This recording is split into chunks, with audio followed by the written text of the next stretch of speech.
Jacques Derrida. Speech and Phenomena. And other essays on Husserls. Theory of Signs.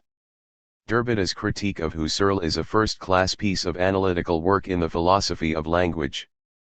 But since Derrida belongs to a philosophical tradition which is foreign, both geographically and intellectually, to most English-speaking philosophers, he is difficult to read.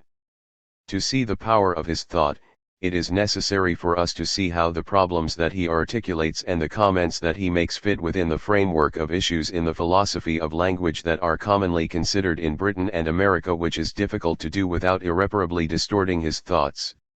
Surely for this purpose it is wiser not to try a direct translation from Derrida's Heideggerian language into the more straightforward prose of American analytic philosophy, but rather to look for a wider framework in which both these schools can be seen and compared.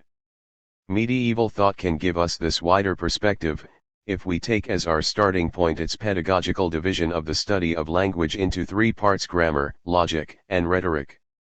The medieval trivium is a much sounder approach to the study of language and gives a much more adequate framework for understanding the philosophy of language than its all too fashionable neglect might lead one to suppose. The three studies correspond nicely to three skills, or three sorts of competence, that we expect of a person who uses language. We expect, first, that a speaker, and mutatis mutandis a hearer, will be able to put together the words of the language in acceptable phrases and will be able to modify those words as required by their position in the phrases. The details of this requirement are studied by grammarians, and though grammatical skill is superficial from the point of view of philosophical problems, it is nonetheless a prerequisite for the other sorts of competence we expect of language users. We expect, second, that a language user will be able to recognize when an expression or a sequence of expressions is absurd or contradictory. The expressions which are recognized as absurd or contradictory will always be somehow complex, rather than simple, and it is in the combination of more simple expressions that this absurdity or contradiction lies. For example, the colorless green ball, the shapeless square box, and the alert response of the dead man are all noun phrases, but in each one of them there is a combination of more than one expression, and it is the combination of incombinables that makes these noun phrases absurd or illogical. In the case of sequences of expressions, such as "the poet is a penguin," E. Cummings, or "all the boys went on a hike, but two of them stayed in their rooms," where we have a predicative sentence or a conjunction of two sentences, it is obvious that more than one expression is involved. In a broad sense, logic studies both these sorts of absurdity and proceeds formally, presenting its rules in terms of THQ expressions themselves without reference to the time or place or circumstances of their use. We expect, third, that a speaker will know how and when to use the linguistic expressions whose grammar and logic he has mastered. We expect that he will know when it is appropriate, and when it is not, to describe his sensations, to offer a definition, to curse, to pray, to utter an imperative, and so on. Traditionally, rhetoric, ignoring the details of these common garden variety uses of language, has concentrated its attention on the more subtle features of public speech and of literature and on the classification of styles and tropes. In spite of the way that the tradition has restricted itself, it has included within its purview a discussion of the proper use of contradictory expressions, such as the logical absurdities that occur in metaphors, and has thereby implicitly claimed a kind of priority over logic. This implicit claim sets the stage for an important controversy that concerns us directly. But the traditional restriction of scope is bothersome, and it is more useful to think of rhetoric as the general study of the aptness and ineptness of the use of various expressions or sorts of expressions in various sorts of circumstances. Rhetoric is thus not a matter of pure form but has to do with the relation of language to the world, to life, through the relation of linguistic expressions to the specific circumstances in which their use makes sense. In these traditional terms, the central issue of philosophy of language, the issue around which all other issues revolve and to which they all return and in terms of which we can surely see the relation of Derrida to other philosophers, is the issue about the relation of logic and rhetoric. Grammar, having to do with the good order of signs and their relation to one another, is relatively superficial. Logic and rhetoric, on the other hand, both lead us into more profound areas because they both have to do with the use and interpretation of signs. The very fact that logic and rhetoric both have to do with the use and interpretation of signs leads us immediately into the all-important question of their relative priority: can there be two independent foundations for our theory of meaning? Must there be two irreconcilable criteria for the use and interpretation of signs and hence for linguistic description? Or is one of these two seemingly fundamental disciplines in fact contained in or derivative from the other? When we are able to resolve his fundamental question about the relation of logic to rhetoric, we will then have established a solid vantage point from which to resolve the subsidiary questions about private language, about meaning, about form and use, about Sinn and Bedeutung, about Ausdruck and Ansigung, and about the temporal and the non-temporal aspects of discourse. In the history of Western philosophy, the philosophy of language, including a great deal of its metaphysics, has almost invariably been based on logic rather than rhetoric. This is certainly true of Plato's theory of forms, of Aristotle's doctrine of predication, of the medieval controversy over universals, of Leibniz's grand project for a universal symbolism, and of rationalism and idealism in general. It is also true, though less obviously so, of empiricist philosophy from Hobbes and Locke through to Brentano and James and Russell, for the empiricists have taken it for granted that the ideas represented by our linguistic signs already stand in logical relations to one another before we have signs to represent them. The exceptions that come to mind are on the fringe of the philosophical tradition rather than in its mainstream. Ibn Khaldun is one. As much a historian and sociologist as a philosopher, he regarded philosophy as frivolous. He characterized language as a technical habit, that is, a trait or talent having to do with some art or craft or technique malaka sinfiya, and for him grammar and logic seem to be refinements of rhetoric, in our broad sense of the term. Condillac is another, with his view that language began with gestures and that verbal language has retained the essential features of this original language of action. Rousseau is perhaps the best known of these exceptions. Much influenced by Condillac, he saw the origins, and hence the essence, of language in the rhythms and intonations of our passions rather than in the more logical realm of practical affairs. Reason enough for Derrida to devote a long section of his De la Grammatologie to a sympathetic account of Rousseau's essay on the origin of languages.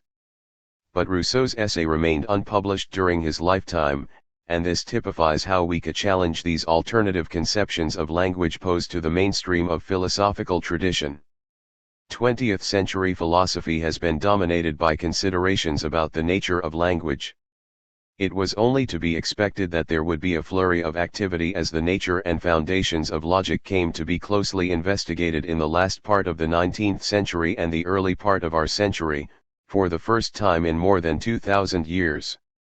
In fact, there have been two distinct flurries. The first movement was naturally a reinforcement of the philosophy of language based on logic, but the subsequent movement has been an overthrow of that long tradition, the overthrow which Derrida speaks of as the closure of metaphysics.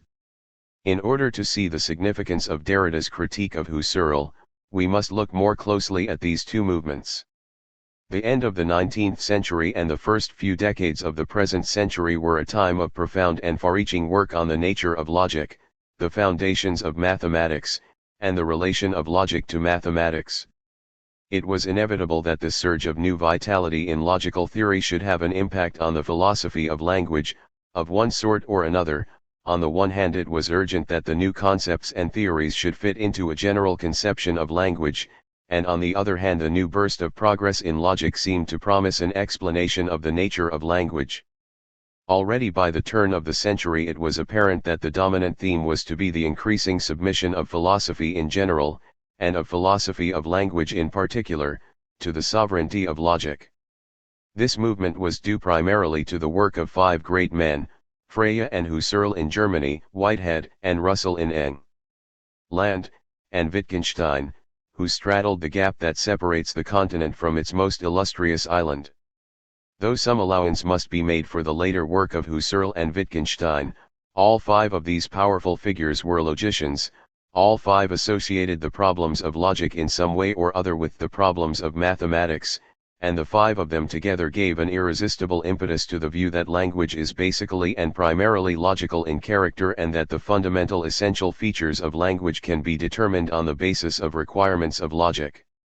Since Derrida, through his critique of Husserls, is attacking the whole tradition in which language is conceived as founded on logic rather than on rhetoric, it is necessary to try to get a general picture of the common features of this philosophical tradition, in spite of the obvious risk that such generalization will inevitably distort the views that are generalized and may even seem outrageous to some of us who have been brought up to regard the differences between empiricism and rationalism as more fundamental than their common adherence to a philosophy of language that uses logic rather than discourse as the ultimate criterion for meaning. What rationalists and empiricists disagree about is the origin of ideas.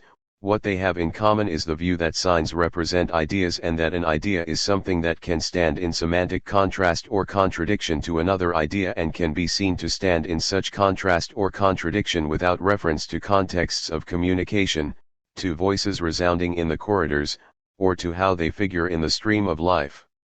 This agreement about language being founded upon signs that represent ideas, which might be called the proximate source of language, has generally been considered less important than the disagreement between rationalism and empiricism about the ultimate source of language, the origin of the ideas that are to be represented by the signs. But it is precisely the common logical presuppositions, based on a common view that the primary purpose of language is epistemological, that need to be re-examined. Working within a Heideggerian framework, Derrida, like the later Wittgenstein, focuses attention on this common tradition in order to question its intelligibility and hence to challenge the cogency of both schools of philosophy that are based upon it. One important feature of the ideas that signs represent is that they are timeless, in the sense that they are not to be located and identified spatio-temporally. In this respect they differ from the acts of communication, the actual utterances, that occur in the course of our activities as language users. That signs represent timeless ideas has a number of direct consequences that set the problems that Derrida considers.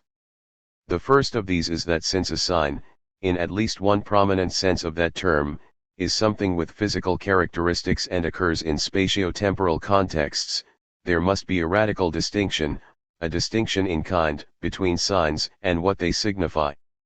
In France this distinction is most commonly known through the work of Saussure as the distinction between signifiant and signify, signifier and signified. Derrida assumes familiarity with Saussure's terminology and its implications, and a key point in his attack on metaphysics in Chapter 4 is his attack on the requirement of a logical account of language that a sign be a completely different sort of thing from what it signifies, and that the latter not be determined in any manner by the former. He may well seem to be overstating his point, since what he attacks is a distinction between signs and reality, which seems not to be so much a metaphysical distinction as one of the most down-to-earth common sense. But we should bear in mind that what is ultimately real, on the view that he is attacking, is some sort of ideas, or things that can stand in logical relations to one another, and this conception of the world as fundamentally logical is not a common sense view, nor does the common sense distinction between signs and reality in any way imply that there must be a concomitant metaphysical distinction between reality, thus metaphysically conceived, and signs. Indeed, if I have understood Derrida right, his insistence that there cannot be such a metaphysical distinction is both sound and profound. A second consequence of taking the timelessness of ideas as the foundation of language is that a certain amount of Platonism is inevitable, in that the actual is explained in terms of the ideal. Consider, for example, actual linguistic utterances where speakers mean something or other by uttering some linguistic expression at some specific time and place. How is the speaker's meaning, what he means at that time and place, to be explained? The thought that he is expressing that is, in Freya's terminology, the sense, sin, of the sentence he utters, or, in Husserls' terminology, its meaning, Bedeutung, must be explicated by means of the ideas that are represented by the constituent words of that sentence. Derrida develops this issue in his final chapter, where the dilemma that he poses for Husserl might be rephrased as the question, how can language, meaning, ever be used in reference to transient objects and circumstances, given that it is established and constituted independent of them. It is obvious that this question strikes at the very heart of Husserls' phenomenological account of language. Some idea of the way in which the issue arises in other versions of the logical view of language may be appreciated by comparing this question with one that Wittgenstein asked himself in the Tractatus. The experience that we need in order to understand logic is not that something or other is the state of things, but that something is. That, however, is not an experience. Logic is prior to every experience that something is so. It is prior to the question how, not prior to the question what. And if this were not so, how could we apply logic? We might put it in this way: if there would be a logic even if there were no world, how then could there be a logic given that there is a world? A third consequence, closely related to the second, is that there must be a radical distinction between what Frege called sense and reference, or between what Husserl called expression and indication. These distinctions are not exactly the same, but they have the same purpose, namely, to distinguish as two separate and independent domains the timeless, context-free, semantic relations of signs to one another and the time-dependent, contextually variant, semantic relations of signs to the world. It is now commonplace among British and American philosophers to suppose that the theory of meaning must be divided into at least two parts, a theory of sense and a theory of reference, though those who follow Charles Morris would divide it into three parts: syntax, semantics, and pragmatics. The underlying assumption is that what linguistic expressions mean is one sort of question and that how and when they are to be applied is a separate and independent question. To the extent that this assumption is part and parcel of the logical conception of the foundations of language, one challenges the underlying philosophy when one denies that these two domains of meaning can really be kept separate, as Derrida does throughout Speech and Phenomena and, in particular, in Chapter 7. The parallel is striking with the later work of Wittgenstein, in which such a denial is one of the first and most prominent themes. A fourth consequence of basing meaning on timeless ideas is that the analysis and resolution of the nest of issues involved is going to turn on one's conception of time and eternity. Involved in this is the underlying issue of the relation between the finite and the infinite, for the question whether time presupposes eternity or eternity presupposes time is a more specific form of the general question whether the infinite is to be conceived within the finite or the finite within the infinite.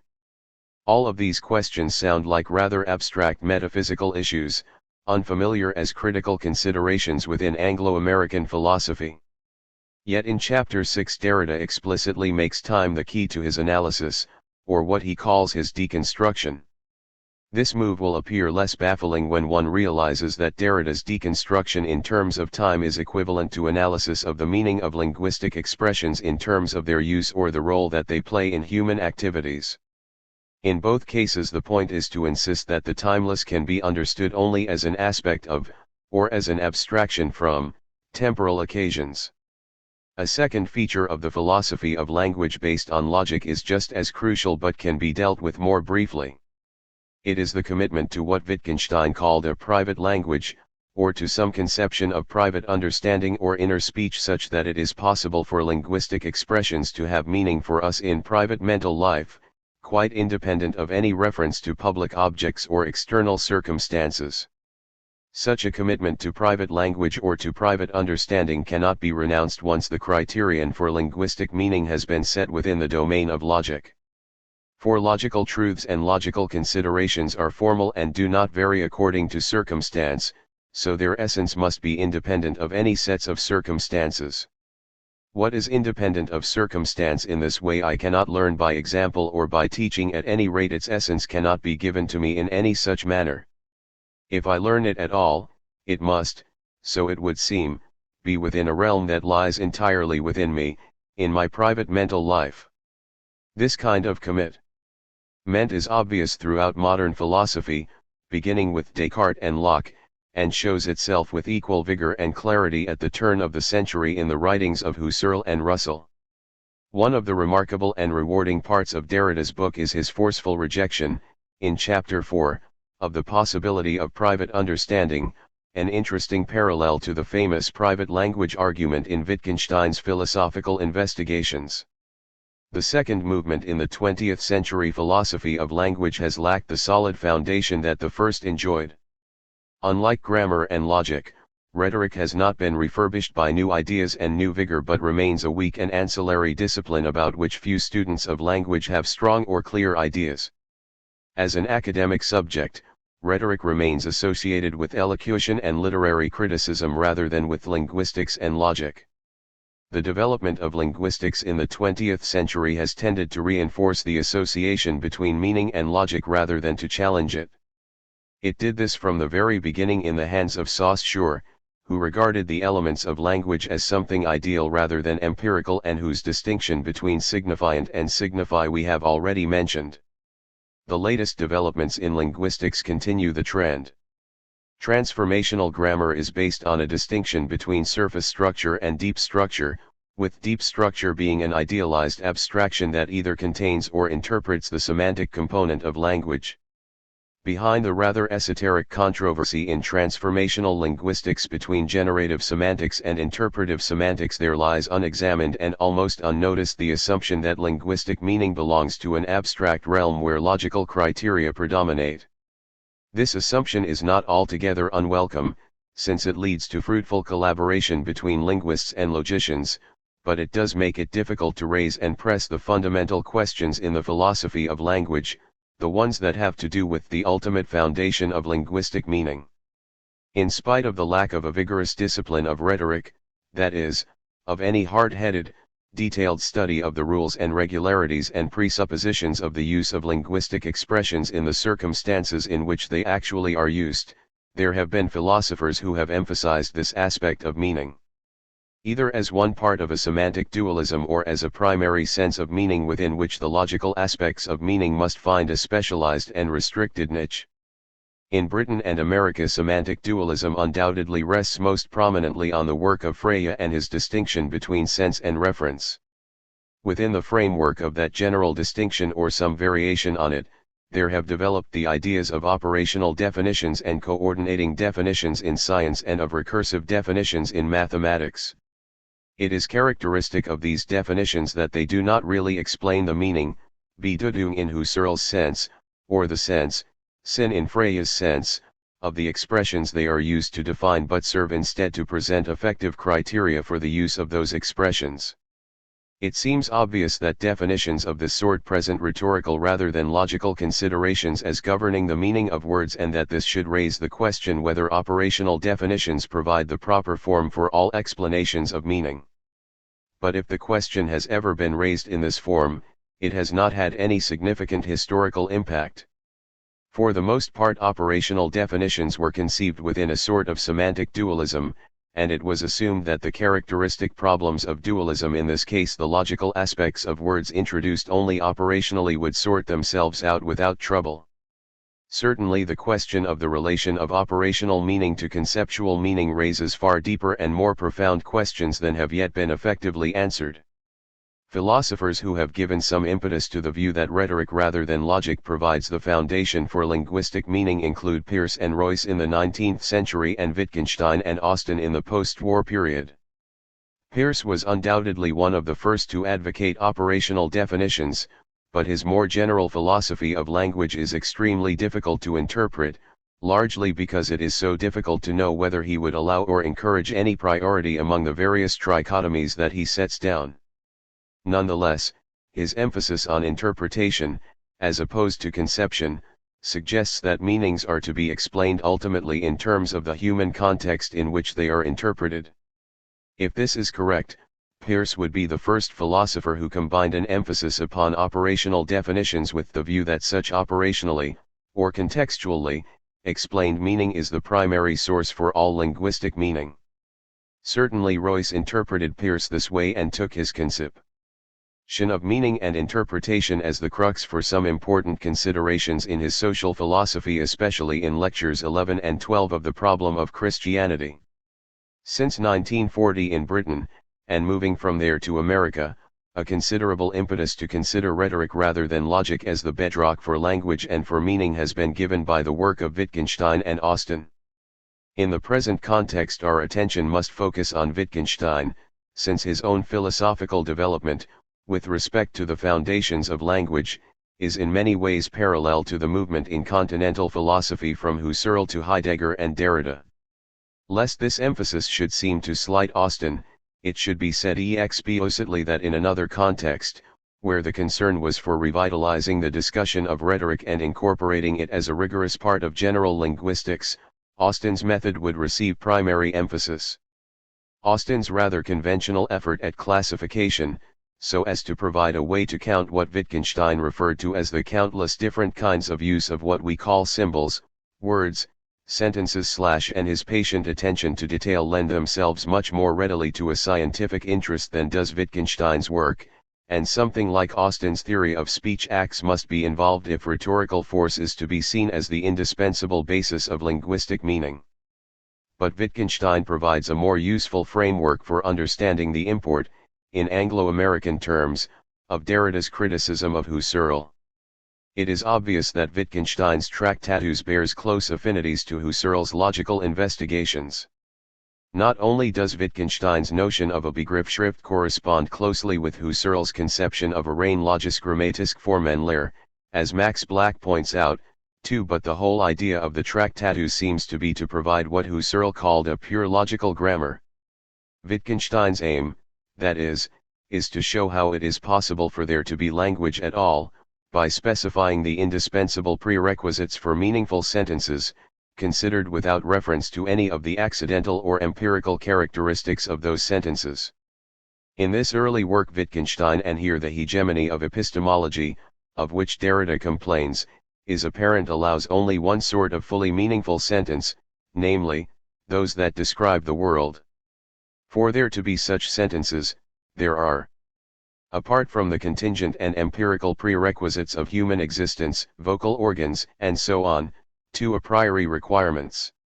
The first is an elaboration of a Kantian image, namely, that there must be a single logical space, since each sentence or proposition determines a point in logical space. In its generalized form, this requirement is the requirement that there must be a language if there are to be sentences, a view which persists in Wittgenstein's later work. The second requirement is that the sentences be composed of names that are correlated with non-contingent objects. Ultimately, logical space, the first requirement, is itself based upon this metaphysical foundation of simple and eternal objects. Here, then, is the crux of Wittgenstein's early theory of language, an invulnerable foundation, but one whose very invulnerability is its ultimate weakness. It is a metaphysical foundation which is determined and preserved by logical requirements, and which in its turn preserves and determines logic. Section 107 of the Philosophical Investigations presents as clearly and poignantly as one could wish the trend of his later thinking about the foundation for the pure logical grammar of his earlier work. The more narrowly we examine actual language, the sharper becomes the conflict between it and our requirement. For the crystalline purity of logic was, of course, not a result of investigation, it was a requirement. The conflict becomes intolerable, the requirement is now in danger of becoming empty. We have got onto slippery ice, where there is no friction, and so in a certain sense the conditions are ideal, but also, just because of that, we are unable to walk. We want to walk, so we need friction. Back to the rough ground. 3. When Wittgenstein turned from making demands to making observations, for his later philosophy is based firmly on the conviction that a philosopher has to look and see what happens, and that he can only describe and in no way impose requirements. What he saw was that linguistic expressions are everywhere embedded in contexts of human activity. In order to conclude that they are in fact intrinsically and inextricably embedded in such activity, he had to present two sorts of consideration. 1. To break down the seeming necessity for metaphysical foundations, by showing that the metaphysical demands and hypotheses are ultimately incoherent, and the other to show how both the familiar and the problematic features of language and language use can be accounted for within a theory of language which takes rhetorical force rather than word meaning as the foundation for language. It is very easy to overemphasize the importance of Wittgenstein's rejection of his earlier position, since such an overemphasis quickly leads us to overlook the remaining similarities. but there is nonetheless a strong negative component in Wittgenstein's presentation of his new position, a component consisting of at least four sorts of argument, against the primacy of names, against the possibility, or even the conceivability, of objects that are absolutely or metaphysically simple, against both the coherence and cogency of the demand for absolute exactness, which Freya had earlier persuaded him was essential if there is to be any conceptual meaning at all, and against the possibility of private language or private understandings or private meanings, such as seems to be presupposed by any theory which begins by associating words with ideas or by taking names to be signs for ideas in the mind of the person that uses them. These negative arguments of Wittgenstein's against his former views, and against other philosophies which take logic as constituting the essence of language, are set firmly in an alternative constructive conception of language according to which the meaning of linguistic expressions is based ultimately on their rhetorical force, that is, on the role that they play in human activities. The central notions in terms of which Wittgenstein elaborates this new view of language are those of language games, of rules and practices, and of forms of life. To understand a linguistic expression, one must know the game being played with it, which in turn often depends largely, never wholly, on knowing the carrot rules of the game and always depends in part on being able, knowing how, to follow the rules. Being able to follow rules depends, in turn, on practice or training, on being initiated into a form of life which is what is ultimately given as the basis of language. Thus language and logic, which are ideal, are founded on training, which is empirical, a result which seems to abolish logic, but does not do so. The reliance of this view on rhetorical force as the epitome of meaning, as well as its relevance to the dispute between Husserl and Derrida, comes out most forcefully in a slogan reported by Norman Malcolm. Only in the stream of life does an expression have meaning. Derrida's position is markedly similar. Derrida falls squarely within the movement which regards the role of utterances in actual discourse as the essence of language and meaning, and which therefore regards logic as derivative from rhetorical considerations. His penetrating consideration and ultimate rejection of the basic principles of Husserl's philosophy of language is the historical analogue of Wittgenstein's later consideration and rejection of his own earlier work, the Tractatus Logica Philosophicus. In both cases a work belonging to the first historical movement in the philosophy of language of the 20th century is examined and found unintelligible, at least partly on its own terms, and the alternative to the rejected theory is one that belongs to the second movement, according to which rhetoric and the context of actual communication are an essential and ineradicable feature of all linguistic meaning. As we consider Derrida's criticism of Husserl, we should bear in mind that Derrida does not simply overthrow Husserl any more than Wittgenstein's later work simply overthrew his earlier work. In both cases the later work depends heavily upon the earlier, and with respect to other issues than those upon which we are focusing here, the common elements probably overshadow the differences. In its negative component, the core of Derrida's analysis, or deconstruction, is a sustained argument against the possibility of anything pure and simple which can serve as the foundation for the meaning of signs. It is an argument which strikes at the very idea of a transcendental phenomenology. The move is parallel with Wittgenstein's rejection of the idea of simples, which is also the core of the negative component in his later work, but whereas the simples that Wittgenstein came to reject were logical atoms, or objects free from any contingent or empirical properties, the simples that Derrida rejects are the simples of transcendental phenomenology rather than of logical atomism, viz., experience that is pure in the sense that it can be fully understood as it is found in our private mental life, without reference to transient circumstances or actual empirical objects.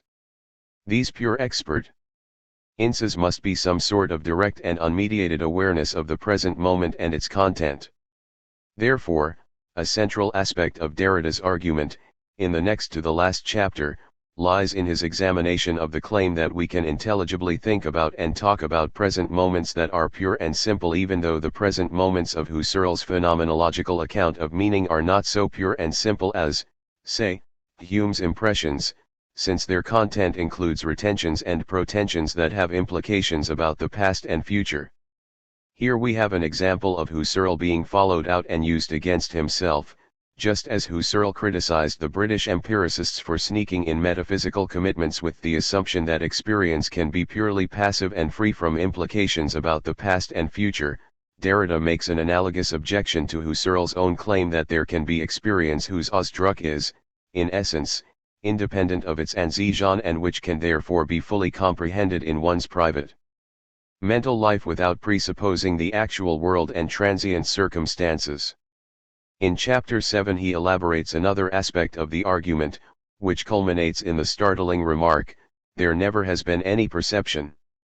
This is, of course, not a rejection of any familiar everyday experience, but a rejection of a concept that is an idealized and, one might say, logicized abstraction from our common everyday experience.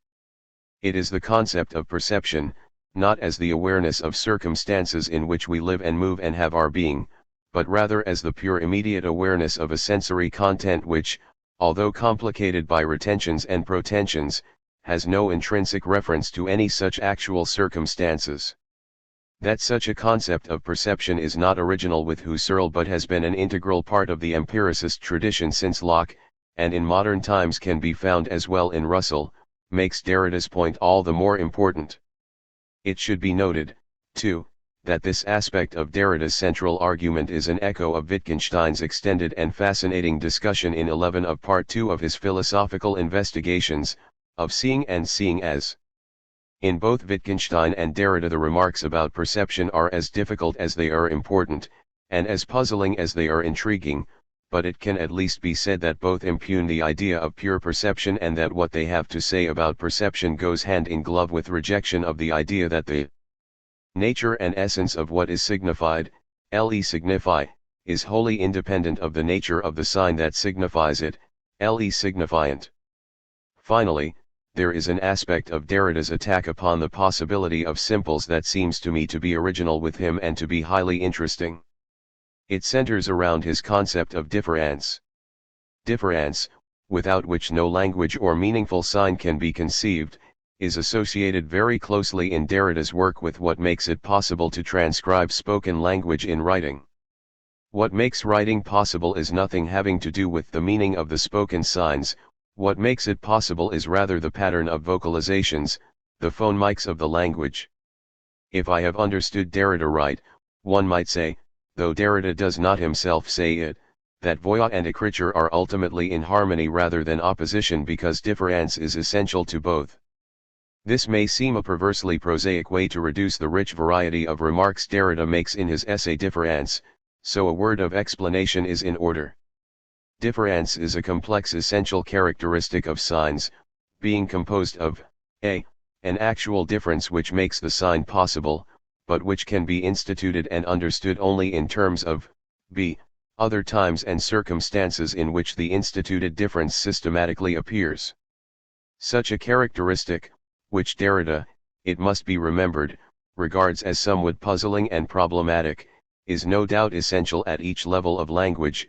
It is what makes possible both meaning in the strict sense and also linguistic significance in general. Although it is a general characteristic of signs, its most fundamental application is at the phonological level, since spoken sound, voix, actual speech in actual circumstances, is the indispensable basis for all linguistic signification.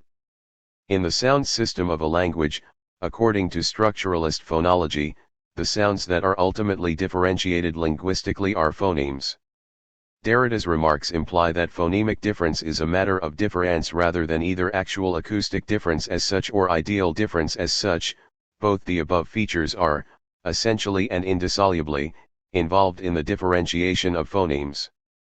Phonemes are, therefore, units or aspects of difference at the phonological level. As such they can be neither spoken nor written, but they are, and so is difference, if it is a viable concept, what makes it possible for sounds to be intelligible as voix and for marks to be intelligible as écriture. By following these notions back to their roots, Derrida shows that, although speech and writing seem to be opposed to each other, they cannot ultimately be so, since what is essential to the one necessarily makes the other possible.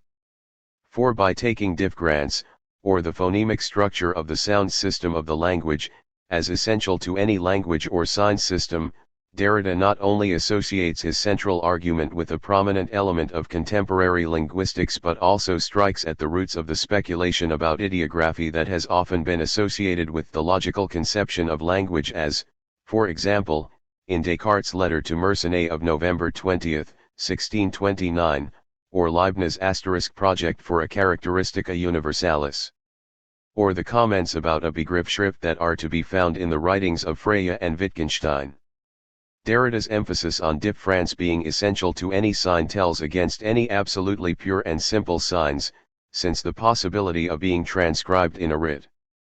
For while there can be no question of the originality of Derrida's formulation and his use of the concept of difference, there is an interesting historical precedent for some of the main points in Aristotle. Like Derrida, Aristotle bases his theory of meaning on spoken language, but what is spoken becomes language only if it can also be written down. Consider the following passage from the second chapter of the De Interpretations. A name is a spoken sound significant by convention, without time, none of whose parts is significant in separation. I say asterisk by convention because no name is a name naturally but only when it has become a symbol. Even inarticulate agrammatoi noises, of beasts, for instance, do indeed reveal something, yet none of them is a name. I6 AI 9-28, trans. J. L. Acrill, Oxford, Clarendon Press, 1963. Here the key concept is that of being articulated, that is, composed of segments or parts, for which Aristotle here uses the words grammata, elsewhere stoichia, and grammatoi. Now grammata are normally thought of as letters, but since a sound cannot literally have letters, they must be thought of here as phonemes, that is, as the parts of a sound that can be represented by letters.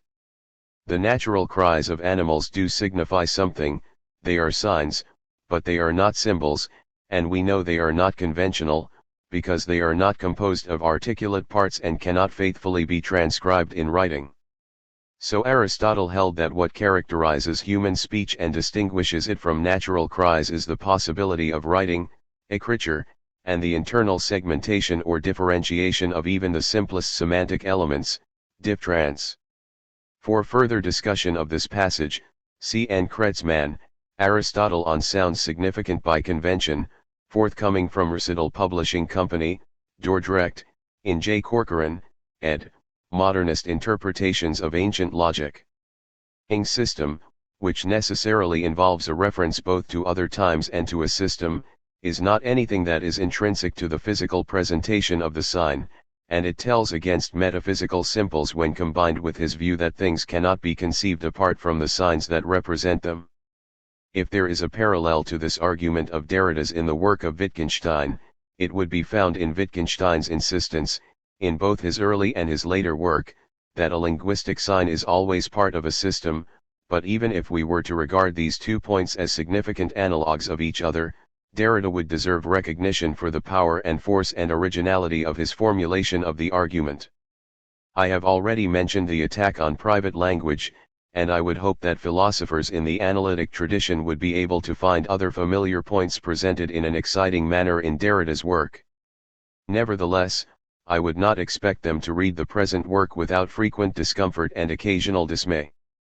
There are 2 aspects of the present work that contribute to such discomfort. One is Derrida's style. The work is full of metaphors, of plays upon words that often do not survive the translation, of florid language that sometimes leaves one mystified as to Derrida's intent, and of verbal contradictions or absurdities.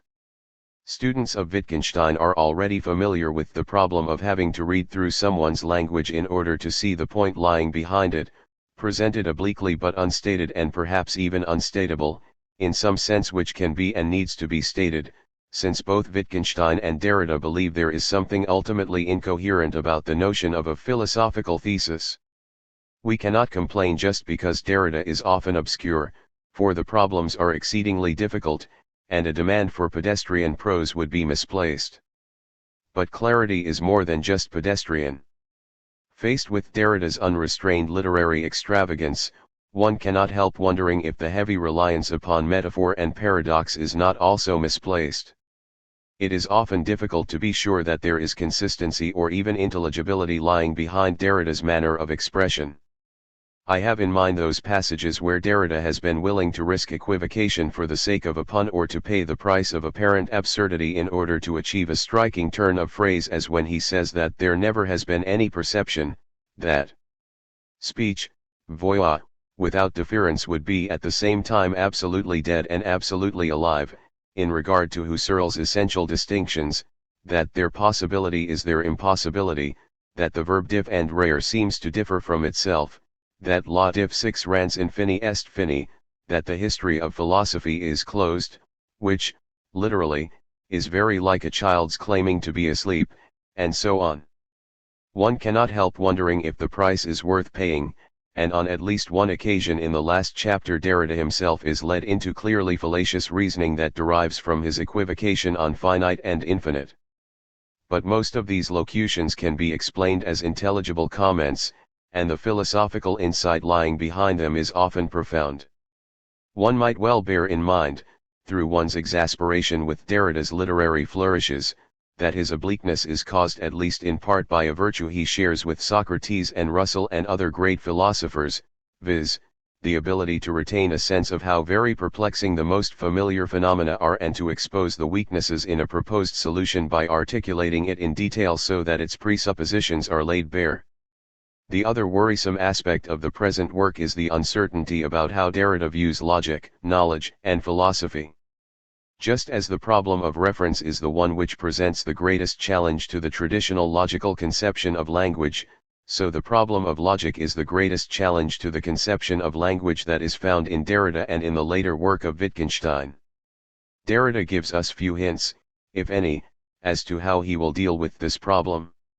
In this respect there is a sharp contrast between Derrida and Wittgenstein, especially when we remember that in its wider implications the problem about logic includes the question whether we can ever really know anything, for in spite of his vigorous rejection of formalism, Wittgenstein never doubts the possibility of veridical knowledge and sound inference.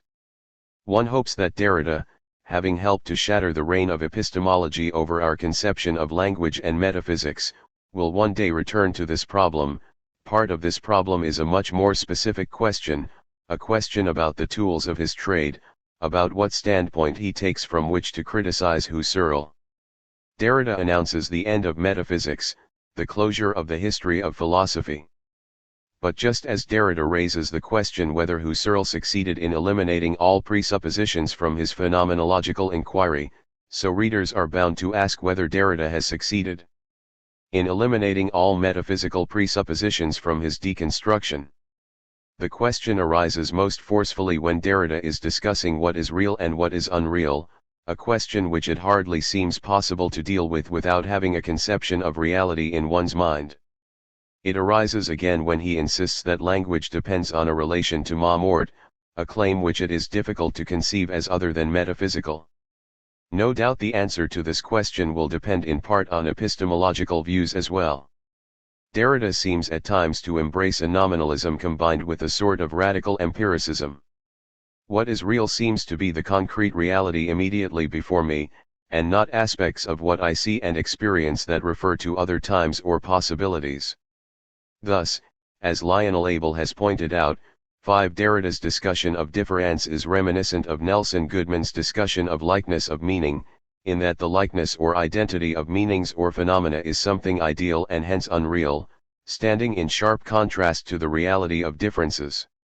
This primacy of difference over identity is an eerie departure from common sense and is bound to be worrisome to Anglo-American readers. No doubt it stems in part from the analytical methods of structural linguists such as Sapir and Bloomfield, but such a genesis in structuralism can hardly be reassuring to those of us who remember Bloomfield's close association with logical positivism and who regard his linguistic methodological strictures as unduly severe. The worry is that Derrida may not have left himself any ground on which to stand and may be enticing us along a path to nowhere, a worry, by the way, which some philosophers have, mistakenly, I think, when they read Wittgenstein. It may be that these worries about Derrida's standpoint are unnecessary and that it is sufficient to note that his deconstruction, analysis, constantly harks back to the context of communication in which one person confronts another. Seen in this light, the central point of the book may well be that memorable sentence in the last chapter, "Tu reste alors à parler, à faire résonner la voix dans les couloirs pour supplier t6 clat de la présence, it remains, then, for us to speak, to make our voices resonate throughout the corridors in order to make up for the breakup of presence," though the last phrase is characteristically ambiguous and might also be rendered "in order to supplement the impact of one's presence." In the history of recent philosophy, this remark can well be taken as an answer to Wittgenstein's equally memorable epigram at the end of the Tractatus, "Wovon man nicht sprechen kann, darüber muss man schweigen, what we cannot speak about we must consign to silence." If these two slogans do not explicitly contradict each other, they at least present in dramatic form alternative conceptions of what is important, and readers will be well rewarded by taking the time to become acquainted with Derrida's view. Newton Garver. State University of New York at Buffalo. June, 1972. Translator's Introduction. The present work comprises a collection of 3 texts, Speech and Phenomena, which first appeared in 1967, together with 2 shorter pieces, Form and Meaning, 1967, and Difference, 1968. They were selected to appear together in translation with 2 reasons in mind. First, they present the English-speaking audience with a new generation of phenomenological criticism, indeed with one of the most thorough and reflective criticisms yet to appear on the work of Husserl. Second, they introduce the thought of Derrida himself to a new public, a thought that marks a considerable departure from the kind of exegesis and commentary that is all too present in current philosophical literature. It is not Derrida's intention, however, to remain confined within a particular framework of phenomenology.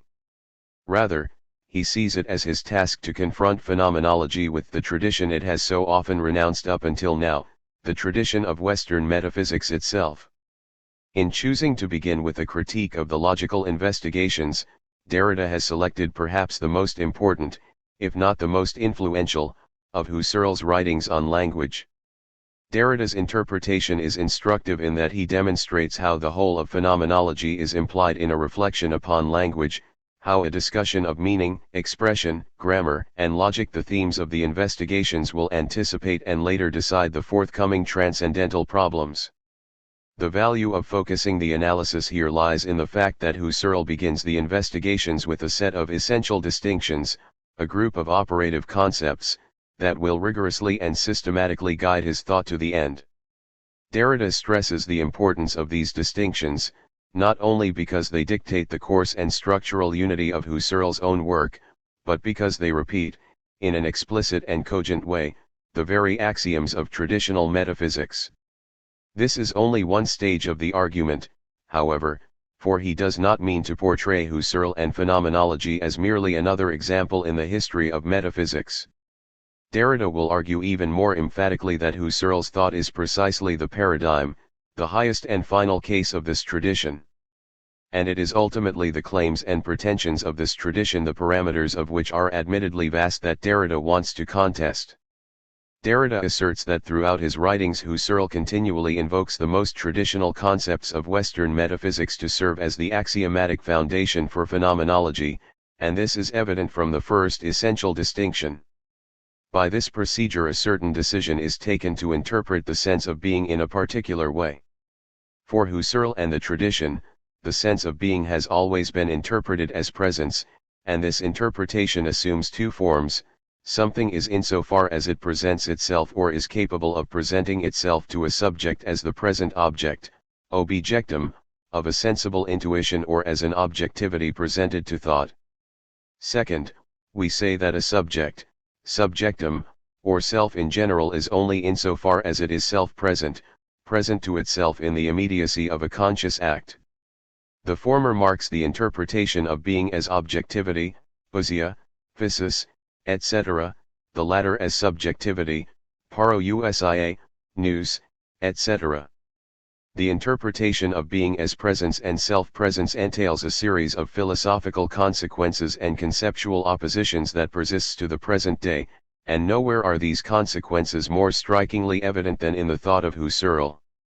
As part of his critical project of deconstruction, Derrida discusses the term deconstruction, while perhaps unusual, should present no difficulties here.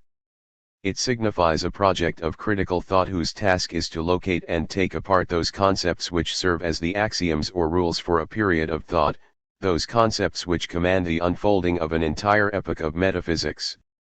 Deconstruction is somewhat less negative than the Heideggerian or Nietzschean terms destruction or reversal.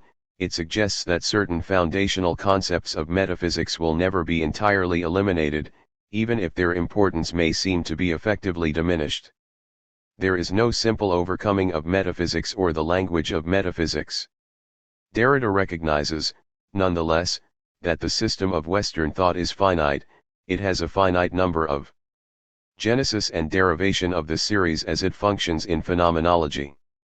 Among the many conceptual oppositions to be found here are those of matter, Heil, and form, eidos, idea, corporeal and incorporeal, body and soul, animate and inanimate, signifier and signified.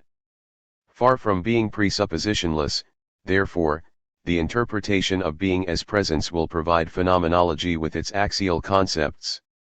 The highest principle of phenomenology, apodictic evidence, is precisely a call for the presentation or bringing forth, evidir, of objects to an immediate and self-present intuition. The notion of transcendental consciousness, as well, is nothing more than the immediate self-presence of this waking life, the realm of what is primordially my own. By contrast, the concepts of empirical, worldly, corporeal, etc., are precisely what stands opposed to this realm of self-present ownness. They constitute the sphere of otherness, the mediated, what is different from self-present conscious life, etc. All these concepts find their systematic unity in Husserl's account of language. Language, for Husserl, serves scientific thought and finds its model in the highest degree of scientific objectivity, the form of logical predication. And, we should not forget, it is across and through language that meaningful statements can be recorded and transmitted, that a body of doctrine can be set down and verified, that a community of scientists can communicate, that science itself becomes possible. Meaningful language, consequently, has its own rules and purpose, it is a pure logical grammar, and it expresses meanings in predicative form, i.e., in the form of a possible reference to an object. This is where Husserl makes the first essential distinction of the investigations. In language, there are two different sorts of signification, indication and expression. For Husserl, however, only one of these expresses axioms and a finite number of permutations that will continue to work themselves out in a given period of time as particular moments within this tradition, example as particular schools or movements of philosophy. In this sense, Derrida also speaks of the completion one of metaphysics, the terminal point of closure, Kultur, for the system. But the work of deconstruction does not consist in simply pointing out the structural limits of metaphysics. Rather, in breaking down and disassembling the ground of this tradition, its task is both to exhibit the source of paradox and contradiction within the system, within the very axioms themselves, and to set forth the possibilities for a new kind of meditation, one no longer founded on the metaphysics of presence. Zion is meaningful. Expression alone, properly speaking, bears sense. It is important to understand why Derrida seizes upon this distinction. Meaningful language is limited to expression. But how does expression differ from indication? Husserl understands indication to be a movement of empirical association.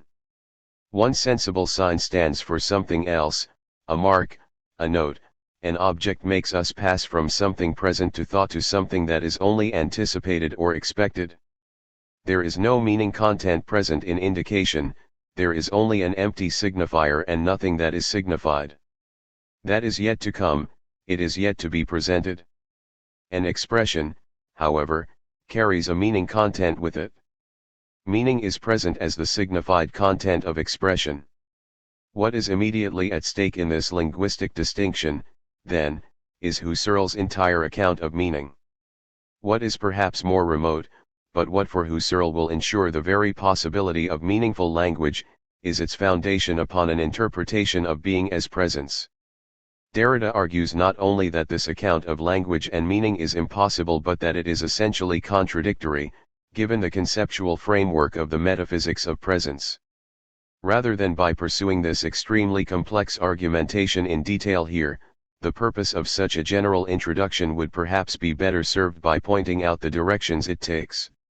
For Husserl, the meaning content of expression is ideal, and expression is composed of an explicit willed meaning intention that animates a nonsensible signifier, for example, the thought or imagined word, the mere form of the actually uttered or written sign. In animating this purely formal signifier, the sign becomes invested with meaning, and meaning, Bedeutung, is ultimately the content of an interpretation. Deutung, the sign or signifier in general is always a sign for something. Now, for Husserl, all these elements of expression are non-real because they all take place within the immediacy of a self-present consciousness, what in the investigations he calls the sphere of solitary mental life and what he will later call transcendental consciousness. The difficulty in such a conception, and Husserl realizes this, is that actual communication always involves an abandonment of this privileged sphere. It involves the going out into a world, into a realm of empirical fact. For this reason he maintains that expression is necessarily interwoven with indication in every case of effective communication. Husserl must preserve the distinction between the two kinds of sign, however, if he is to retain the ideal status of meaning, the possibility of a purely present and complete meaning. The original distinction is possible, in turn, only if expression itself can effectively take place within the purity of solitary mental life. Communication, then, would be a representation of what primordially occurs in this inner sphere. What is meant in communication is merely indicated by means of sensible signs, by the actually spoken or written signs. The problem here lies in the relation between expression and indication. What is the nature of this interweaving? If there is to be pure expression at all and, consequently, pure meaning, it must take place wholly within the internal sphere. In the absence of indication, it would be a silent monologue. There could be no meaningful communication per se in such a case, and, following Husserl's account, communication would come at the expense of meaning. But if indication were not merely interwoven with expression, if it were shown to be absolutely necessary to the very concept of expression, then the possibility of their distinction becomes suspect. And it is just this distinction that Derrida contests, together with the terms it rests upon, i.e., the solitary mental life and the purely ideal, self-present meaning. Derrida first devotes a long critique to Husserl's account of ideality. He insists that an ideal meaning is never a pure presentation to begin with, rather, it is itself a representation. Husserl uses the term Vorstellung, to consciousness, it is a product that is constituted across a series of discrete acts. What constitutes the ideality of meaning for Husserl is the possibility of its being repeated an infinite number of times. Clearly, this is never completed, its completion would demand our disappearance as finite beings. In any event, the ideal involves a relation of identity between acts, between a present act and an act that lies outside present consciousness. Moreover, the very form of the signifier, the sensory contour of a word or sign, is itself a constituted historical product. The signifier is neither accidental nor idiomatic, it always reflects a definite origin and heritage. In addition, each occasion of its use represents, representation, only one instance of its many possible uses, each use selectively repeats a pre-existent convention.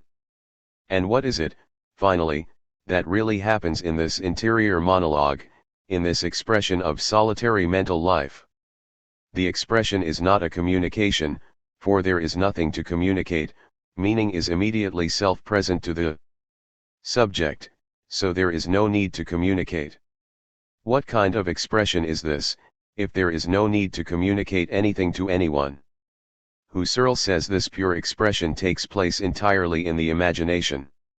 The interior monologue, then, is a fantasy representation, Fantasievorstellung, Vergegenwärtigung. But for Husserl, the imagination can never be purely neutral, it is always the modification of an antecedent experience, and its thetic character always testifies to an origin in empirical reality. No matter how it is modified, reality becomes represented in the imagination. The imagination, then, and consequently the expressive monologue, is fraught with all those elements Husserl sought to exclude from it, all those empirical references which enter in under the various headings of repetition and representation. From the very start, language must be just this, a structure of repetition and representation. There can be no refuge from empirical determination in such a structure. Two consequences follow for Husserl: there can be no purely ideal meaning, no pure presence of ideality, for at every moment ideality would have to depend on precisely what is non-present, what is only repeated and represented in another presence. There can be no such sphere of pure self-presence either, for, in the simplest act of signifying, solitary mental life would be fractured by all that lies outside it, namely, the world. Once this occurs, the distinction between indication and expression can no longer be maintained. There is no presence or self-presence for signification, there is only an endless series of reverberations. What presents itself is the representation of non-presence, what Derrida calls otherness, difference, or alterity. The distinction between indication and expression seems to be of questionable worth, therefore, once the important function of representation and repetition is made clear.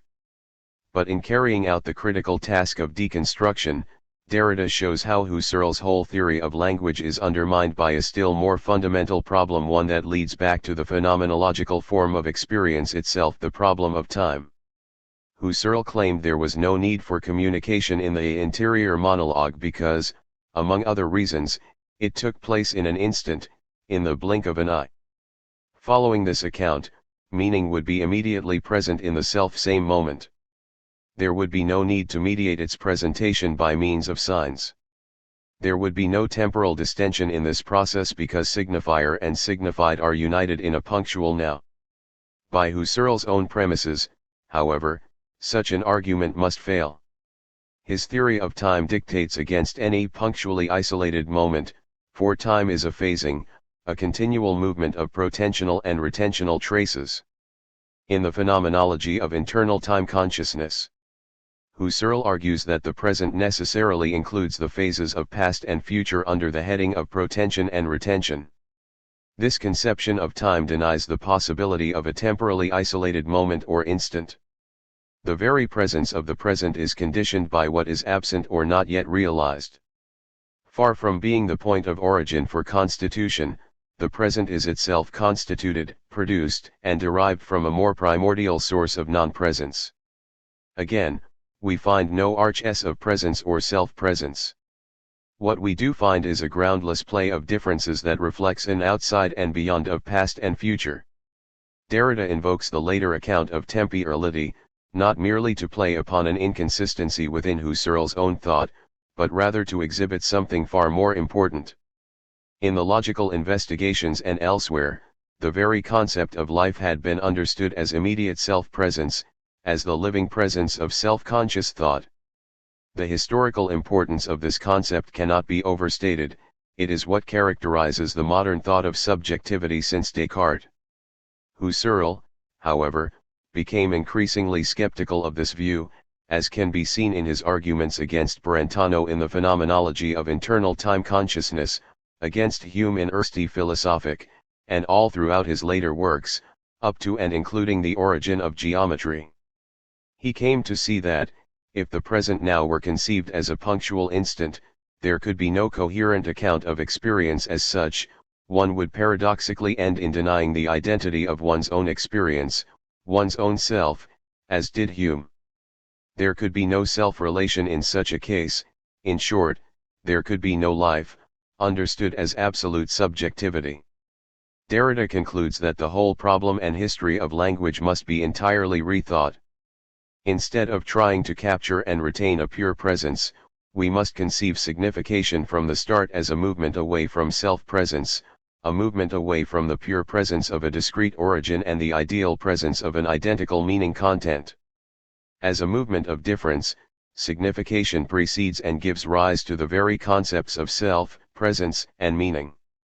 The proper account of signification begins, not with the present and fulfilled meaning content, but with the sense that remains to be assembled and built up across the itinerary of convention and practice.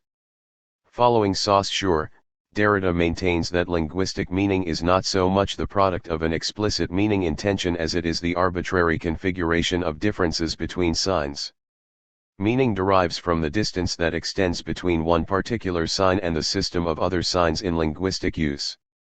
It is this differential character of signs which must first be reckoned with, and this results from conventions existing within language. It is not a matter of meaning intentions that supervene from without. There is no meaning, no signified content, that stands above and is free from this play of differences. Nor could meaning withstand the continuous shifting of differences, the continuous sedimenting of traces, as some ideal identity. For Derrida, there is only a likeness or sameness to meaning, which is constituted across the history of ever-changing usage. Absolute objectivity, therefore, could never be claimed for meaning, yet for Husserls, the highest degree of objectivity is that of absolute ideality, the perfect identity of an omnitemporal meaning. What is striking in Derrida's claim is the objection that linguistic meaning can never be completely present.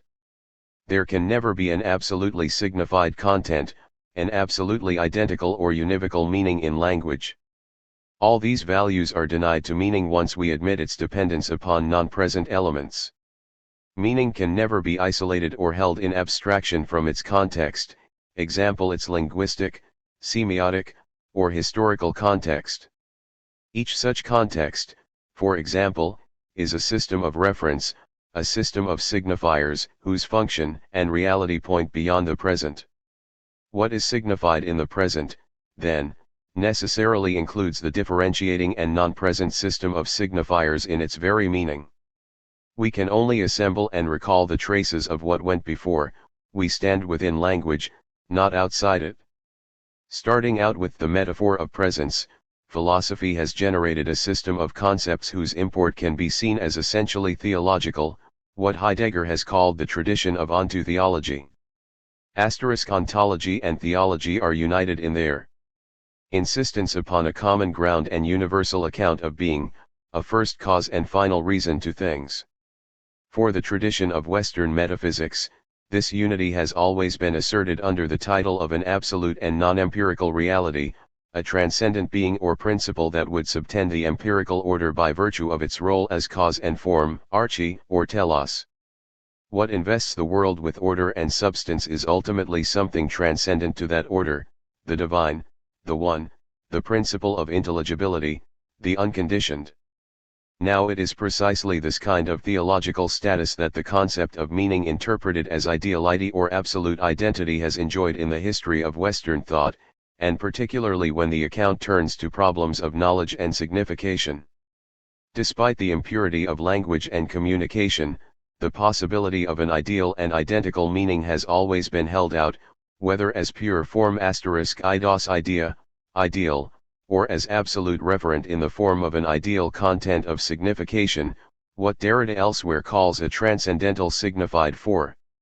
Thus, for Husserl, Wr is impure in language is only the adjunction of the sensory or so to speak bodily aspect, i.e., the factually uttered phrase, the actually written word complex.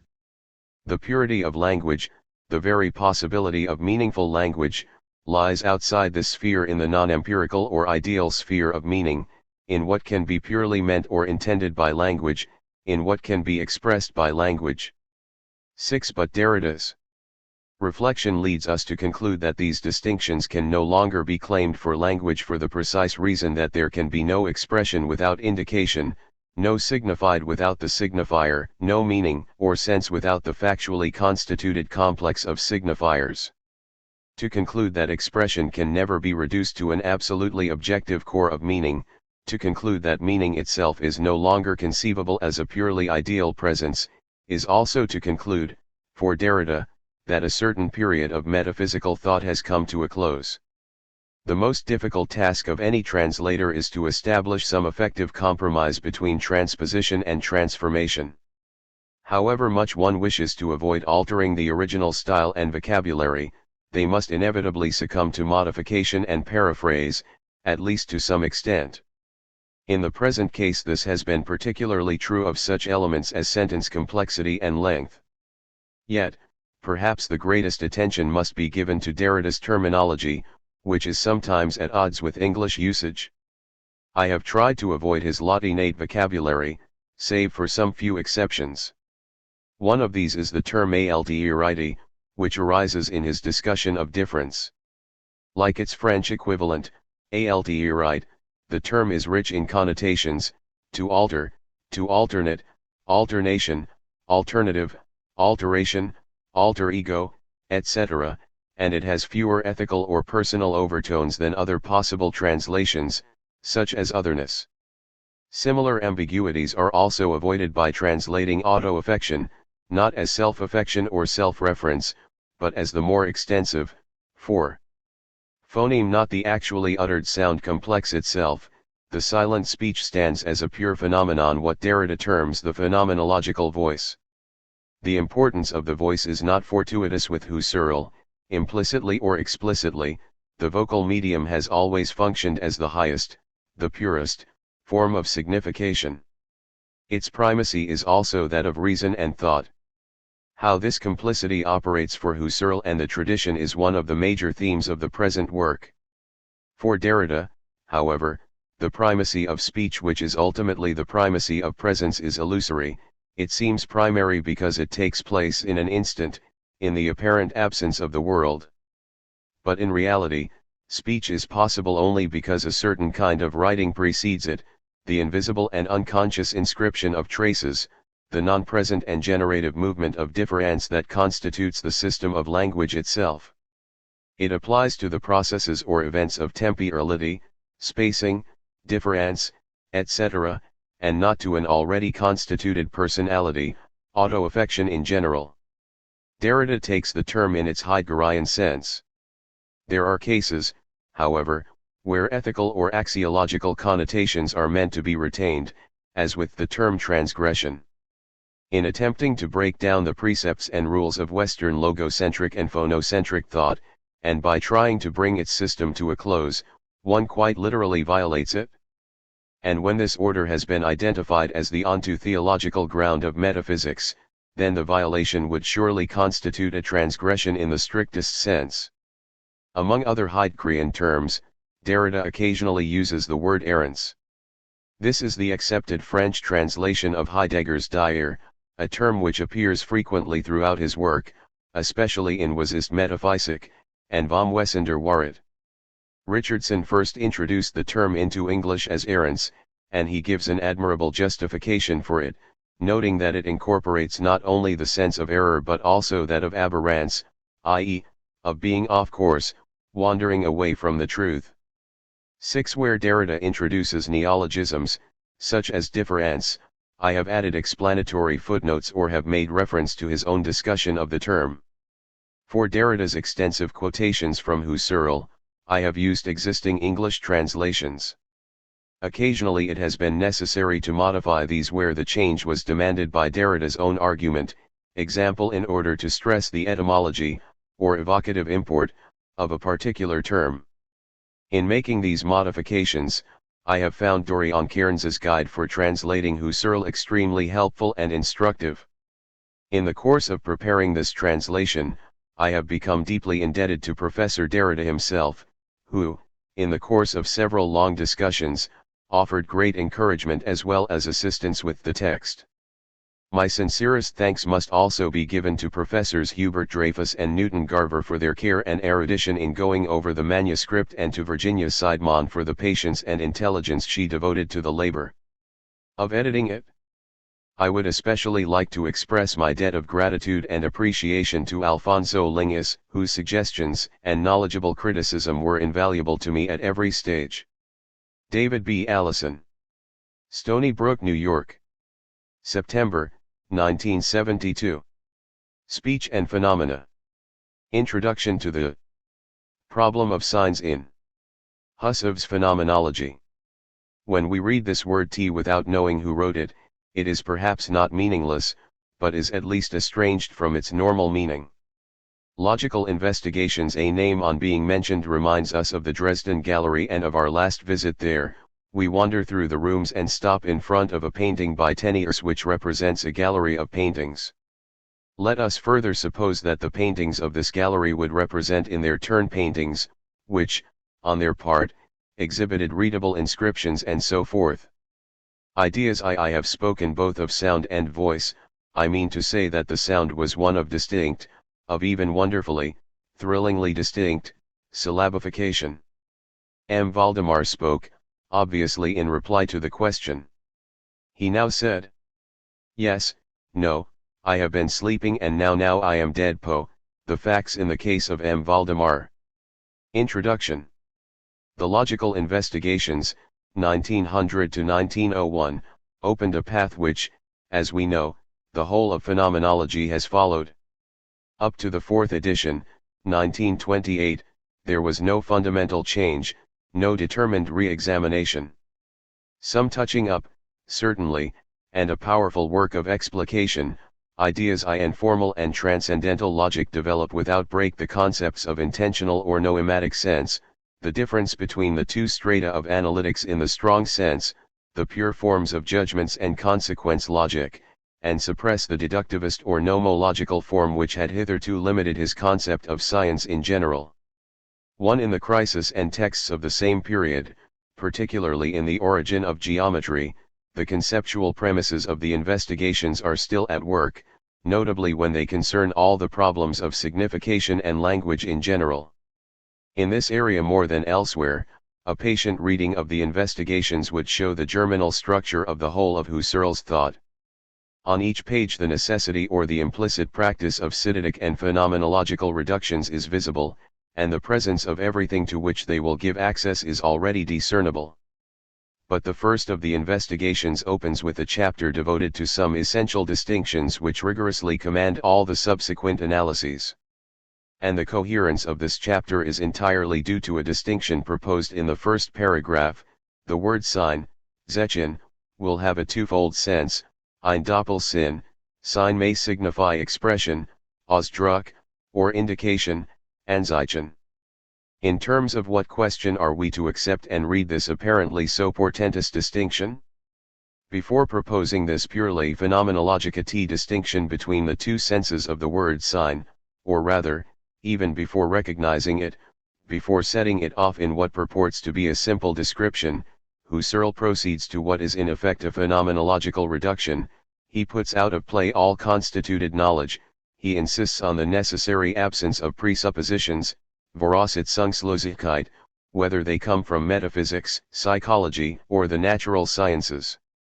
The point of departure in the factum of language is not a presupposition, provided that one is attentive to the contingency of the example. Analyses thus directed keep their sense and their epistemological value, their import for the theory of knowledge, Erkenntnistheoretisken word, whether or not there exist any languages, whether beings such as men use them effectively or not, whether men or nature really exist, or exist only in the imagination and according to the mode of possibility. We have thus a prescription for the most general form of our question. Do not phenomenological necessity, the rigor and subtlety of Husserl's analysis, the exigencies to which it responds and which we must first recognize, nonetheless conceal a metaphysical presupposition? Do they not harbor a dogmatic or speculative commitment which, to be sure, would not keep the phenomenological critique from being realized, would not too? With the exception of several overtures or indispensable anticipations, the present essay analyzes the doctrine of signification as it is formed in the first of the logical investigations. In order to better follow the difficult and tortuous itinerary, we have generally abstained from comparisons, reconciliations, or oppositions which seem to impose themselves, here or there, between Husserl's phenomenology and other theories, classical or modern, of signification. Each time that we go beyond the text of the first logical investigation, it is to indicate the principle of a general interpretation of Husserl's thought and to sketch that systematic reading which we hope to try one day. Be a residue of unperceived naivete, but would constitute phenomenology from within, in its project of criticism and in the instructive value of its own premises. This would be done precisely in what soon comes to be recognized as the source and guarantee of all value, the principle of principles, i.e., the original self-giving evidence, the present or presence of sense to a full and primordial intuition. In other words, we shall not be asking whether such and such metaphysical heritage has been able, here or there, to restrict the vigilance of the phenomenologist, but whether the phenomenological form of this vigilance is not already controlled by metaphysics itself. In the few lines just touched upon, distrust of metaphysical presuppositions is already presented as the condition for an authentic theory of knowledge / as if the project of a theory of knowledge, even when it has freed itself by the critique of such and such speculative system, did not belong at the outset to the history of metaphysics. Is not the idea of knowledge and of the theory of knowledge in itself metaphysical? What is at issue, then, in the privileged example of the concept of sign, is to see the phenomenological critique of metaphysics betray itself as a moment within the history of metaphysical assurance. Better still, our intention is to begin to confirm that the recourse to phenomenological critique is metaphysics itself, restored to its original purity in its historical achievement. We have tried elsewhere to follow the movement by which Husserl, while ceaselessly criticizing metaphysical speculation, in fact had his eye on only the perversion or the degeneracy of what he continued to believe in and wished to restore as authentic metaphysics or philosophia prots. Concluding his Cartesian meditations, Husserl again opposes authentic metaphysics, which will owe its accomplishment to phenomenology, to metaphysics in the customary sense. The results which he presents there are, he says, metaphysical, if it be true that ultimate cognitions of being should be called metaphysical. On the other hand, what we have here is anything but metaphysics in the customary sense, a historically degenerate metaphysics, which by no means conforms to the sense with which metaphysics, as first philosophy, was instituted originally. Phenomenology's purely intuitive, concrete, and also apodictic mode of demonstration excludes all metaphysical adventure, all speculative excesses. Cartesian Meditations, 60, et. p. 139, for the unique and permanent motif of all the mistakes and distortions which Husserl exposes in degenerated metaphysics, across a multiplicity of domains, themes, and arguments, is always a blindness to the authentic mode of ideality, to that which is, to what may be indefinitely repeated in the identity of its presence, because of the very fact that it does not exist, is not real or is irreal not in the sense of being a fiction, but in another sense which may have several names, whose possibility will permit us to speak of non-reality and essential necessity, the noema, the intelligible object, and in general the non-worldly. This non-worldliness is not another worldliness, this ideality is not an existent that has fallen from the sky, its origin will always be the possible repetition of a productive act. In order that the possibility of this repetition may be open, ideally to infinity, one ideal form must assure this unity of the indefinite and the ideal, this is the present, or rather the presence of the living present. The ultimate form of ideality, the ideality of ideality, that in which in the last instance one may anticipate or recall all repetition, is the living present, the self-presence of transcendental life. Presence has always been and will always, forever, be the form in which, we can say apodictically, the infinite diversity of contents is produced.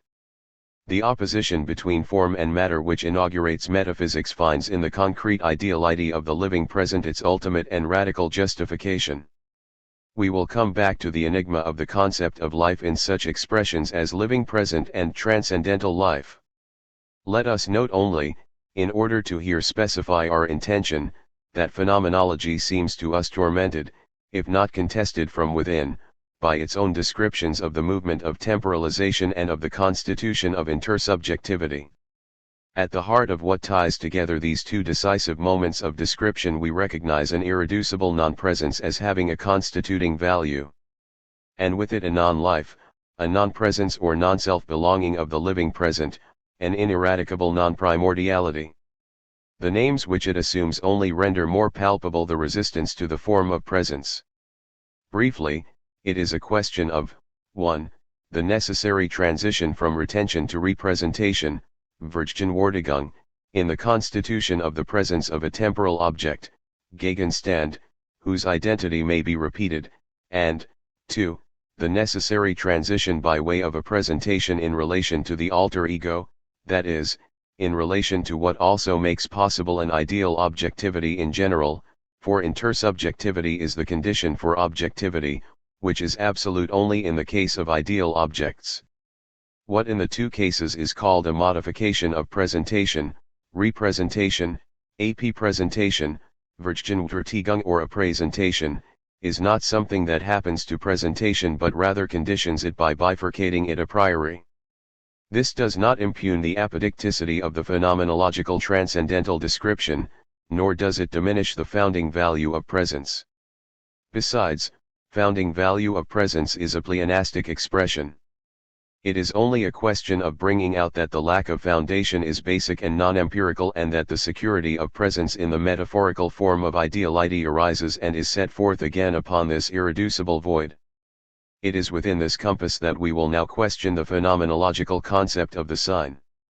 The concept of metaphysics with which we shall be operating will have to be made precise and the excessive generality of this question narrowed.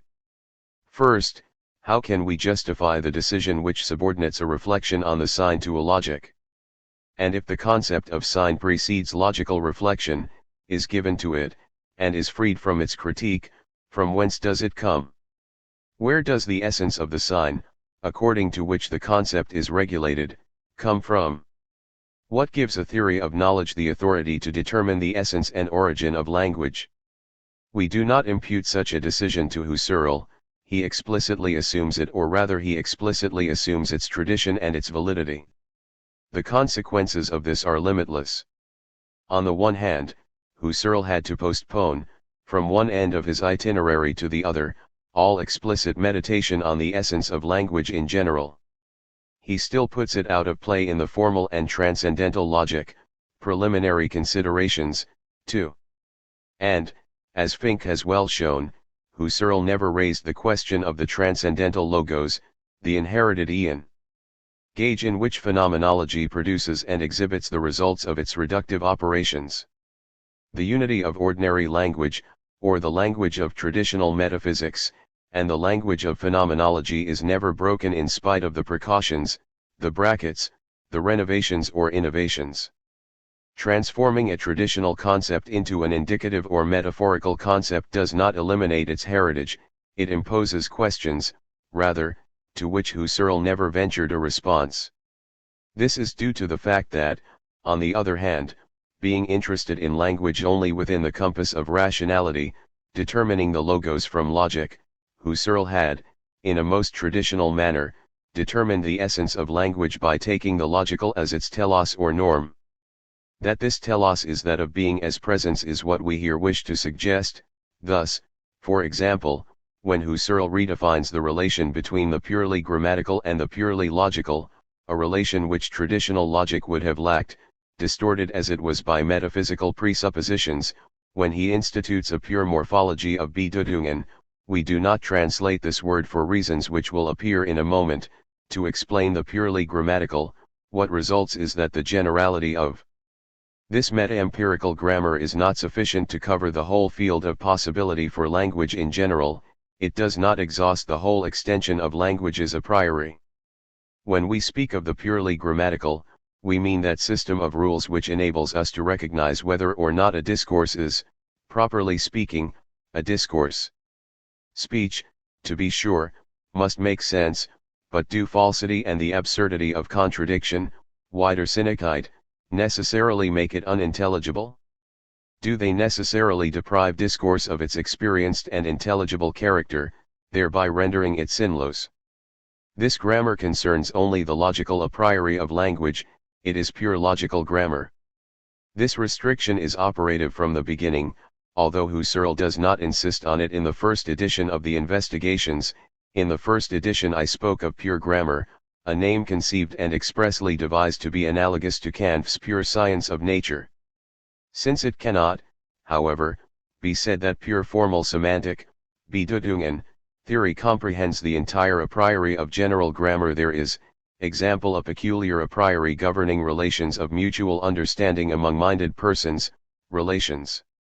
Very important for grammar talk of pure logical grammar is to be preferred. 5. The delineation of the logical a priori within the general a priori of language does not set apart a region, rather it designates, as we shall see, the dignity of a telos, the purity of a norm, and the essence of a destination.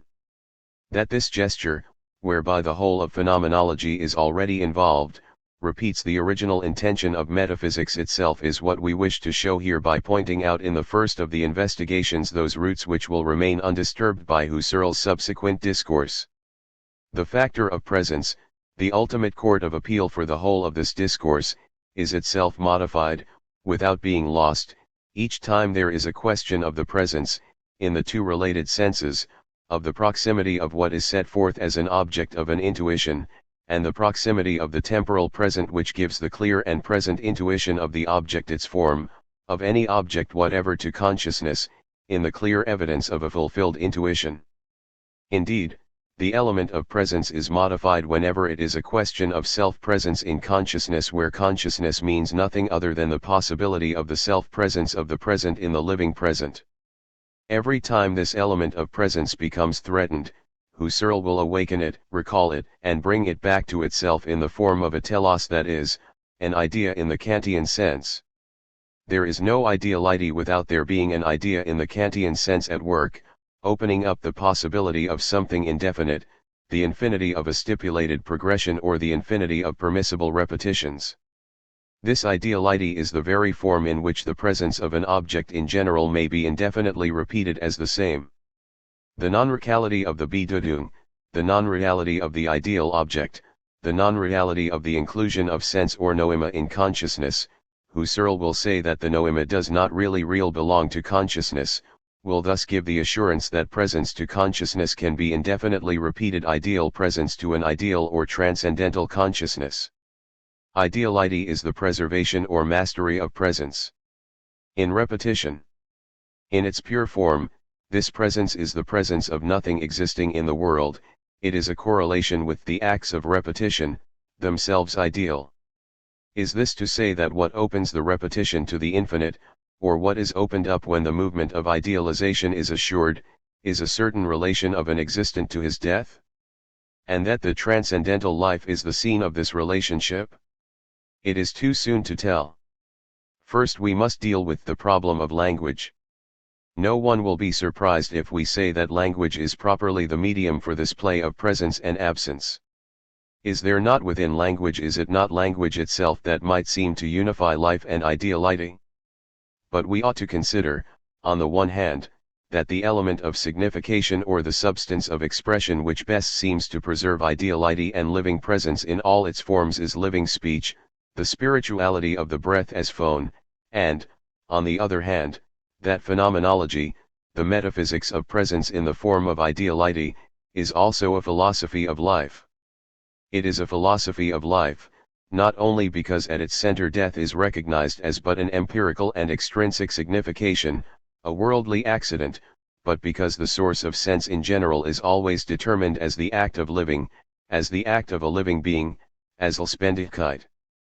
But the unity of living, the focus of Lebendigkeit which diffracts its light in all the fundamental concepts of phenomenology, Leben, or Lebnis, Lebendige Gegenwart, Geistigkeit, etc., escapes the transcendental reduction and, as unity of worldly life, even opens up the way for it. When the empirical life, or even the region of the purely psychic, is bracketed, it is still a transcendental life or, in the final instance, the transcendentality of a living present that Husserl uncovers. and yet he thematizes the concept of life without as much as raising the question of its unity. The soulless, seelenloses, consciousness, whose essential possibility is redeemed in ideas I, 54, is still a living transcendental consciousness.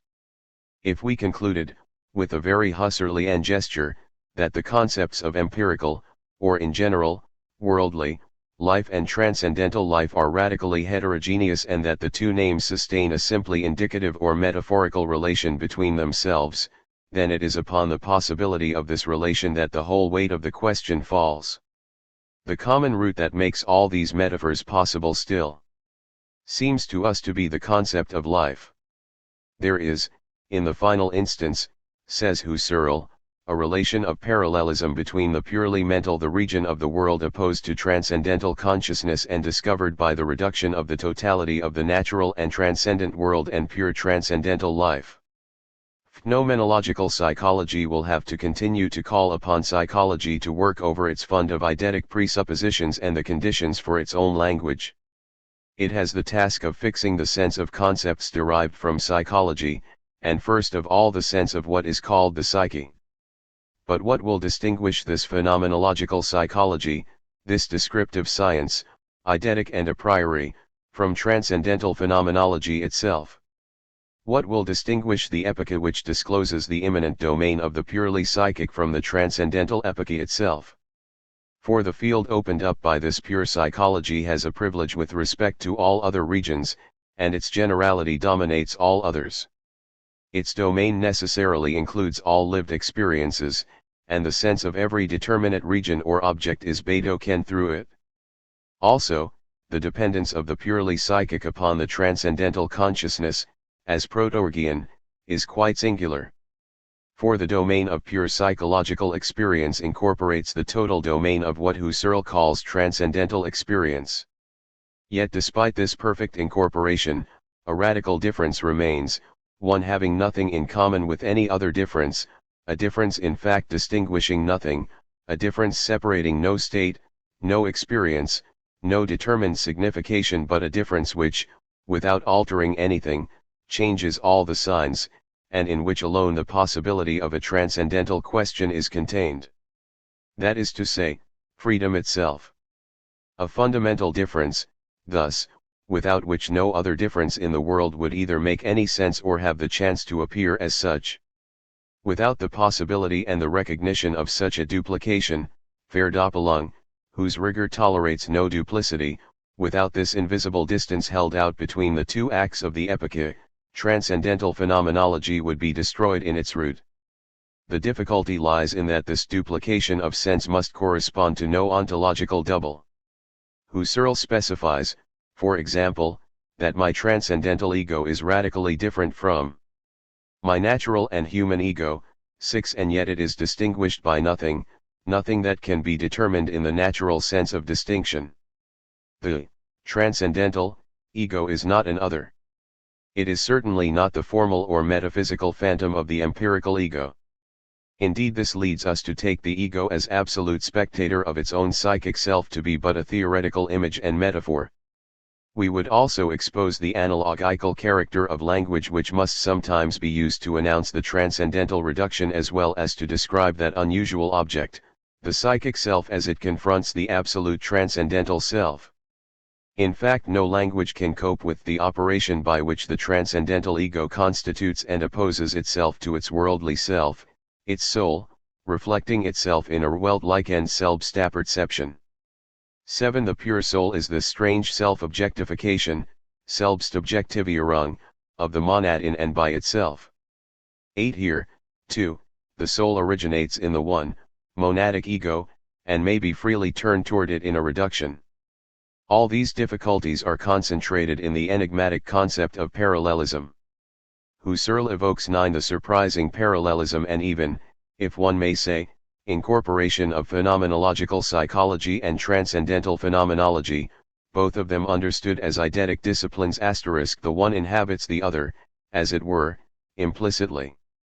This nothing that distinguishes the parallels, this nothing without which precisely no explication, that is, no language, could be freely developed in the service of truth without being deformed by some reed contact, this nothing without which no transcendental, that is, philosophical, question could be opened, this nothing arises, so to speak, when the totality of the world is neutralized in its existence and is reduced to its phenomenal being.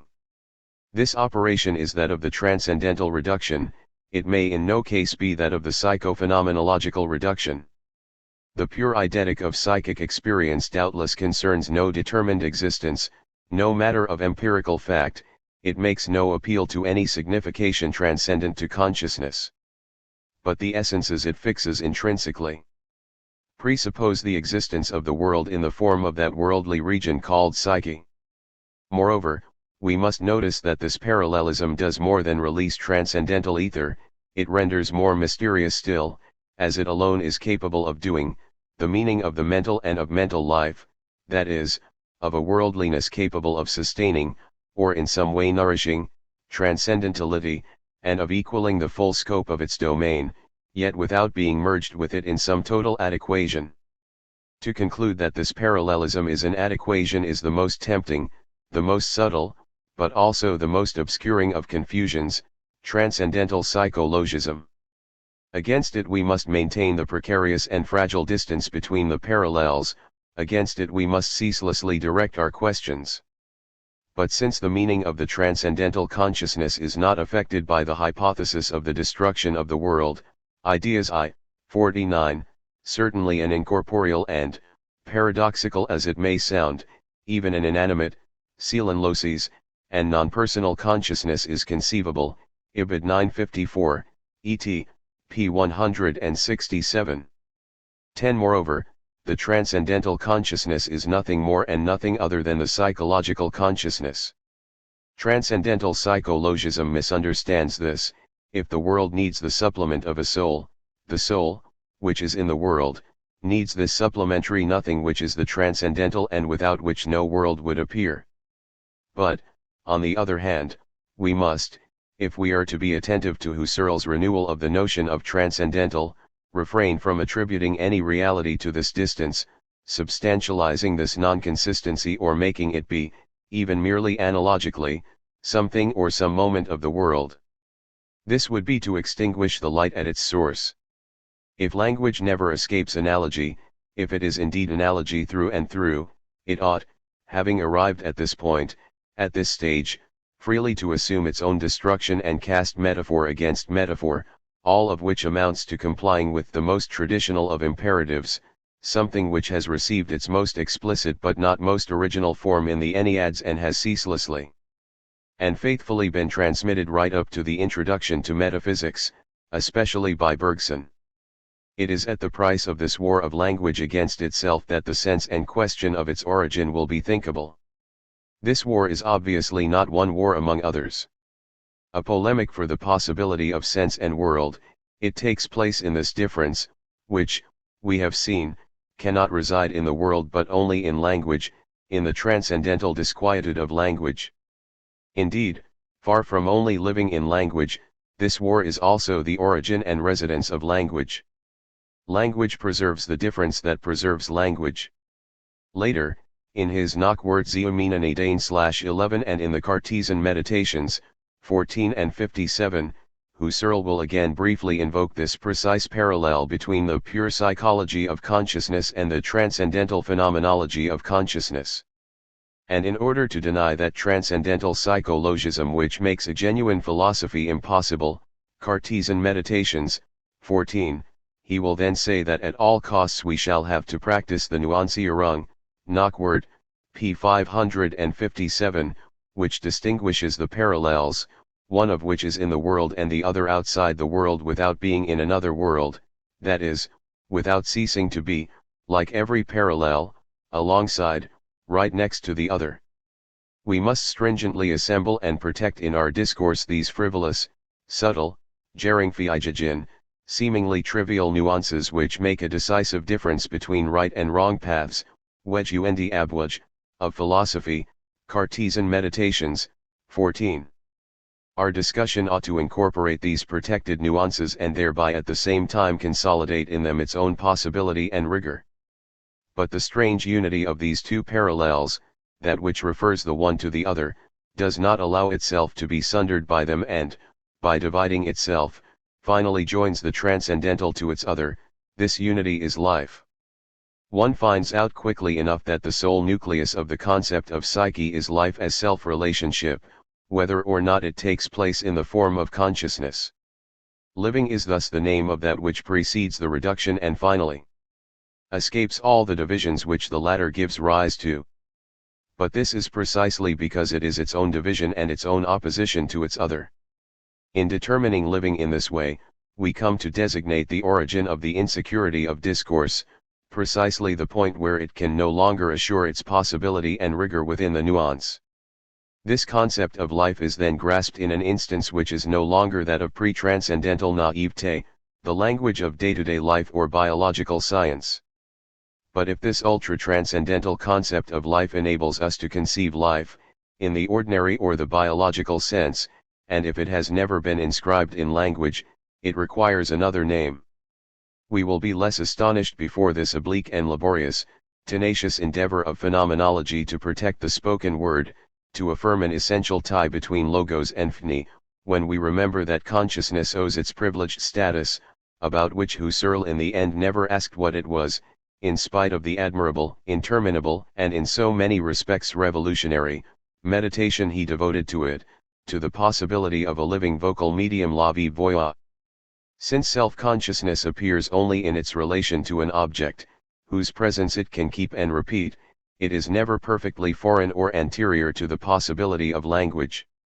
Husserl no doubt did want to maintain, as we shall see, an originally silent, pre-expressive stratum of experience. But since the possibility of constituting ideal objects belongs to the essence of consciousness, and since these ideal objects are historical products, only appearing thanks to acts of creation or intending, the element of consciousness and the element of language will be more and more difficult to discern. Will not their indiscernibility introduce non-presence and difference, mediation, signs, referral back, etc., in the heart of self-presence? This difficulty calls for a response. This response is the voice la voix. The voice is richly and profoundly enigmatic in all that it here seems to answer. That the voice simulates the conservation of presence, and that the history of spoken language is the archives of the simulation, this at once prevents us from considering the difficulty to which, in Husserl's phenomenology, the voice answers as a difficulty of the system or a contradiction proper to it. This prevents us also from describing the simulation, whose structure is of an infinite complexity, as an illustration, phantasm, or hallucination. These last concepts, on the contrary, refer to the simulation of language as well as to their common root. It remains that this difficulty structures the whole of Husserl's discourse and that we ought to recognize the work involved therein. Husserl will radicalize the necessary privilege of the von Euro 9 which is implied by the whole history of metaphysics, and exploit all its resources with the greatest critical refinement. For it is not in the sonorous substance or in the physical voice, in the body of speech in the world, that he will recognize an original affinity with the logos in general, but in the voice phenomenologically taken, speech in its transcendental flesh, in the breath, the intentional animation that transforms the body of the word into flesh, makes of the corpor a Leib, a geistige Leiblichkeit. The phenomenological voice would be the spiritual flesh that continues to speak and be present to itself, to hear itself in the absence of the world. Of course, what one accords to the voice is accorded to the language of words, a language constituted of unities which one might have believed irreducible, which cannot be broken down, joining the signified concept to the signifying phonic complex. Despite the vigilance of the description, a perhaps naive treatment of the concept of word has doubtless left unresolved the tension of the two major motifs in phenomenology, the purity of formalism and the radicality of intuitionism. That the privilege of presence as consciousness can be established, that is, historically constituted and demonstrated only by virtue of the excellence of the voice, is a truism which has never occupied the forefront of the phenomenological stage. In a mode neither simply operative nor directly thematic, in a place neither central nor peripheral, the necessity of this truism seems to have assured itself a sort of hold throughout phenomenology. The nature of this hold is poorly conceived in the concepts habitually sanctioned in the philosophy of the history of philosophy. But our purpose here is not directly to meditate upon the form of this hold but only to show it already and powerfully at work from the start, in the first of the logical investigations. Husserl begins by pointing out a confusion.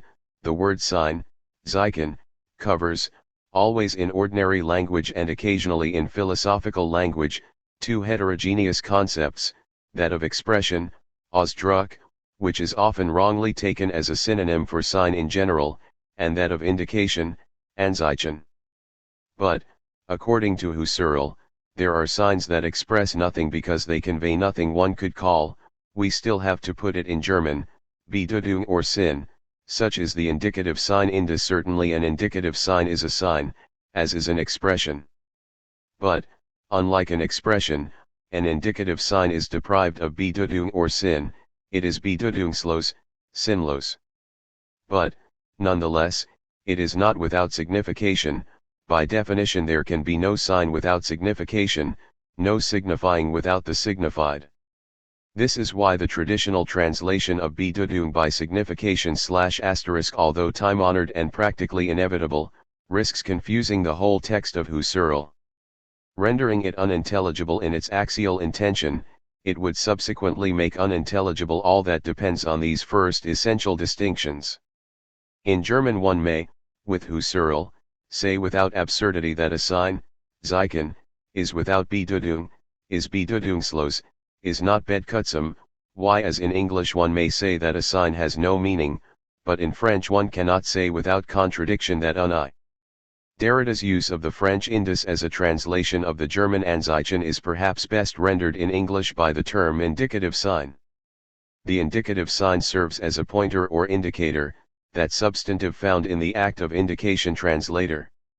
Signa lacks signification.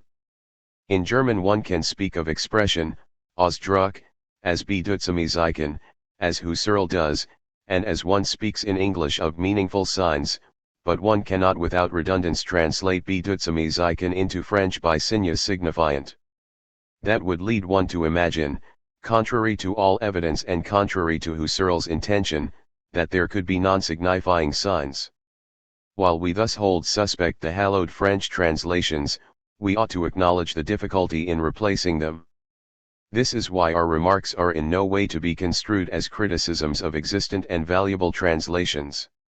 We will nonetheless try to propose solutions halfway between commentary and translation, which are meant to be restricted to Husserl's texts themselves.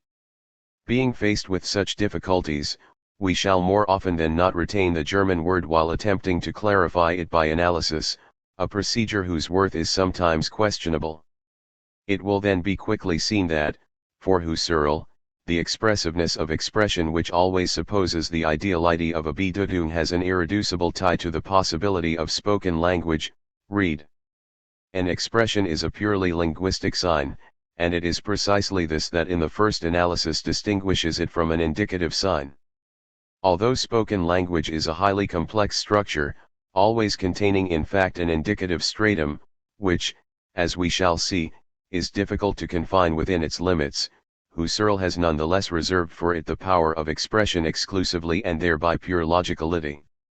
Without forcing Husserl's intention we could perhaps define, if not translate, bedeuten by mean or want to say, in French, vouloir dire, in the sense that a speaking subject, expressing himself, as Husserl says, about something, means or wants to say veut dire something and that an expression likewise means or wants to say something. 2. One would thus be assured that the meaning, Bedeutung, is always what a discourse or somebody wants to say. What is conveyed, then, is always a linguistic sense, a discursive content. Everyone knows that, contrary to Freya, Husserl in the Investigations makes no distinction between Sinn and Bedeutung.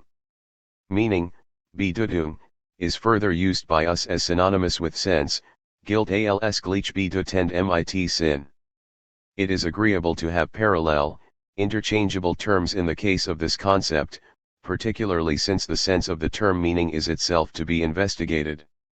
A further consideration is our ingrained tendency to use the two words as synonymous, a circumstance which makes it seem rather a dubious step if their meanings are differentiated, and if, as G. Freya has proposed, we use one for meaning in our sense, and the other for the objects expressed.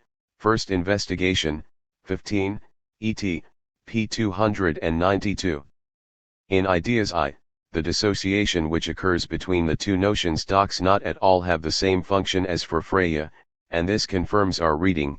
Meaning is reserved for the content in the ideal sense of verbal expression, spoken language, while sense, sin, covers the whole noematic sphere right down to its non-expressive stratum.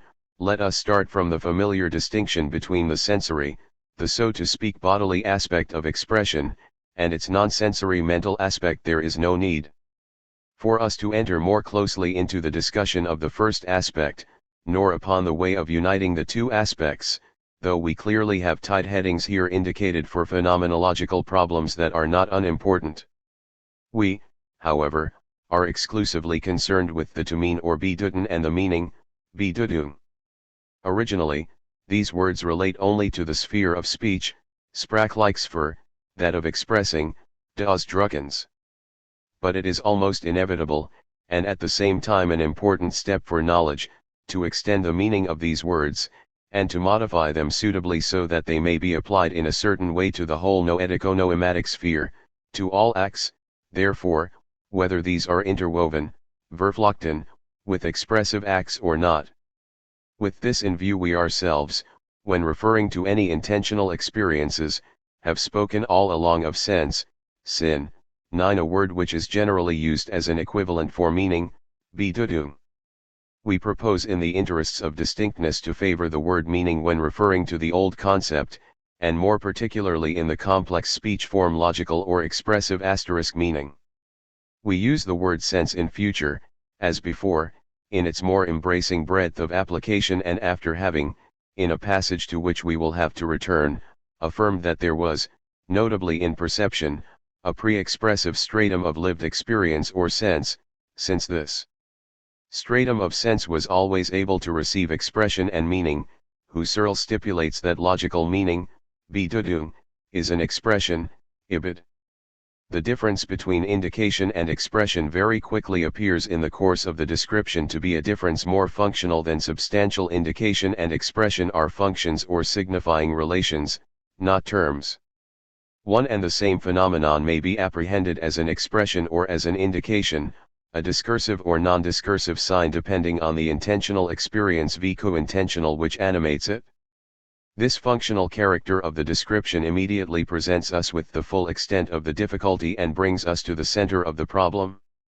Two functions may be interwoven or entangled in the same concatenation of signs, the same signification.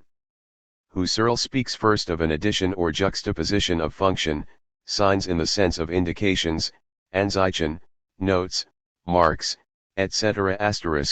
Do not express anything, unless they happen to fulfill a meaning as well as neben, alongside. The italics are Husserl's an indicative function. But several lines further he speaks of an intimate involvement, an entanglement, Verflechtung. This word will often reappear at decisive moments, and this is not fortuitous. In the very first paragraph he says, meaning, bedeuten, in communicative speech, in mitteilender Rede, is always interwoven, verflochten, with such an indicative relation *wc know already in fact that the discursive sign, and consequently the meaning, is always involved, always caught up in an indicative system. Caught up is the same as contaminated. Husserl wants to grasp the expressive and logical purity of meaning as the possibility of logos. In fact and always, allzeit verflochten ist, to the extent to which the meaning is taken up in communicative speech. To be sure, as we shall see, communication itself is for Husserl a stratum extrinsic to expression.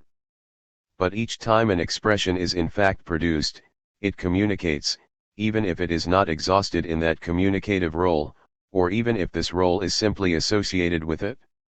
We will have to clarify the modalities of this interweaving.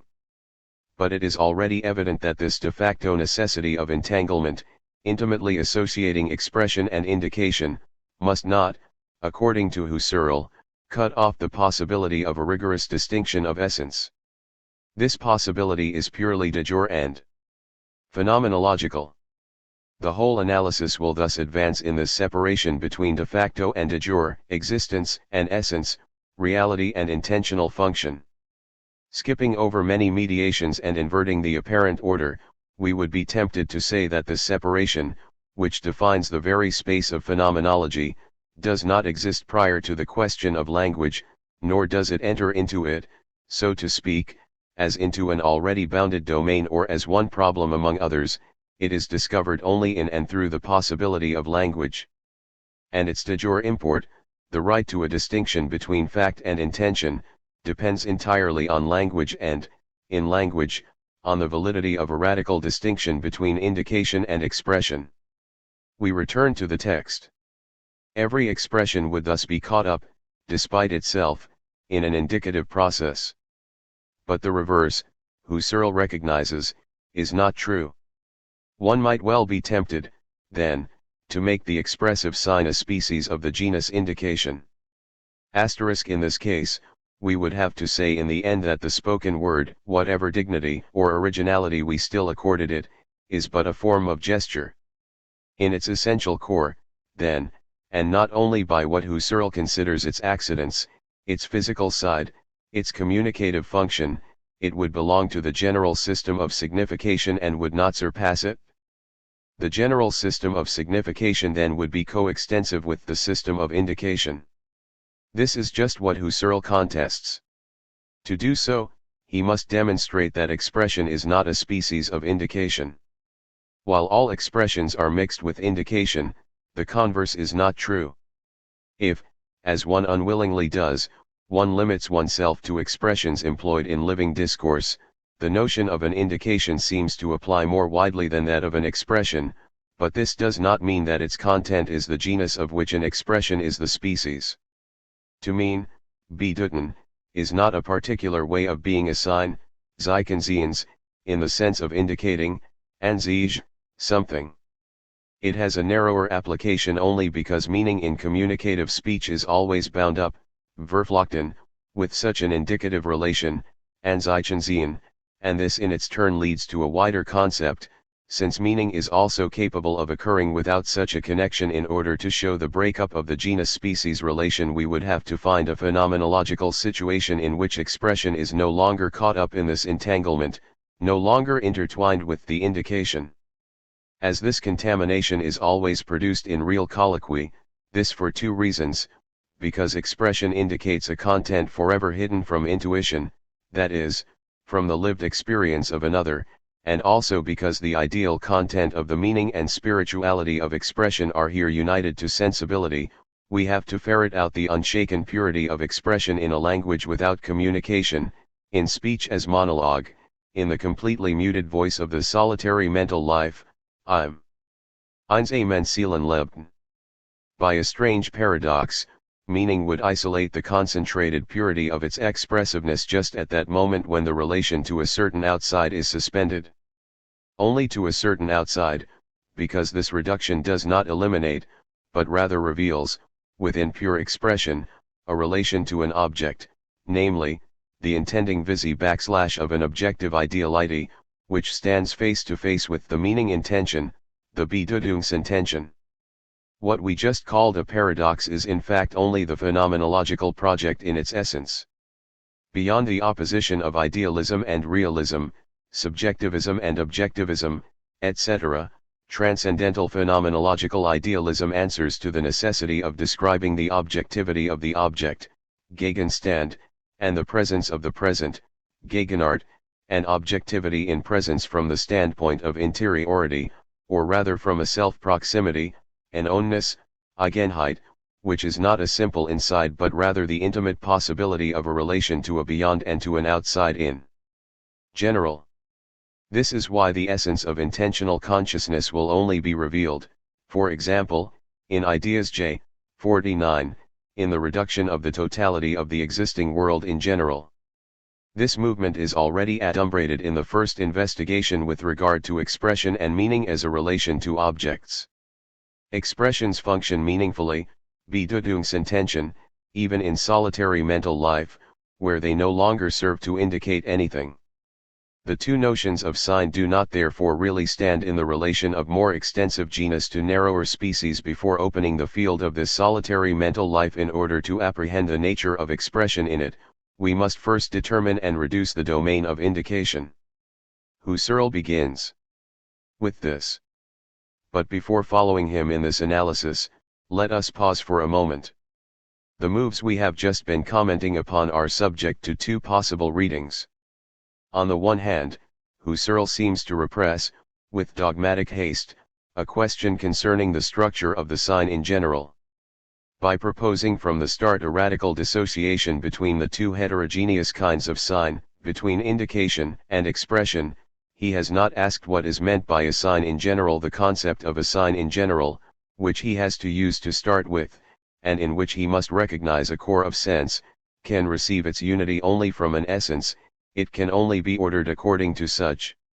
The latter must be recognized in an essential structure of experience and within a familiar horizon. In order to understand the word sign at the opening of the problem, we must already have a pre-comprehension of the essence, the function, or essential structure of the sign in general. Only later on will we be able eventually to distinguish between sign as indication and sign as expression, even if these two kinds of sign are not ordered according to relations of genus and species.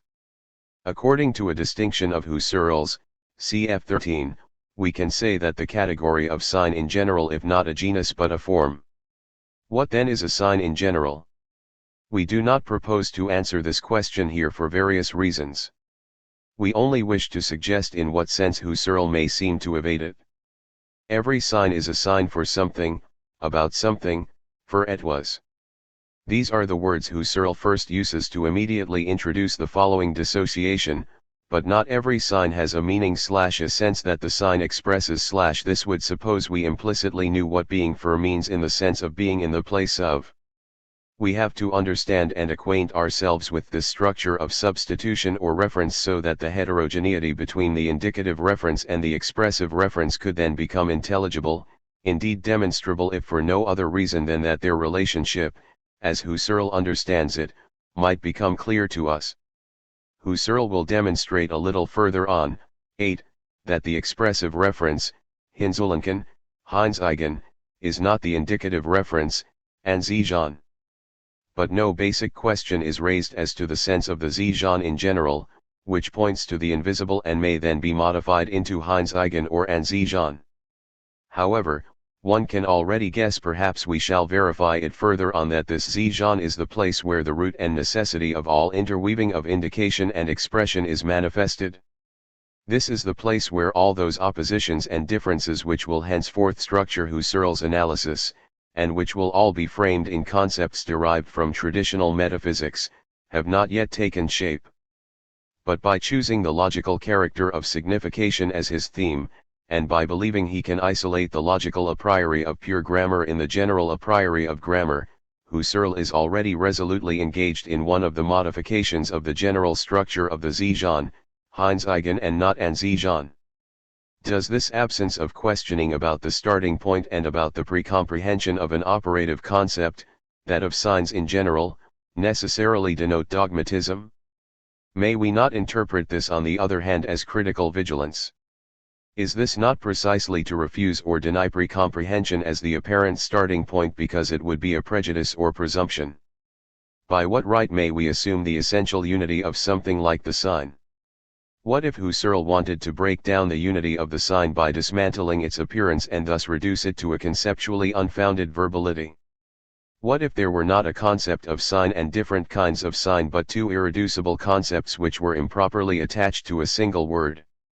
At the beginning of the second section Husserl speaks precisely of the two concepts attached to the word sign / in reproaching him for not beginning by asking himself about the being of the sign in general. Do we not extend a precipitate confidence to the unity of a word?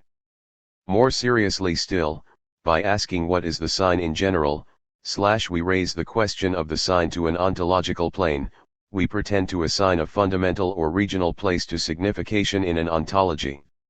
This would be a classical procedure. One would subject sign to truth, language to being, speech to thought, and writing to speech.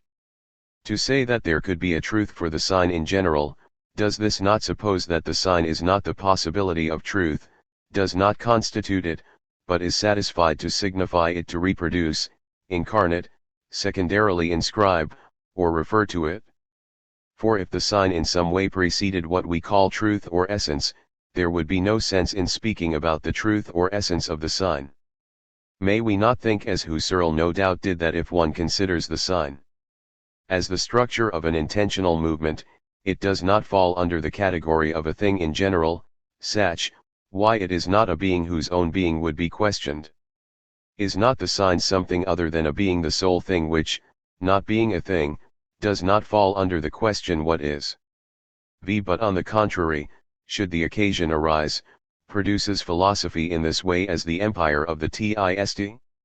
In affirming that logical meaning, Bedeutung, is an expression, that there is theoretical truth only in a statement, one in resolutely concerning himself with hengistic expression as the possibility of truth, and in not presupposing the essential unity of the sign, Husserl might seem to reverse the traditional procedure and, in the activity of signification, attend to what, although it has no truth in itself, conditions the movement and concept of truth.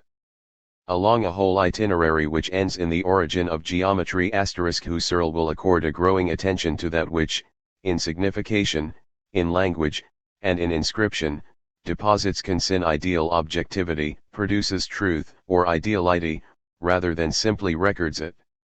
But this last move is not simple. This is our problem, and we shall have to return to it. The historic destiny of phenomenology seems in any case to be contained in these two motifs. On the one hand, phenomenology is the reduction of naive ontology, the return to an active constitution of sense and value, to the activity of a life which produces truth and value in general through its signs. But at the same time, without being simply juxtaposed to this move, another factor 3. A very frequent affirmation, from the logical investigations, cf. example introduction, 2, right up until the origin of geometry. 4. Der Ursprung der Geometrik als intentional historisches Problem, ed.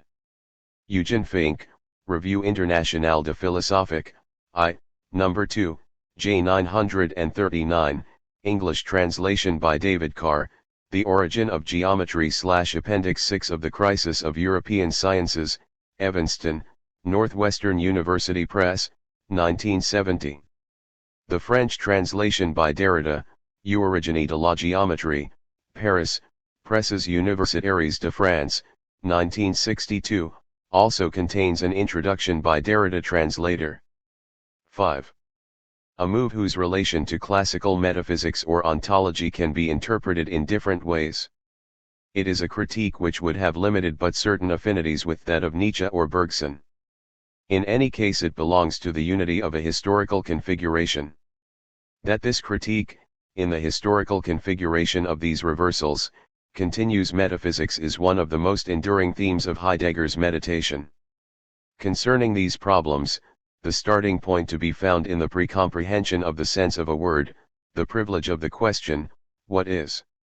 The relations between language and being or truth, the belonging to a classical ontology, etc. It is only by a superficial reading of Heidegger's texts that one could conclude that these texts themselves fall under these, Heidegger's own objections. We think, on the contrary, without being able to go into it here, that no one before has better escaped them. This does not mean, of course, that one often escapes them afterwards. This metaphysical attachment is evidenced in the theme to which we now return, the extrinsic relation of the indicative sign to expression. Husserl devotes only 3 paragraphs to the essence of indication 99 and, in the same chapter, 11 paragraphs to expression. His logical and epistemological concern here is to secure the originality of expression as meaning and as relation to an ideal object. The treatment of indication therefore must be brief, preliminary, and reductive. Indication must be set aside, abstracted, and reduced as an extrinsic and empirical phenomenon, even if it is in fact closely related to expression, empirically interwoven with expression. But such a reduction is difficult.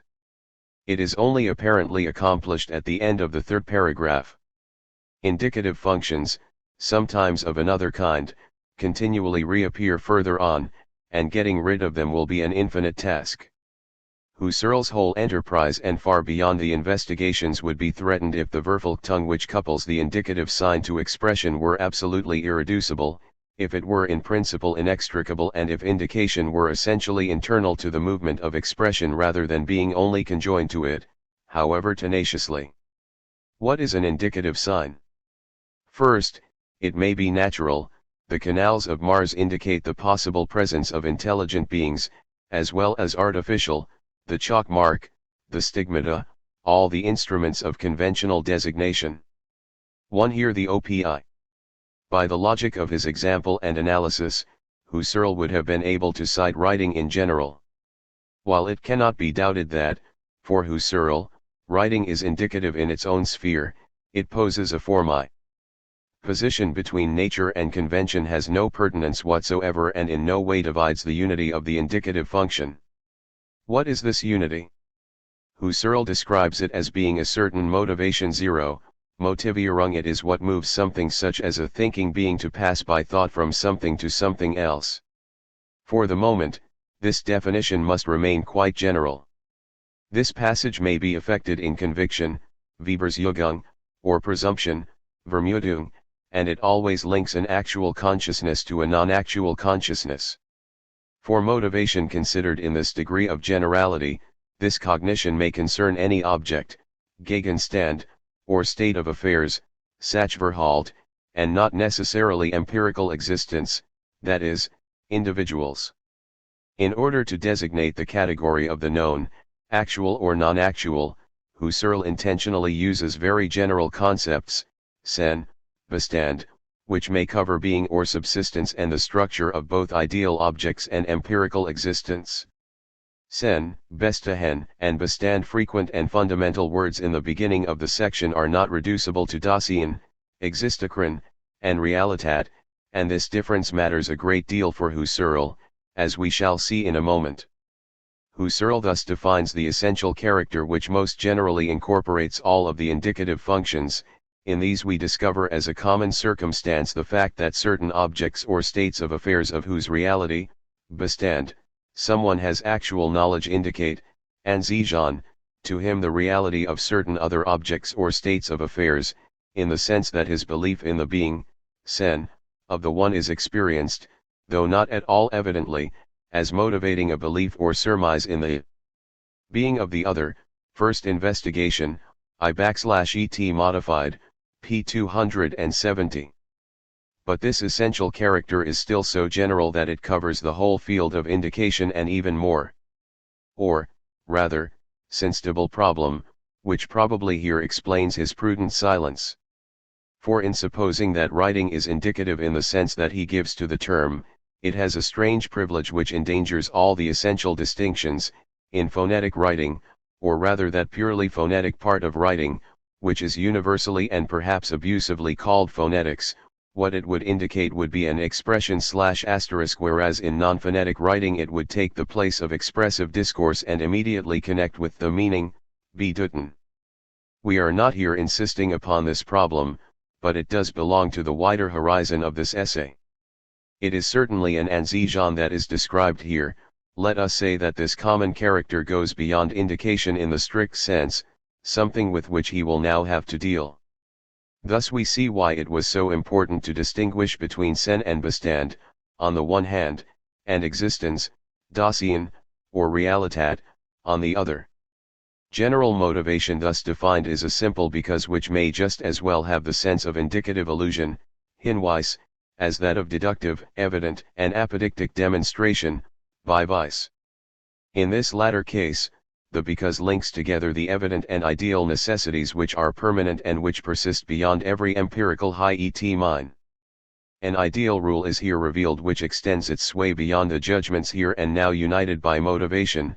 In a supra-empirical generality it comprehends as such all judgments having a like content, all judgments, even, having a like form. 3. Et. p. 271. Motivations jinking together lived experiences, as well as acts which grasp necessary and evident idealities and ideal objectivities, may belong to the contingent and empirical order of non-evident indication. However, the relations which unite the contents of ideal objects in evident demonstration are not cases of indication. The whole analysis of section 3 demonstrates the following: 1. Even if A indicates B with complete empirical certitude, with the highest probability, this indication will never be a demonstration of apodictic necessities or, to employ classical terms, truths of reason in contrast to truths of fact. 2. Even if, on the contrary, indication does seem to intervene in a demonstration, it will always be on the side of psychic motivations, acts, beliefs, etc., and never on the side of the content of the truths involved. This indispensable distinction between Hinweis and Beweis, indication and demonstration, does not merely pose a problem whose form is analogous to the one which we raised earlier apropos of the Zijan.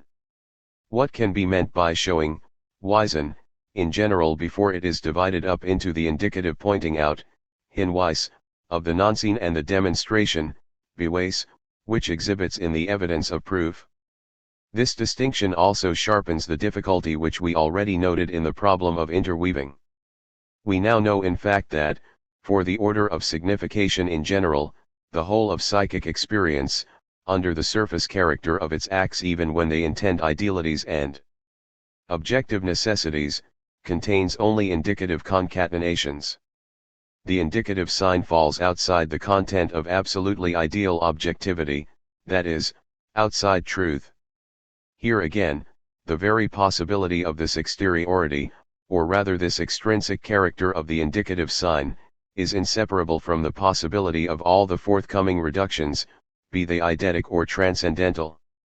Having its origin in the phenomena of association, to and always connecting empirical existence in the world, indicative signification in language will cover everything that falls subject to the reductions, factuality, worldly existence, essential non-necessity, non-evidence, etc. Would we not be already justified in saying that the whole future problem of the reduction and all the conceptual differences in which it is articulated, fact/essence, worldliness/transcendentality, and all the oppositions systematically involved with it, are opened up in a divergence between two kinds of signs? And would we not be right again in saying that this system is set up at the same time as this divergence, if not in it and as a result of it? Does not the concept of parallelism, which defines the relations between the purely psychic which is in the world and the purely transcendental which is not, and which thus sums up the whole enigma of Husserl's phenomenology, already present itself here in the form of a relation between two modes of signification? And yet Husserl, who never wanted to assimilate experience in general, empirical or transcendental, with language, will ceaselessly strive to keep signification outside the self-presence of transcendental life. The question we have just raised brings us from commentary to interpretation.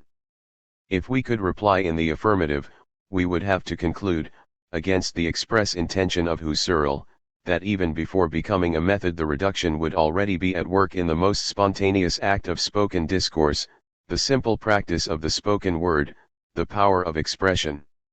Although this conclusion would constitute for us in a certain sense the truth of phenomenology, it would at a certain level contradict the express intention of Husserl for two sorts of reasons. For on the one hand, as we mentioned above, Husserl believes in the existence of a pre-expressive and pre-linguistic stratum of sense, which the reduction must sometimes disclose by excluding the stratum of language. On the other hand, although there is no expression and meaning without speech, not everything in speech is expressive. Although discourse would not be possible without an expressive core, one could almost say that the totality of speech is caught up in an indicative web. Let us suppose that indication is excluded, expression remains. What is expression? It is a sign charged with meaning. Husserl undertakes to define meaning, Bedeutung, in section 5 of the first investigation, expressions as meaningful signs, Ausdrücke als bedeutsame Zeichen. Expressions are signs which want to say, which mean. A. Meaning doubtless comes to the sign and transforms it into expression only by means of speech, oral discourse. From indicative signs we distinguish meaningful signs, i.e., expressions, 5, et. p. 275. But why expressions and why meaningful signs? This can only be explained by bringing together a whole sheaf of reasons, unified by a single underlying intention. 1. Expression is exteriorization. It imparts to a certain outside a sense which is first found in a certain inside. We suggested above that this outside and this inside were absolutely primordial. The outside is neither nature, nor the world, nor a real exterior relative to consciousness. We can now be more precise. The meaning, Bedeuten, intends an outside which is that of an ideal object. This outside is then expressed and goes forth beyond itself into another outside, which is always in consciousness. For, as we shall see, the expressive discourse, as such and in essence, has no need of being effectively uttered in the world. Expressions as meaningful signs are a twofold. Going forth beyond itself of the sense, sin, in itself, existing in consciousness, in the with oneself or before oneself, which Husserl first determined as solitary mental life. Later, after the discovery of the transcendental reduction, he will describe this solitary life of the soul as the noetic noematic sphere of consciousness. If, by anticipation and for greater clarity, we refer to the corresponding sections in Ideas I, we see how the unproductive stratum of expression comes to reflect, to mirror, wider Spiegeln, every other intentionality in both its form and its content. The relation to objectivity thus denotes a pre-expressive, vorausdrücklich, intentionality aiming at a sense which is to be transformed into meaning and expression. It is not self-evident, however, that this repeated and reflected going forth toward the noematic sense and then toward expression is an unproductive reduplication, especially if we consider that by being unproductive Husserl understands the productivity that exhausts itself in expressing, and in the form of the conceptual introduced with this function too. We shall have to return to this. We only wanted to note here what expression means for Husserl, the going forth beyond itself of an act, then of a sense, which can remain in itself, however, only in speech, in the phenomenological voice. 2. The word expression is already required in the investigations for another reason. Expression is a voluntary exteriorization, it is meant, conscious through, and intentional. There is no expression without the intention of a subject animating the sign, giving it a geistigkeil in indication. The animation has two limits, the body of the sign, which is not merely a breath, and that which is indicated, an existence in the world. In expression the intention is absolutely explicit because it animates a voice which may remain entirely internal, and because the expressed is a meaning, Bedeutung, that is, an ideality existing nowhere in the world. 3. That there can be no expression without voluntary intention can be confirmed from another point of view. If expression is always inhabited and animated by a meaning, Bedeuten, why as wanting to say, this is because, for Husserl, the two Ideas J, 124, et. p. 321. Elsewhere we examine more closely the problem of meaning and expression in Ideas I, cf. La Fermi et le Volwardier, Notes sur la phenoménologie du langage, Revue Internationale de Philosophique, Lsci, September 1967, 277-99. This essay is translated below, pages 107-28, as Form and Meaning. Bedeutung, the interpretation or the understanding of the Bedeutung, can never take place outside oral discourse, read. Only such discourse is subject to a Bedeutung, which is never primarily reading, but rather listening. What means, i.e., that which the meaning means to say the meaning, Bedeutung is left up to whoever is speaking, insofar as he says what he wants to say, what he means to say expressly, explicitly, and consciously. Let us examine this. Husserl recognizes that his use of the word expression is somewhat forced. but the constraint thus exercised over language clears up his own intentions and at the same time reveals a common fund of metaphysical implications. We shall lay down, for provisional intelligibility, that all speech, read, and every part of speech, read till, as also each sign that is essentially of the same sort, shall count as an expression, whether or not such speech is actually uttered, urklich geredet, or addressed with communicative intent to any persons or not. Thus everything that constitutes the effectiveness of what is uttered, the physical incarnation of the meaning, the body of speech, which in its ideality belongs to an empirically determined language, is, if not outside discourse, at least foreign to the nature of expression as such, foreign to that pure intention without which there could be no speech. The whole stratum of empirical effectiveness, that is, the factual totality of speech, thus belongs to indication, which is still more extensive than we had realized. The effectiveness, the totality of the events of discourse, is indicative, not only because it is in the world, but also because it retains in itself something of the nature of an involuntary association. For if intentionality never simply meant will, it certainly does seem that in the order of expressive experiences, supposing it to be limited, Husserl regards intentional consciousness and voluntary consciousness as synonymous. And if we should come to think as Husserl will authorize us to do in Ideas I, that every intentional lived experience may in principle be taken up again in an expressive experience, we would perhaps have to conclude that, in spite of all the themes of receptive or intuitive intentionality and passive genesis, the concept of intentionality remains caught up in the tradition of a voluntaristic metaphysics, that is, perhaps, in metaphysics as such. The explicit teleology that commands the whole of transcendental phenomenology would be at bottom nothing but a transcendental voluntarism. Sense wants to be signified, it is expressed only in a meaning vulvardier, which is none other than a wanting to tell itself proper to the presence of sense. This explains why everything that escapes the pure spiritual intention, the pure animation by Geist, that is, the will, is excluded from meaning, Bedeuten, and thus from expression. What is excluded is, for example, facial expressions, gestures, the whole of the body and the mundane register, in a word, the whole of the visible and spatial as such.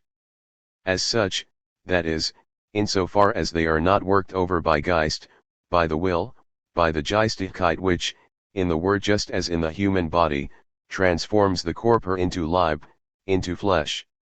The opposition between body and soul is not only at the center of this doctrine of signification, it is confirmed by it, and, as has always been at bottom the case in philosophy, it depends upon an interpretation of language.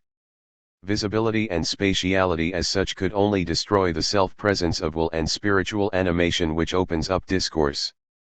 They are literally the death of that self-presence. Thus, such a definition excludes, from expression, facial expression and the various gestures which involuntarily, bemühlkerlich, accompany speech without communicative intent, or those in which a man's mental states achieve understandable expression for his environment, without the added help of speech. Such utterances, Äußerungen, are not expressions in the sense in which a case of speech, read, is an expression. They are not phenomenally one with the experiences made manifest in them in the consciousness of the man who manifests them, as is the case with speech. In such manifestations one man communicates nothing to another, their utterance involves no intent to put certain thoughts on record expressively, in Ausdrucksgleicher wise, whether for the man himself, in his solitary state, or for others. Such expressions, in short, have properly speaking, no meaning. They do not have anything to say, for they do not want to say anything. In the order of signification, explicit intention is an intention to express. What is implicit does not belong to the essence of speech. What Husserl here affirms concerning gestures and facial expressions would certainly hold a fortiori for preconscious or unconscious language.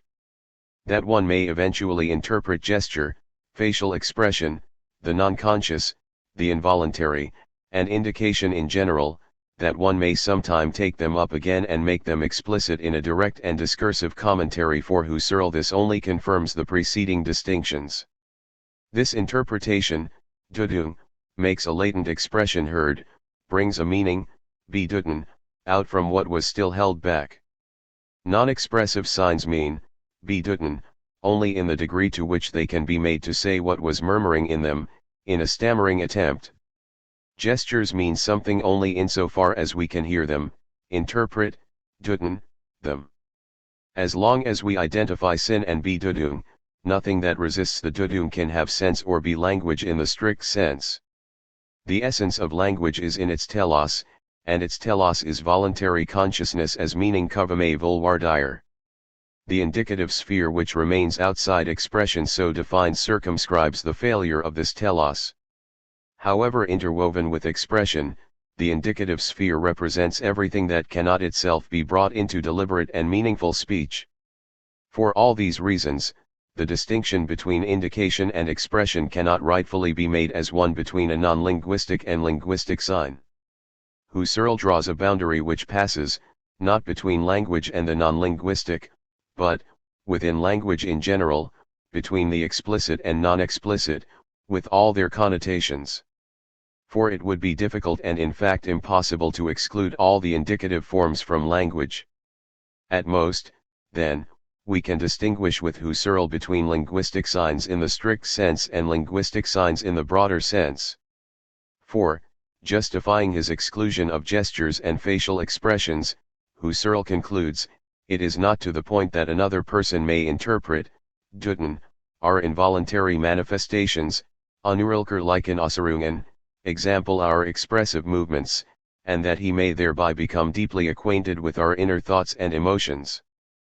These manifestations or utterances mean, Bedeutung, something to him in so far as he interprets, deutet, them, but even for him they are without meaning, Bedeutungen, in the special sense in which verbal signs have meaning, im Pertinenten Sinn sprachlicher Zeichen they only mean in the sense of indicating. 5, et. p. 275, this leads us to seek the limit of the indicative field still further. Even for him who finds something discursive in another person's gestures, the indicative manifestations of the other are not thereby transformed into expressions. It is he, the interpreter, who expresses himself about them. In the relation to the other perhaps there is something that makes indication irreducible. b. It does not suffice, in short, to recognize oral discourse as the medium of expressivity. Once we have excluded all the non-discursive signs immediately given as extrinsic to speech, gestures, facial expressions, etc., there still remains a considerable sphere of the non-expressive within speech itself. This non-expressiveness is not only restricted to the physical aspect of expression, the sensible sign, the articulate sound complex, the written sign on paper. A mere distinction between physical signs and sense-giving experiences is by no means enough, and not at all enough for logical purposes. 6, et. p. 276. Considering now the non-physical side of speech, Husserl excludes from it, as belonging to indication, everything that belongs to the communication or manifestation of mental experiences. The move which justifies this exclusion should teach us a great deal about the metaphysical tenor of this phenomenology. The themes which will arise therein will never again be re-examined by Husserl, on the contrary, they will repeatedly be confirmed. They will lead us to think that in the final analysis what separates expression from indication could be called the immediate non-self presence of the living present. The elements of worldly existence, of what is natural or empirical, of sensibility, of association, etc., which determine the concept of indication, will perhaps, certainly across a number of mediations we can anticipate, find their ultimate unity in this non-presence. And this non-presence to itself of the living present will simultaneously qualify the relation to others in general as well as the relation to the self involved in temporalization. This takes form slowly, prudently, but rigorously in the investigations. We have seen that the difference between indication and expression was functional or intentional, and not substantial. Husserl can thus think that some elements of a substantially discursive order, words, parts of speech in general, function in certain cases as indicative signs. And this indicative function of speech is everywhere at work. All speech inasmuch as it is engaged in communication and manifests. Lived experience operates as indication. In this way words act like gestures. Or rather, the very concept of gesture would have to be determined on the basis of indication as what is not expressive. Husserl indeed admits that expression is originally framed to serve the function of communication, first investigation, 7. And yet expression itself is never purely expression as long as it fulfills this original function, only when communication is suspended can pure expression appear. What in effect happens in communication? Sensible phenomena, audible or visible, etc., are animated through the sense-giving acts of a subject, whose intention is to be simultaneously understood by another subject. But the animation cannot be pure and complete, for it must traverse, and to some degree lose itself in, the opaqueness of a body. Such sharing of communication becomes a possibility if the auditor also understands the speaker's intention.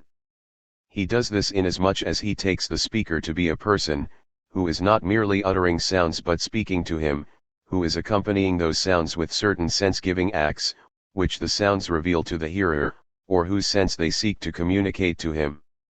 What first makes mental commerce possible, and turns connected speech into discourse, lies in the correlation among the corresponding physical and mental experiences of communicating persons which is affected by the physical side of speech, 7, et. p. 277. Everything in my speech which is destined to manifest an experience to another must pass by the mediation of its physical side. This irreducible mediation involves every expression in an indicative operation. The manifesting function, Kunstgebend function, is an indicative function. Here we find the core of indication. Indication takes place whenever the sense-giving act, the animating intention, the living spirituality of the meaning intention, is not fully present.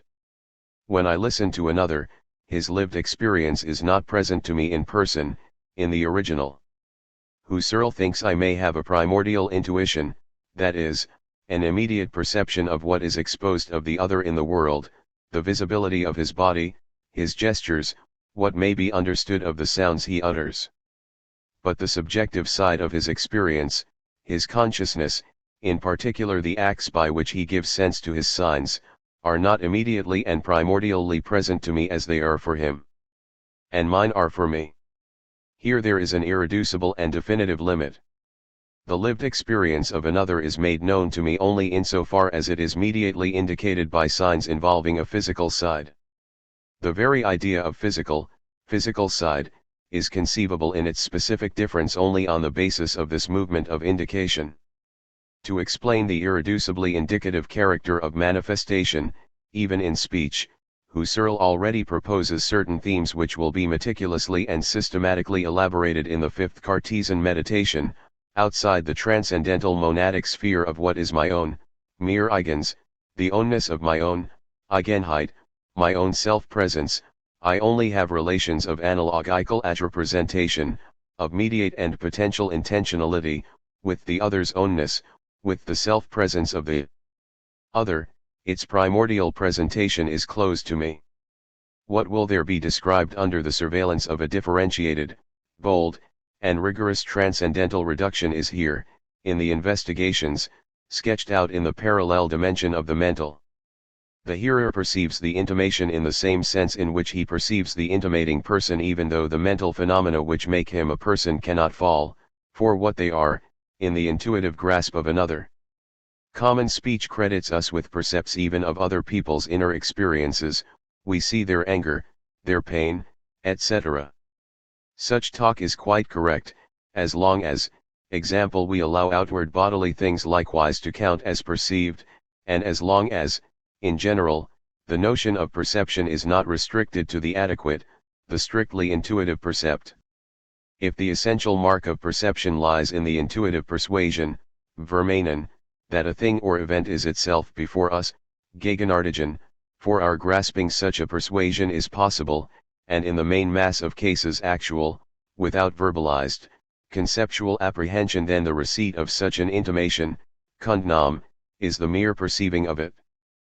The hearer perceives the speaker as manifesting certain inner experiences, and to that extent he also perceives these experiences themselves. He does not, however, himself experience them. He has not an inner but an outer percept of them. Here we have the big difference between the real grasp of what is inadequate intuition, and the putative, vermint-like an asterisk, grasp of what is on a basis of inadequate, though intuitive, presentation. In the former case we have to do with an experienced, in the latter case with a presumed, supponuerts, being, to which no truth corresponds at all. Mutual understanding demands a certain correlation among the mental acts mutually unfolded in intimation and in the receipt of such intimation, but not at all their exact resemblance. The notion of presence is the core of this demonstration. If communication or intimation, kunkabi, is essentially indicative, this is because we have no primordial intuition of the presence of the other's lived experience. Whenever the immediate and full presence of the signified is concealed, the signifier will be of an indicative nature. This is why kunkabi, which has been translated a bit loosely by manifestation intimation in Findlay's English translation, does not manifest, indeed, renders nothing manifest, if by manifest we mean evident, open, and presented in person. The kunkabi announces and at the same time conceals that which it is to inform us about. All speech, or rather everything in speech which does not restore the immediate presence of the signified content, is inexpressive. Pure expression will be the pure active intention, spirit, psyche, life, will, of an act of meaning, bedoeling, that animates a speech whose content, bedoeling, is present. It is present not in nature, since only indication takes place in nature and across space, but in consciousness. Thus it is present to an inner intuition or perception. We have just understood why the intuition to which it is present cannot be that of the other person in communication.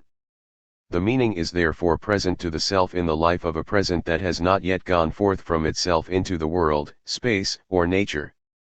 All these goings forth effectively exile this life of self-presence in indications. We know now that indication, which thus far includes practically the whole surface of language, is the process of death at work in signs. As soon as the other appears, indicative language, another name for the relation with death, can no longer be effaced. The relation with the other as non-presence is thus impure expression.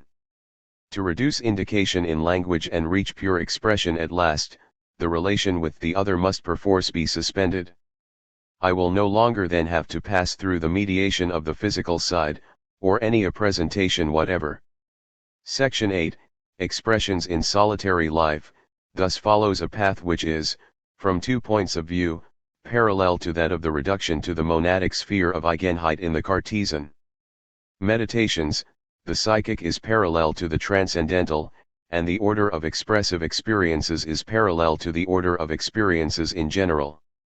So far we have considered expressions as used in communication, which last depends essentially on the fact that they operate indicatively. But expressions also play a great part in uncommunicated, interior mental life. This change in function plainly has nothing to do with whatever makes an expression an expression. Expressions continue to have meanings, bedoelingen, as they had before, and the same meanings as in dialogue. A word only ceases to be a word when our interest stops at its sensory contour, when it becomes a mere sound pattern. But when we live in the understanding of a word, it expresses something and the same thing, whether we address it to anyone or not. It seems clear, therefore, that an expression's meaning, bedoeling, and whatever else pertains to it essentially, cannot coincide with its feats of intimation. 8, et. Pages 278 to 79. The first advantage of this reduction to the interior monologue is that the physical event of language there seems absent. Insofar as the unity of the word what lets it be recognized as a word, the same word, the unity of a sound pattern and a sense is not to be confused with the multiple sensible events of its employment or taken to depend on them. The sameness of the word is ideal, it is the ideal possibility of repetition, and it loses nothing by the reduction of any empirical event marked by its appearance, nor all of them. although what we are to use as an indication, the distinctive sign, must be perceived by us as existent. The unity of a word owes nothing to its existence, Dasein, existence. Its being an expression owes nothing to any worldly or empirical existence, etc. It needs no empirical body but only the ideal and identical form of this body insofar as this form is animated by a meaning. Thus in solitary mental life the pure unity of expression as such should at last be restored to me. Is this to say that in speaking to myself I communicate nothing to myself? Are the Kundgabi, the manifesting, and Kundnam, the cognizance taken of the manifested, suspended then? Is non-presence reduced and, with it, indication, the analogical detour, etc.? Do I not then modify myself? Do I learn nothing about myself? Husserl considers the objection and then dismisses it. Shall one say that in soliloquy one speaks to oneself, and employs words as signs, Zeichen, i.e., as indications, Anzeichen, of one's own inner experiences? I cannot think such a view acceptable. 8, et. p. 279. Husserl's argumentation is decisive here, we must follow it closely. The whole theory of signification introduced in this first chapter devoted to essential distinctions would collapse if the Kundgabi/Kundnam function could not be reduced in the sphere of my own lived experiences. In short, if the ideal or absolute solitude of subjectivity proper still needed indications to constitute its own relation to itself. We see unmistakably that in the end the need for indications simply means the need for signs. For it is more and more clear that, despite the initial distinction between an indicative sign and an expressive sign, only an indication is truly a sign for Husserl. The full expression, that is, as we shall see later on, the meaning-filled intention, departs in a certain manner from the concept of the sign. In the phrase just quoted, we can read, as signs, i.e., as indications / but for the moment let us consider that as a slip of the tongue, the truth of which will be revealed only as we go on. Rather than say as signs, i.e., as indications, als Zeichen, and mlich als Anzeichen, let us say signs, namely, signs in the form of indications. For on the surface of his text Husserl continues for the moment to respect the initial distinction between two kinds of signs. To demonstrate that indication no longer functions in solitary mental life, Husserl begins by noting the difference between two kinds of reference as Eigen, which we must avoid translating as indication, for reasons of convention, as well as for fear of destroying the coherence of the text, let us say, arbitrarily, showing, and reference as Anzeichen, indication. If in the silent monologue, as everywhere else, words function as signs, and if everywhere they can be said to show something, Eigen, then in this case, Husserl tells us, the passage from expression to sense, from the signifier to the signified, is no longer indication. The Eigen is not an Anzeichen, for this passage, or this reference, occurs without any existence, Dasein, existence, whereas in indication an existing sign or empirical event refers to a content whose existence is at least presumed, and it motivates our anticipation or conviction of the existence of what is indicated. An indicative sign cannot be conceived without the category of empirical, which is to say only probable, existence. Husserl will thus define worldly existence in contrast to the existence of the ego cogito. The reduction to the monologue is really a putting of empirical worldly existence between brackets. In solitary mental life we no longer use real, wirkliche, words, but only imagined, vorgestellt, words. And lived experience about which we were wondering whether it might not be indicated to the speaking subject by himself does not have to be so indicated because it is immediately certain and present to itself. While in real communication existing signs indicate other existences which are only probable and mediately evoked, in the monologue, when expression is full, 5 non-existent signs show significations, Bedeutungen, that are ideal, and thus non-existent, and certain, for they are presented to intuition. The certitude of inner existence, Husserl thinks, has no need to be signified. It is immediately present to itself. It is living consciousness. In the interior monologue, a word is thus only represented. It can occur in the imagination, fantasy. We content ourselves with imagining the word, whose existence is thus neutralized. In this imagination, this imaginary representation, Fantasievorstellung, of the word, we no longer need the empirical three. To avoid confusing and multiplying the difficulties, we shall here consider only the perfect expression, that by which the Bedeutungsintention is filled. We can do this to the extent that this fullness is, as we shall see, the telos and completion of what Husserl wants to isolate here by the terms meaning and expression. Non-fulfillment of expressions will give rise to new problems that we shall encounter later on. Here is the passage we are referring to, but if we reflect on the relation of expression to meaning, Bedeutung, and to this end break up our complex, intimately unified experience of the sense-filled expression, into the two factors of word and sense, the word comes before us as intrinsically indifferent, whereas the sense seems the thing aimed at by the verbal sign and meant by its means. The expression seems to direct interest away from itself towards its sense, von sich abwendend auf den Sinn. Hinzulenken, and to point, hinzuziehen, to the latter. But this pointing, hinzeigen, is not an indication, das Anziehen, in the sense previously discussed. The existence, Dasein, of the sign neither motivates the existence of the meaning, Bedeutung, nor, properly expressed, our belief in the meaning's existence. What we are to use as an indication, the distinctive sign, must be perceived by us as existent, als Dasein.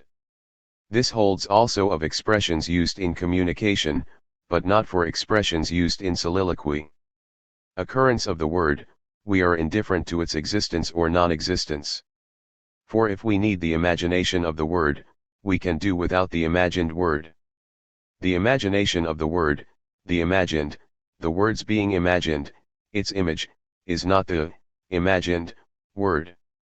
In the same way as, in the perception of the word, perceived or appearing, which is in the world belongs to a radically different order from that of the perception or appearing of the words being perceived, so the imagined word is of a radically heterogeneous order from that of the imagination of the word.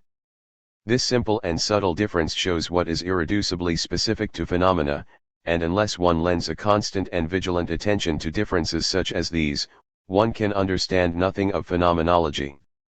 But why is Husserl not content with the difference between the existing, or perceived, word and the perception or being perceived, the phenomenon, of the word?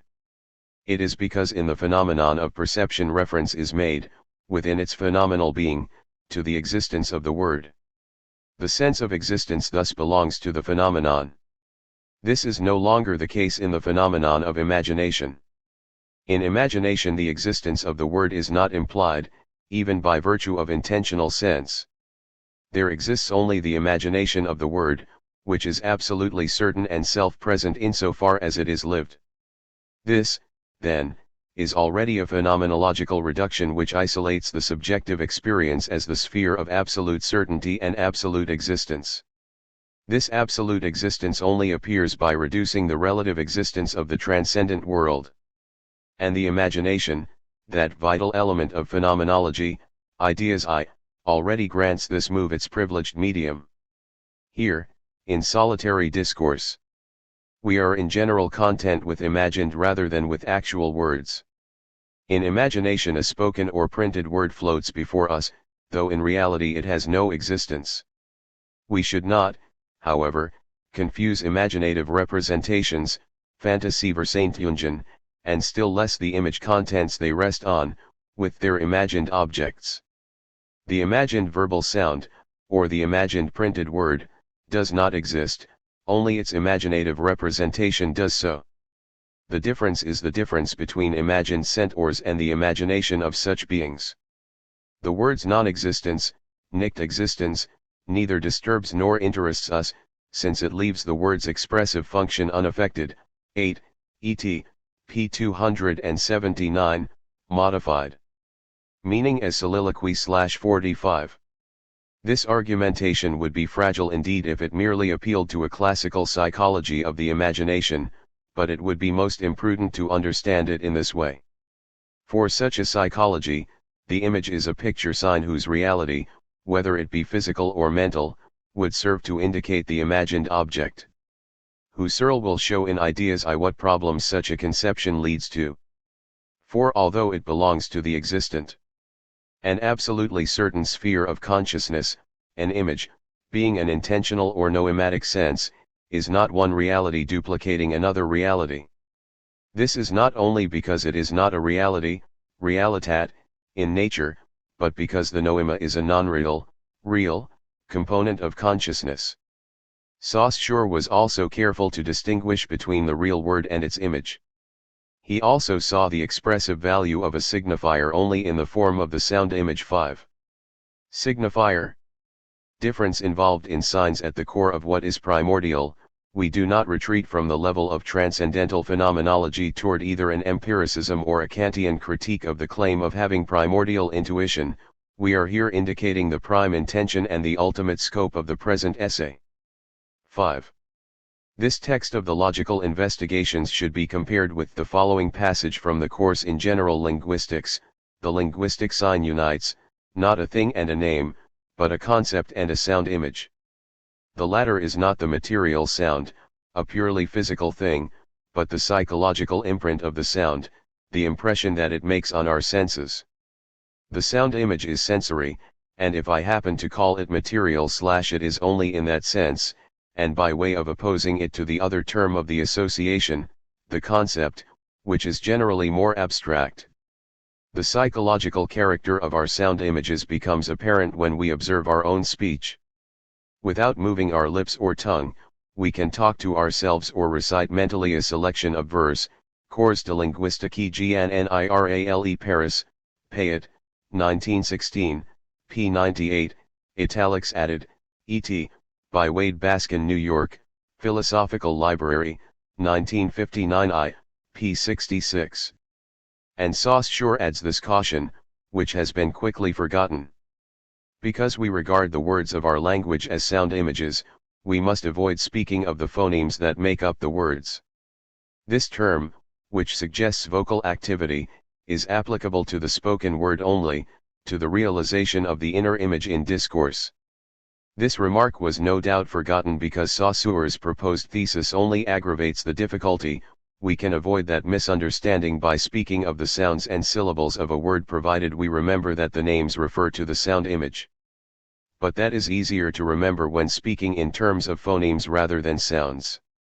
Sounds are conceivable outside real vocal activity only insofar as they can be taken as objects in nature more easily than can phonemes. To avoid other misunderstandings, Saussure concludes, ambiguity would disappear if the three notions involved here were designated by three names, each suggesting and opposing the others. I propose to retain the word sign to designate the whole and to replace concept and sound image respectively by signified and signified, p. 67. The equivalencies signifier / expression and signified / Bedeutung could be posited were not the Bedeuten / Bedeutung / sense / object structure much more complex for Husserl than for Saussure. The operation means sound image. But, not taking the phenomenological precaution, Saussure makes the sound image, the signifier as mental impression, into a reality whose sole originality is to be internal, which is only to shift the problem without resolving it. But if in the investigations Husserl conducts his description within the realm of the mental rather than the transcendental, he nonetheless distinguishes the essential components of a structure that will be delineated in Ideas I. Phenomenal experience does not belong to reality, realitat. In it, certain elements really, real, belong to consciousness, hyl euro, morph, and noesis, but the noematic content, the sense, is a non-real, real, component of the experience. 6. The irreality of inner discourse is thus a most differentiated structure. Husserl writes with precision, though without emphasis, a spoken or printed word floats before us, though in reality it has no existence. We should not, however, confuse imaginative representations, fantasy Verstellen, and still less are underlining the image contents they rest on, with their imagined objects.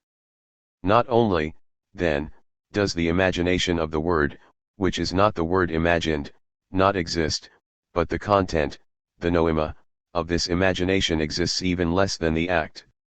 Let us recall the object and crux of this demonstration.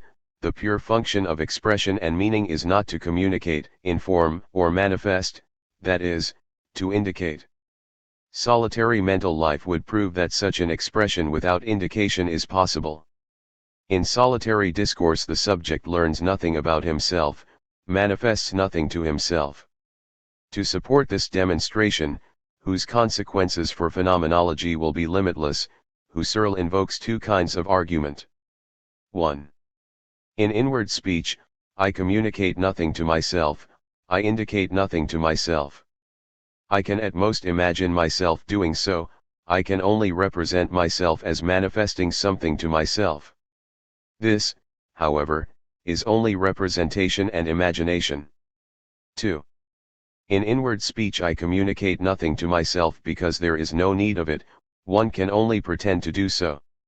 Such an operation, the self-communication of the self, could not take place because it would make no sense, and it would make no sense because there would be no finality to it. The existence of mental acts does not have to be indicated. Let us recall that in general only an existence can be indicated, because it is immediately present to the subject in the present moment. Let us first read the paragraph that ties these two arguments together.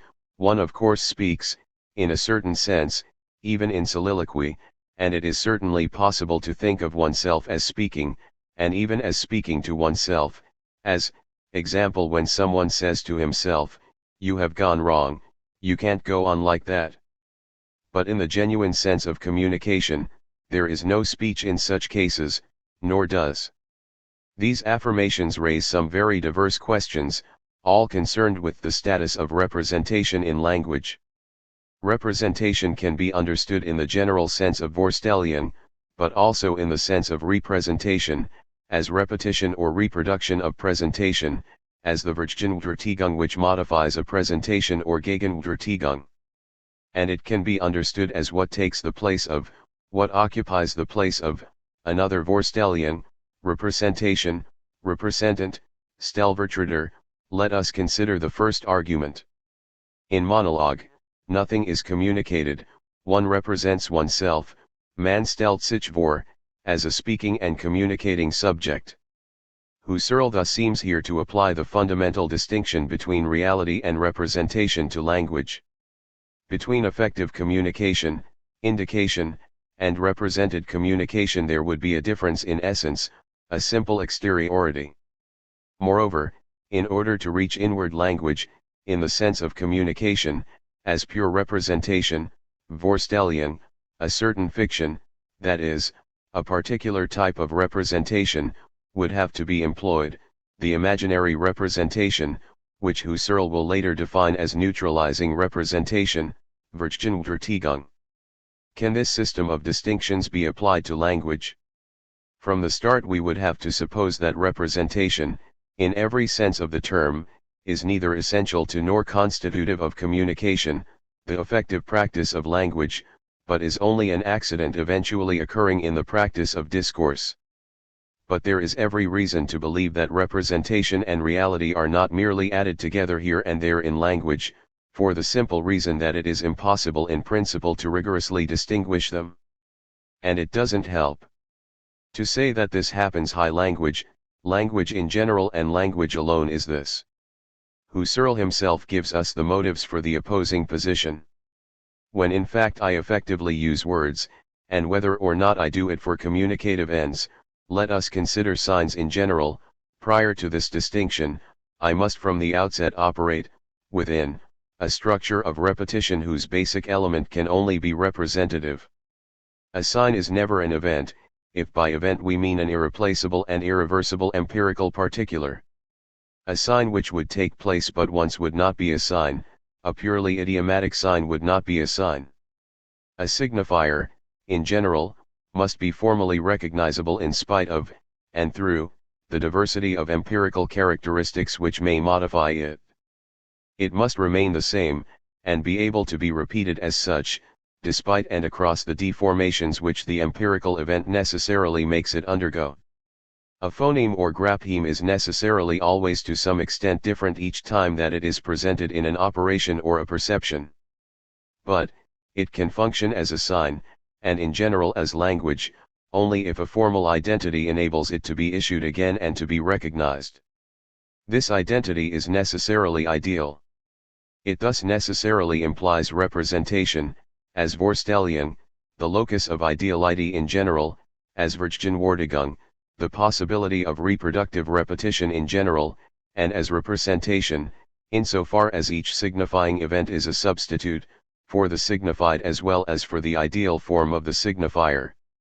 Since this representative structure is signification itself, I cannot enter into an effective discourse without being from the start involved in unlimited representation. One might object that it is precisely this exclusively representative character of expression that Husserl wants to bring out by his hypothesis of solitary discourse, which would retain the essence of speech while dropping its communicative and indicative shell. Moreover, one might object that we have precisely formulated our question with Husserlian concepts. We have indeed.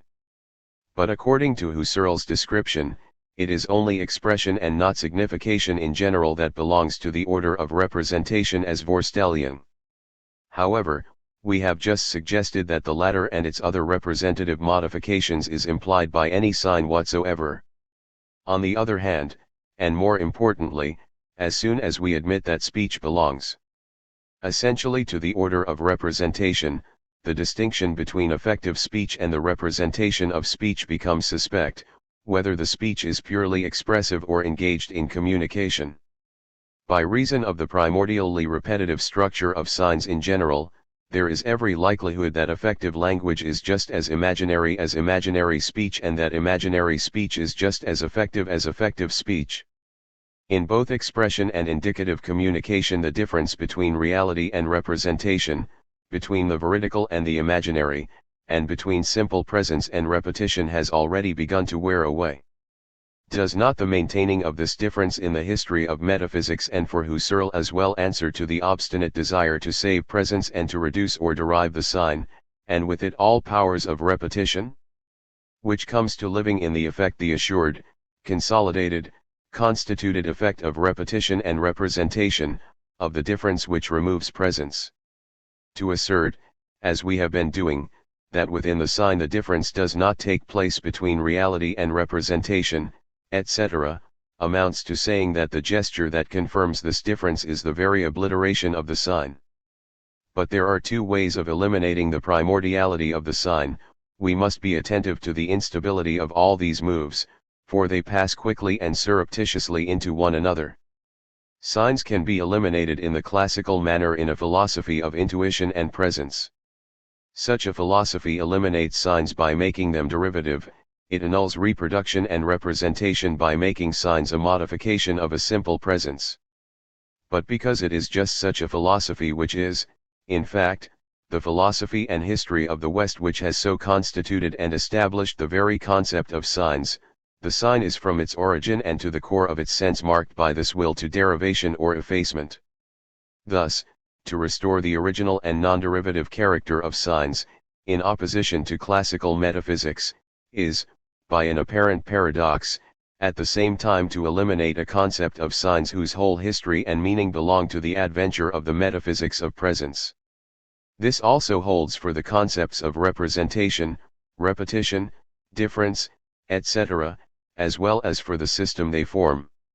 For the present and for some time to come, the movement of that schema will only be capable of working over the language of metaphysics from within, from a certain sphere of problems inside that language. No doubt this work has already begun. We shall have to grasp what happens inside language when the closure of metaphysics is announced.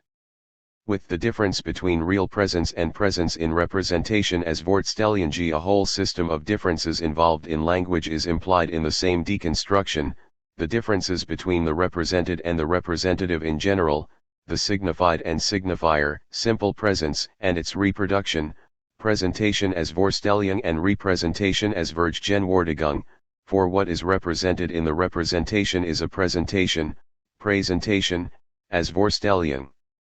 We thus come against Husserls express intention to make the Vorstellung itself, and as such, depend on the possibility of representation, Vergegenwärtigung. The presence of the present is derived from repetition and not the reverse. While this is against Husserls express intention, it does take into account what is implied by his description of the movement of temporalization and of the relation with the other, as will perhaps become clear later on. The concept of ideality naturally has to be at the center of such a question. According to Husserl, the structure of speech can only be described in terms of ideality. There is the ideality of the sensible form of the signifier, for example, the word, which must remain the same and can do so only as an ideality. There is, moreover, the ideality of the signified, of the Bedeutung, or intended sense, which is not to be confused with the act of intending or with the object, for the latter two need not necessarily be ideal. Finally, in certain cases there is the ideality of the object itself, which then assures the ideal transparency and perfect univocity of language. This is what happens in the exact sciences. 2. But this ideality, which is but another name for the permanence of the same and the possibility of its repetition, does not exist in the world, and it does not come from another world. It depends entirely on the possibility of acts of repetition. It is constituted by this possibility. Its being is proportionate to the power of repetition. Absolute ideality is the correlate of a possibility of indefinite repetition. It could therefore be said that being is determined by Husserl as ideality, that is, as repetition.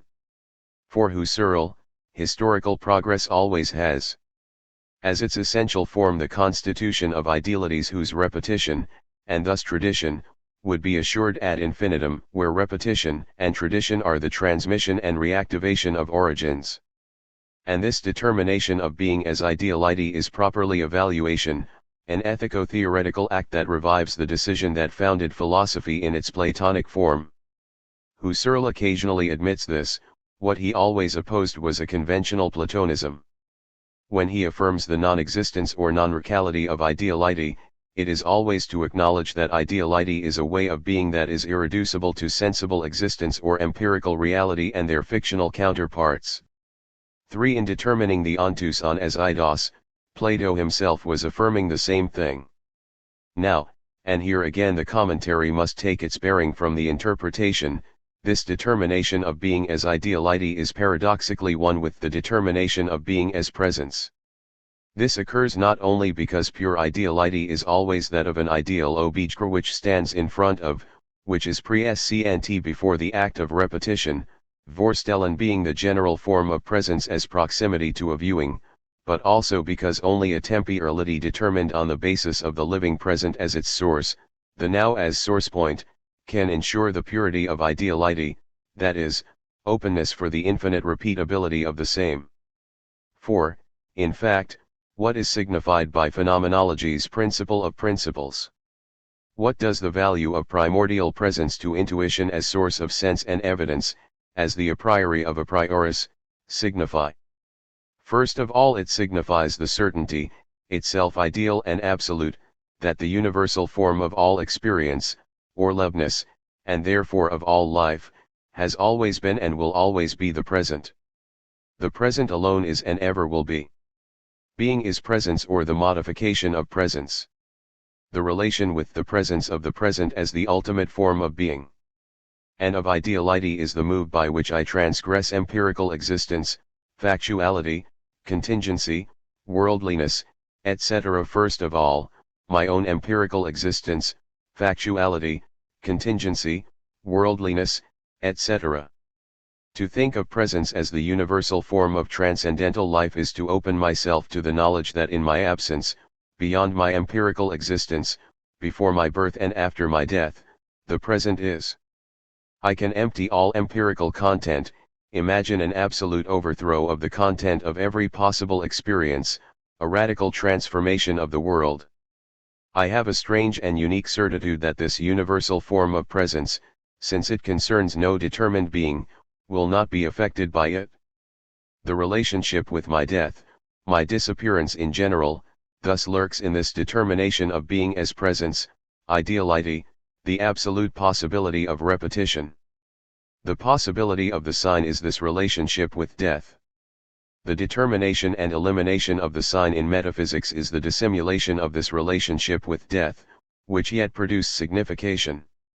If the possibility of my disappearance in general must somehow be experienced in order for a relationship with presence in general to be instituted, we can no longer say that the experience of the possibility of my absolute disappearance, my death, affects me, occurs to an I am, and modifies a subject.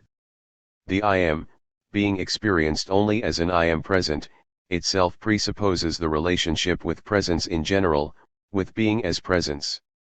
The appearing of the I to itself in the JM is thus originally a relation with its own possible disappearance. Therefore, /am originally means I am mortal. I am immortal is an impossible proposition.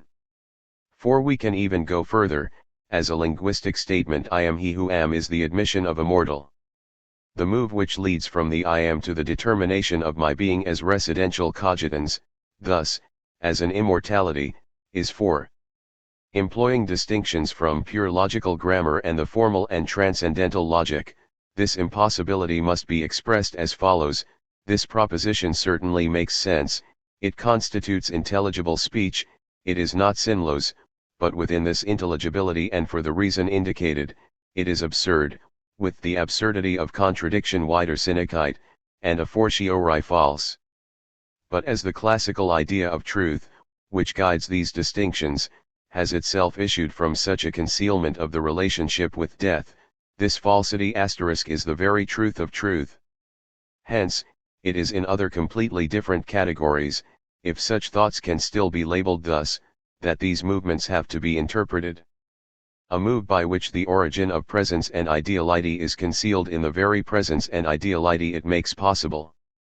The effacement, or derivation, of signs is thereby confused with the reduction of the imagination. Husserls' position with respect to tradition is here ambiguous.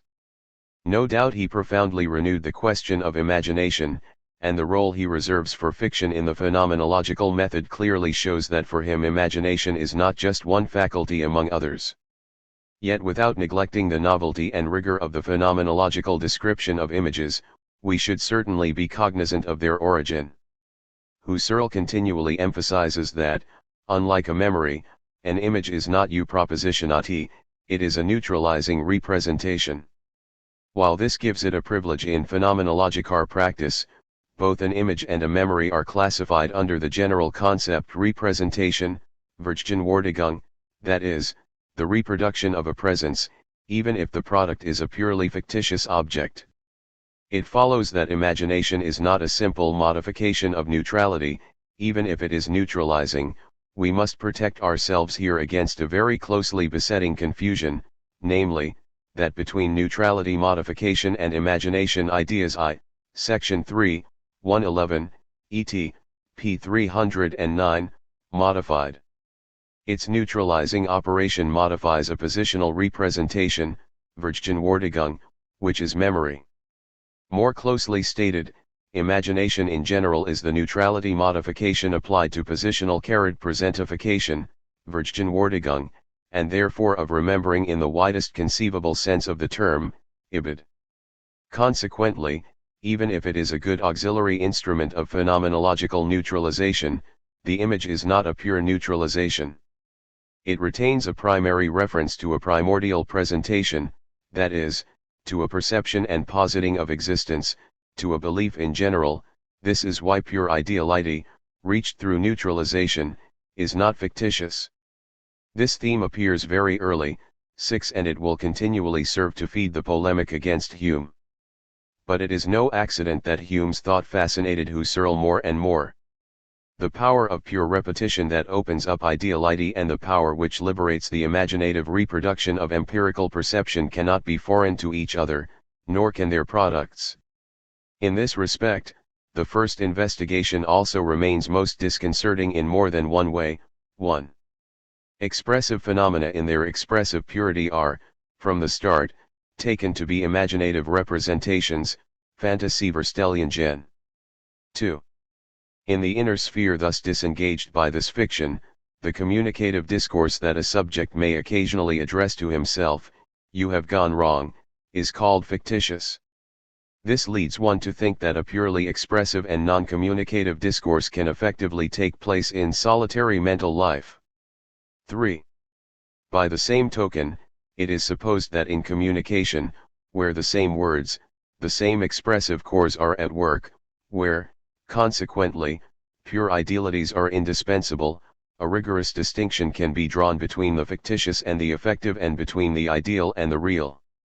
It is consequently supposed that effectiveness comes like an empirical and exterior cloak to expression, like a body to a soul.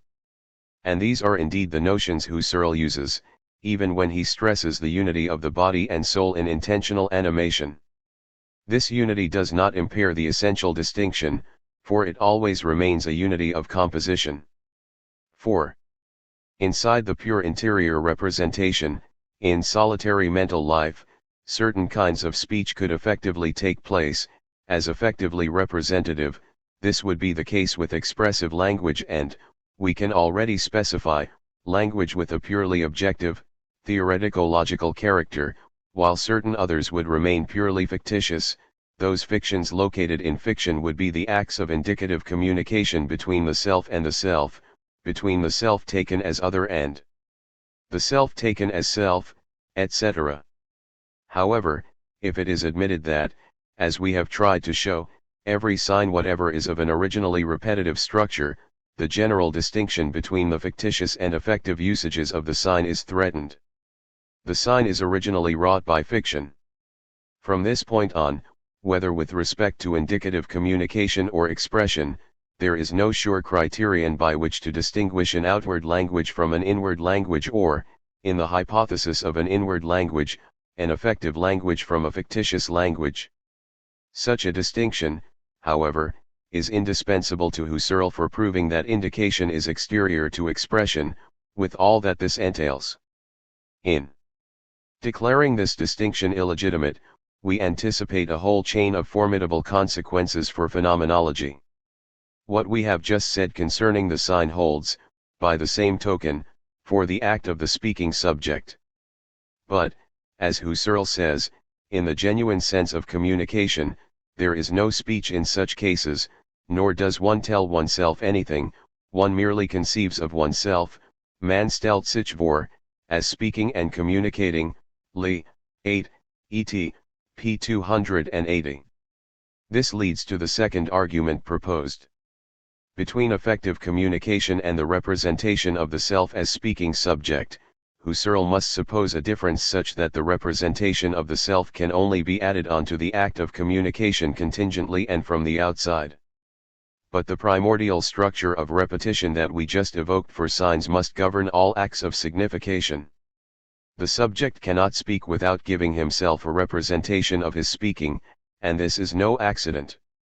We can no more imagine effective speech without there being self-representation than we can imagine a representation of speech without there being effective speech.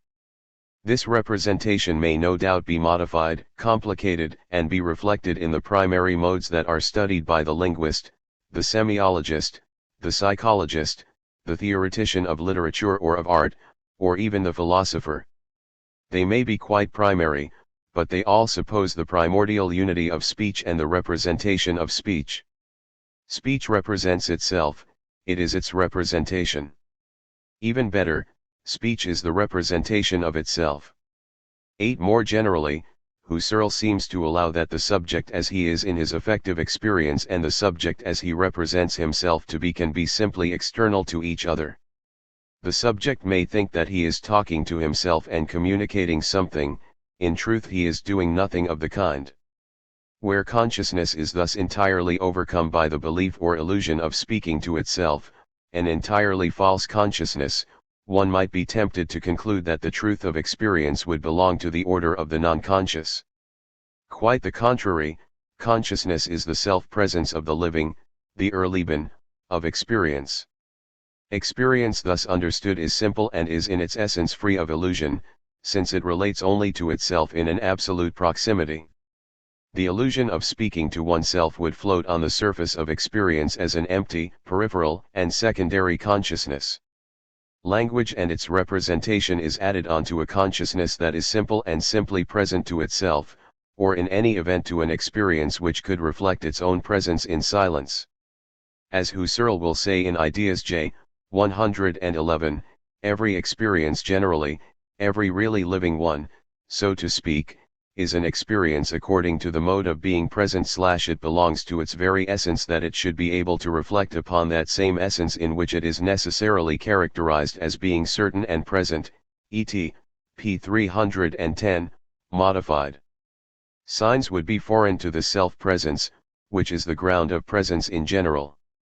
It is because signs are foreign to the self-presence of the living present that they may be called foreign to presence in general in, what is currently styled, intuition or perception. If the representation of indicative speech in the monologue is false, it is because it is useless. This is the ultimate basis of the argumentation in this section, 8, of the first investigation.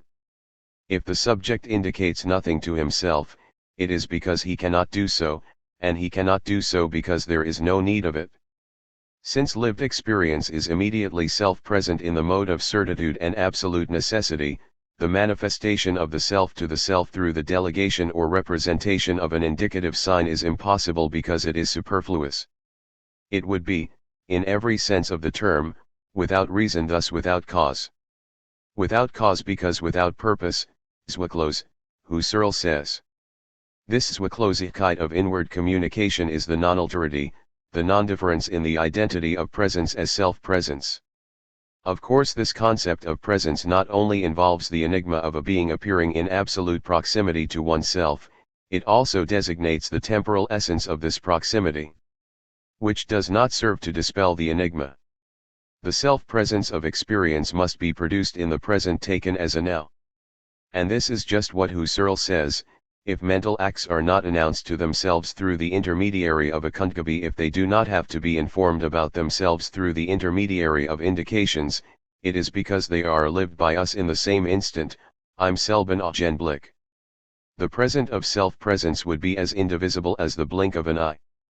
The force of this demonstration presupposes the instant as a point, the identity of experience instantaneously present to itself.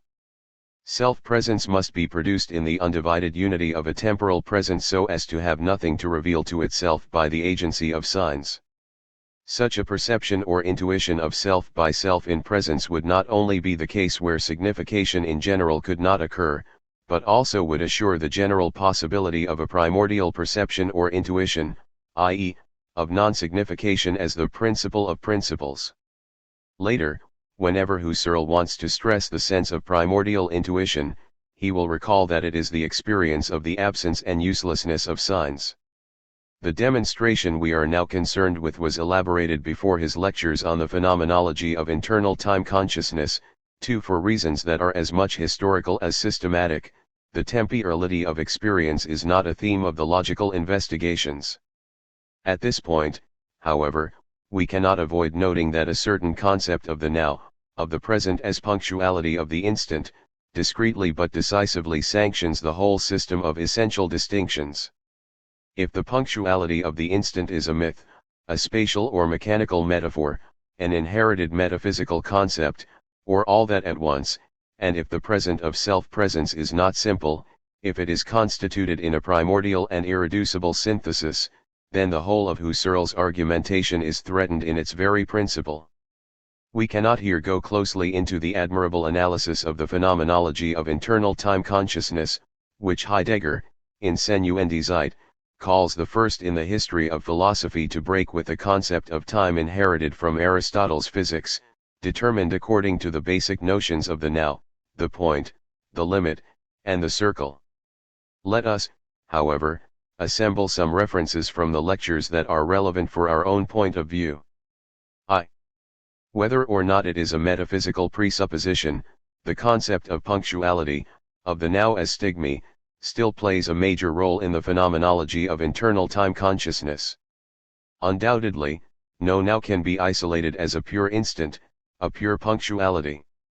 Not only does Husserl recognize this, it belongs to the essence of lived experiences that they must be extended in this fashion, that a punctual phase can never be for itself etc. 19, et. p. 70, but his whole description is incomparably well adapted to the original modifications of this irreducible spreading out. This spread is nonetheless thought and described on the basis of the self-identity of the now as point, as a source point. In phenomenology, the idea of primordial presence and in general of beginning, absolute beginning or principium asterisk always refers back to this source point. Although the flow of time is not severable into parts which could be by themselves nor divisible into phases, points of the continuity, which could be by themselves, the modes of running off of an immanent temporal object have a beginning, that is to say, a source point. This is the mode of running off with which the immanent object begins to be. In its characterized as now, etc., io, et, pages 48 to 49, despite all the complexity of its structures, temporality has a non-displaceable center, an I, or living core, the punctuality of the real now. The now apprehension is, as it were, the nucleus of a Kampf's tale of retentions, ibid. 11, et. p. 52, and a punctual phase is actually present as now at any given moment, while the others are connected as a retentional train, ibid. 16, et. p. 61. The actual now is necessarily something punctual, ein punctuals, and remains so, a form that persists through continuous change of mat f, ideas I, 81, et. p. 237, modified. It is to this self-same identity of the actual now that Husserl refers in the Ira Selben Augenblick we began with. Moreover, within philosophy there is no possible objection concerning this privilege of the present now, it defines the very element of philosophical thought, it is evidence itself, conscious thought itself, it governs every possible concept of truth and sense. No sooner do we question this privilege than we begin to get at the core of consciousness itself from a region that lies elsewhere than philosophy, a procedure that would remove every possible security and ground from discourse. In the last analysis, what is at stake is indeed the privilege of the actual present, the now. This conflict, necessarily unlike any other, is between philosophy, which is always a philosophy of presence, and a meditation on non-presence which is not perforce its contrary, or necessarily a meditation on a negative absence, or a theory of non-presence qua unconsciousness. The dominance of the now not only is integral to the system of the founding contrast established by metaphysics, that between form, or eidos or idea, and matter as a contrast between act and potency, the actual now is necessarily something punctual and remains so, a form that persists through continuous change of matted, ideas I, 81, et. p. 237, it also assures the tradition that carries over the Greek metaphysics of presence into the modern metaphysics of presence understood as self. Consciousness, the metaphysics of the idea as representation, Vorstellung. It therefore designates the locus of a problem in which phenomenology confronts every position centered on non-consciousness that can approach what is ultimately at stake, what is at bottom decisive, the concept of time. It is no accident that the phenomenology of internal time consciousness both confirms the dominance of the present and rejects the after-event of the becoming conscious of an unconscious content, which is the structure of temporality implied throughout Freud's texts. For Husserl writes to this effect, it is certainly an absurdity to speak of a content of which we are unconscious, one of which we are conscious only later, nachträglich. Consciousness, Bewusstsein, is necessarily a being conscious, Bewusstsein, in each of its phases. Just as the retentional phase was conscious of the preceding one without making it an object, so also are we conscious of the primal datum, namely, in the specific form of the now without its being objective. Retention of a content of which we are not conscious is impossible. If every content necessarily and in itself is unconscious, then the question of an additional dater consciousness becomes senseless, etc., Appendix DC, et. pages 162 to 63, modified. Present. In this way not only is what could be called the metaphysical assurance par excellence shaken, but, closer to our concerns, the Im selben Augenblick argument in the investigations is undermined. In its critical as well as descriptive work, the phenomenology of internal time consciousness demonstrates and confirms throughout the irreducibility of representation, Verständigung, repaired sensation, to presentative perception, Gegenartigen, paired sentieren, secondary and reproductive memory to retention, imagination to the primordial impression, the reproduced now to the perceived or retained actual now, etc. Without being able, here, to follow the rigorous development of this text, and without its being necessary to question its demonstrative worth, we can still examine its foundation of evidence and the context of these distinctions, which relates the terms distinguished to one another and constitutes the very possibility of their comparison.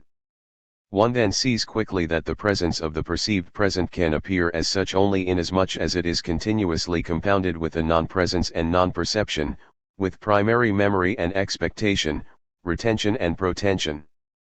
These non-perceptions are neither added to, nor do they occasionally accompany, the actually perceived now, they are essentially and indispensably involved in its possibility. Husserl admittedly says that retention is still a perception. But this is the absolutely unique case. Husserl never recognized any other of a perceiving in which the perceived is not a present but a past existing as a modification of the present.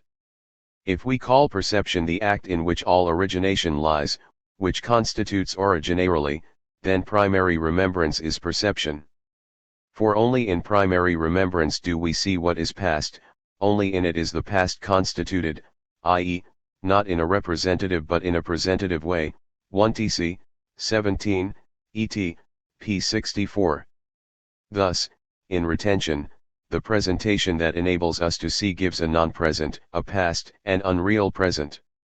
We might suspect, then, that if Husserl nonetheless calls it perception, this is because he holds to establishing a radical discontinuity between retention and reproduction, between perception and imagination, etc., and not between perception and retention. This is the nervus demonstrandi of his critique of Brentano. Husserl resolutely maintains that there is no mention here of a continuous accommodation of perception to its opposite, ibid. And yet, did not the preceding section quite explicitly entertain this very possibility? If we now relate what has been said about perception to the differences of the givenness with which temporal objects make their appearance, then the antithesis of perception is primary remembrance, which appears here, and primary expectation, retention and protension, whereby perception and non-perception continually pass over into one another, ITC, 16, et. p. 62. Further he writes, in an ideal sense, then, perception, impression, would be the phase of consciousness which constitutes the pure now, and memory every other phase of the continuity. But this is just an ideal limit, something abstract which can be nothing for itself. Moreover, it is also true that even this ideal now is not something toto cielo different from the not now but continually accommodates itself thereto. The continual transition from perception to primary remembrance conforms to this accommodation. ITC, 16, et. p. 63. As soon as we admit this continuity of the now and the not now, perception and non-perception, in the zone of primordiality common to primordial impression and primordial retention, we admit the other into the self-identity of the Augenblick. Non-presence and non-evidence are admitted into the blink of the instant there is a duration to the blink, and it closes the eye. This alterity is in fact the condition for presence, presentation, and thus for Vorstellung in general. It precedes all the dissociations that could be produced in presence, in Vorstellung. The difference between retention and reproduction, between primary and secondary memory, is not the radical difference Husserl wanted between perception and non-perception. It is rather a difference between two modifications of non-perception. Whatever the phenomenological difference between these two modifications may be, and despite the immense problems it poses and the necessity of taking them into account, it only serves to separate two ways of relating to the irreducible non-presence of another now. Once again, this relation to non-presence neither befalls, surrounds, nor conceals the presence of the primordial impression, rather, it makes possible its ever-renewed upsurge and virginity. However, it radically destroys any possibility of a simple self-identity. And this holds in depth for the constituting flux itself. If we now consider the constitutive phenomena, we find a flux, and every phase of this flux is a continuity of shading. However, in principle, no phase of this flux is to be broadened out to a continuous succession, therefore, the flux should not be thought to be so transformed that this phase is extended in identity with itself, etc. 35, et. p. 99, italics added. The fact that non-presence and otherness are internal to presence strikes at the very root of the argument for the Husserlsness of signs in the self-relation. 3. Doubtless Husserl would refuse to assimilate the necessity of retention and the necessity of signs, for it is only the latter which, like the image, belong to the genus of representation and symbolism. Moreover, Husserl cannot give up this rigorous distinction without bringing into question the axiomatic principium of phenomenology itself. The force with which he maintains that retention and protension belong to the sphere of the primordial, provided it be understood in the broad sense / and the insistence with which he contrasts the absolute validity of primary memory with the relative validity of secondary memory, 5 clearly indicate both his intent and his uneasiness. His uneasiness stems from the fact that he is trying to retain two apparently irreconcilable possibilities. A. The living now is constituted as the absolute perceptual source only in a state of continuity with retention taken as non-perception. Fidelity to experience and to the things themselves forbids that it be otherwise. B.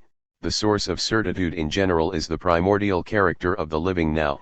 It is necessary therefore to keep retention in the sphere of primordial certitude and to shift the frontier between the primordial and the non-primordial. The frontier must pass not between the pure present and the non-present, i.e., between the actuality and inactuality of a living now, but rather between two forms of the return or restitution of the present, retention and representation.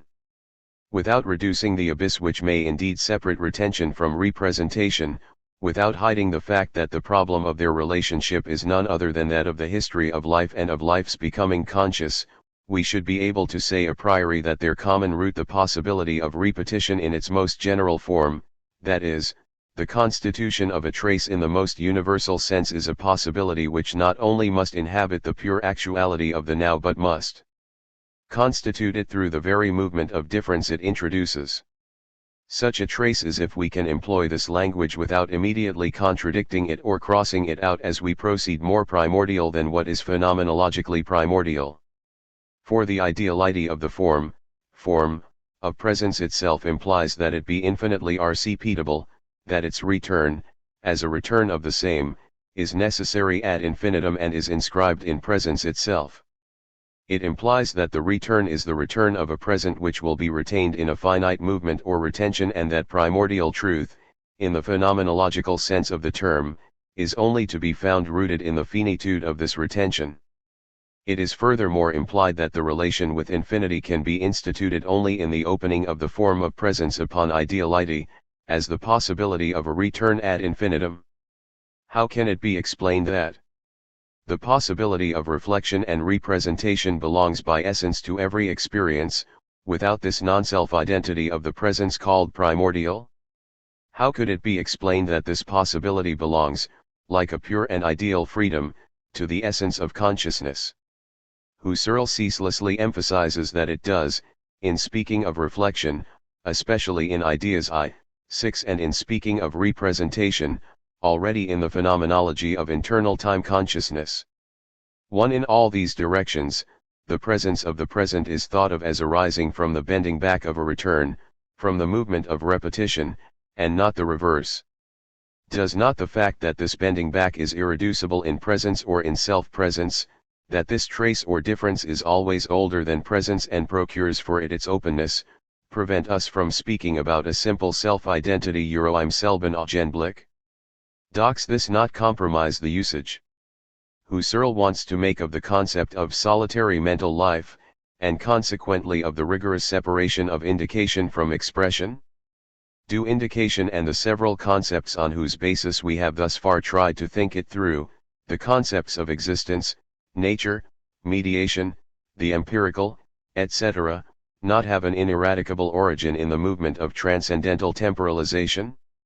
By the same token, does not everything that is announced already in this reduction to solitary mental life, the transcendental reduction in all its stages, and notably the reduction to the monadic sphere of ownness, Eigenheit, etc., appear to be stricken in its very possibility by what we are calling time? But what we are calling time must be given a different name, for time has always designated a movement conceived in terms of the present, and can mean nothing else. Is not the concept of pure solitude of the monad in the phenomenological sense undermined by its own origin, by the very condition of its self-presence, that is, by time, to be conceived anew on the basis now of difference within auto-affection, on the basis of identifying identity and non-identity within the sameness of the Im selben Augenblick? Husserl himself evoked the analogy between the relation with the alter ego, constituted within the absolute monad of the ego, and the relation with the other present, the past present, as constituted in the absolute actuality of the living present. Cartesian Meditations, 52. Does not this dialectic in every sense of the term and before any speculative subsumption of this concept open up living to difference, and constitute, in the pure immanence of experience, the divergence involved in indicative communication and even in signification in general? And we mean the divergence of indicative communication and signification in general, for Husserl not only intends to exclude indication from solitary mental life, he will consider language in general, the element of logos, in its expressive form itself, as a secondary event, suprad to a primordial and pre-expressive stratum of sense. Expressive language itself would be something supervenient upon the absolute silence of self-relationship.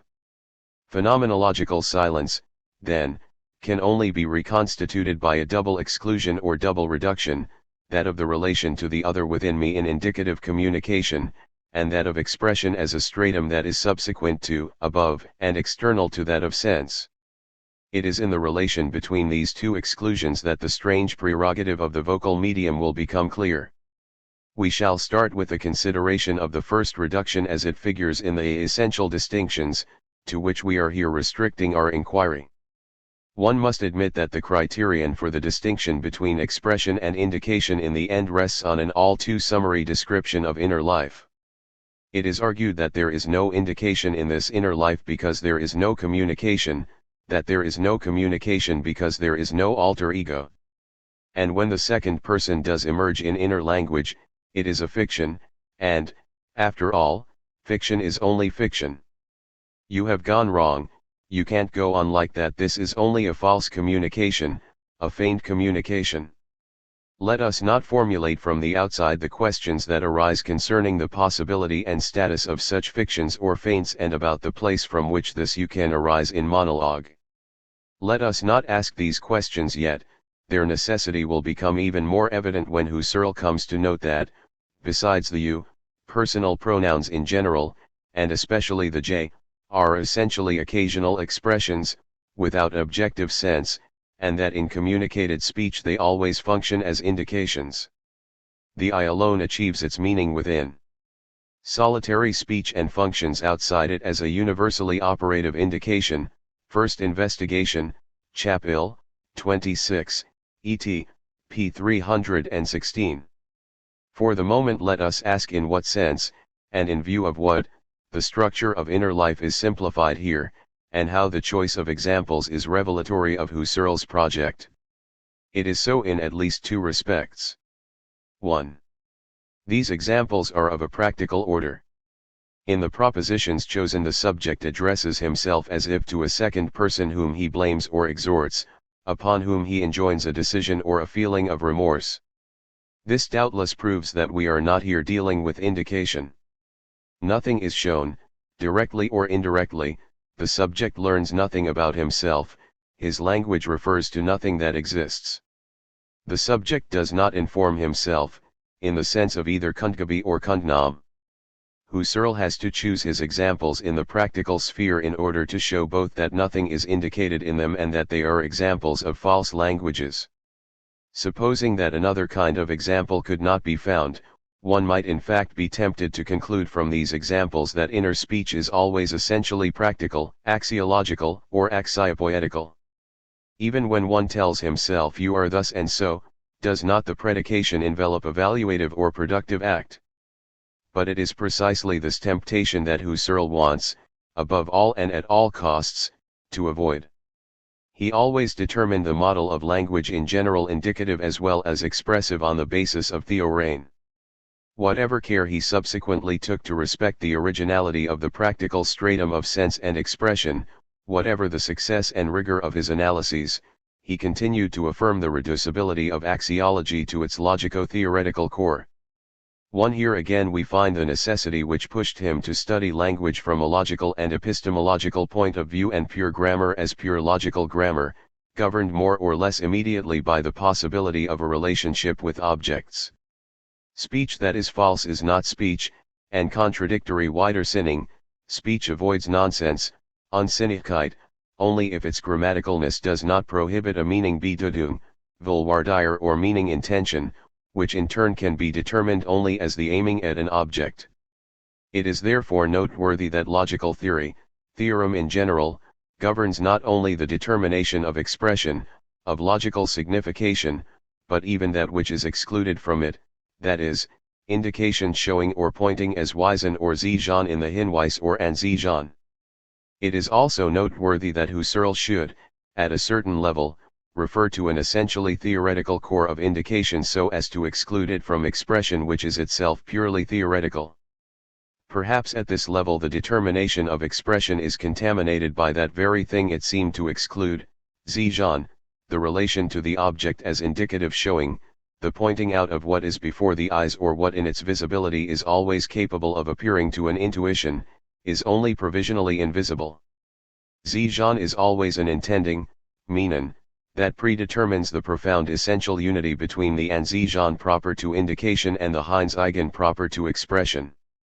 And, in the final instance, signs, Zeichen, always refer to Zijan, to the space, visibility, field, and compass of what is objected and projected. They refer to phenomenality as a state of encounter cum vis a vis and surface, as evidence, or intuition, and first of all as light. What, then, about speech voix and time?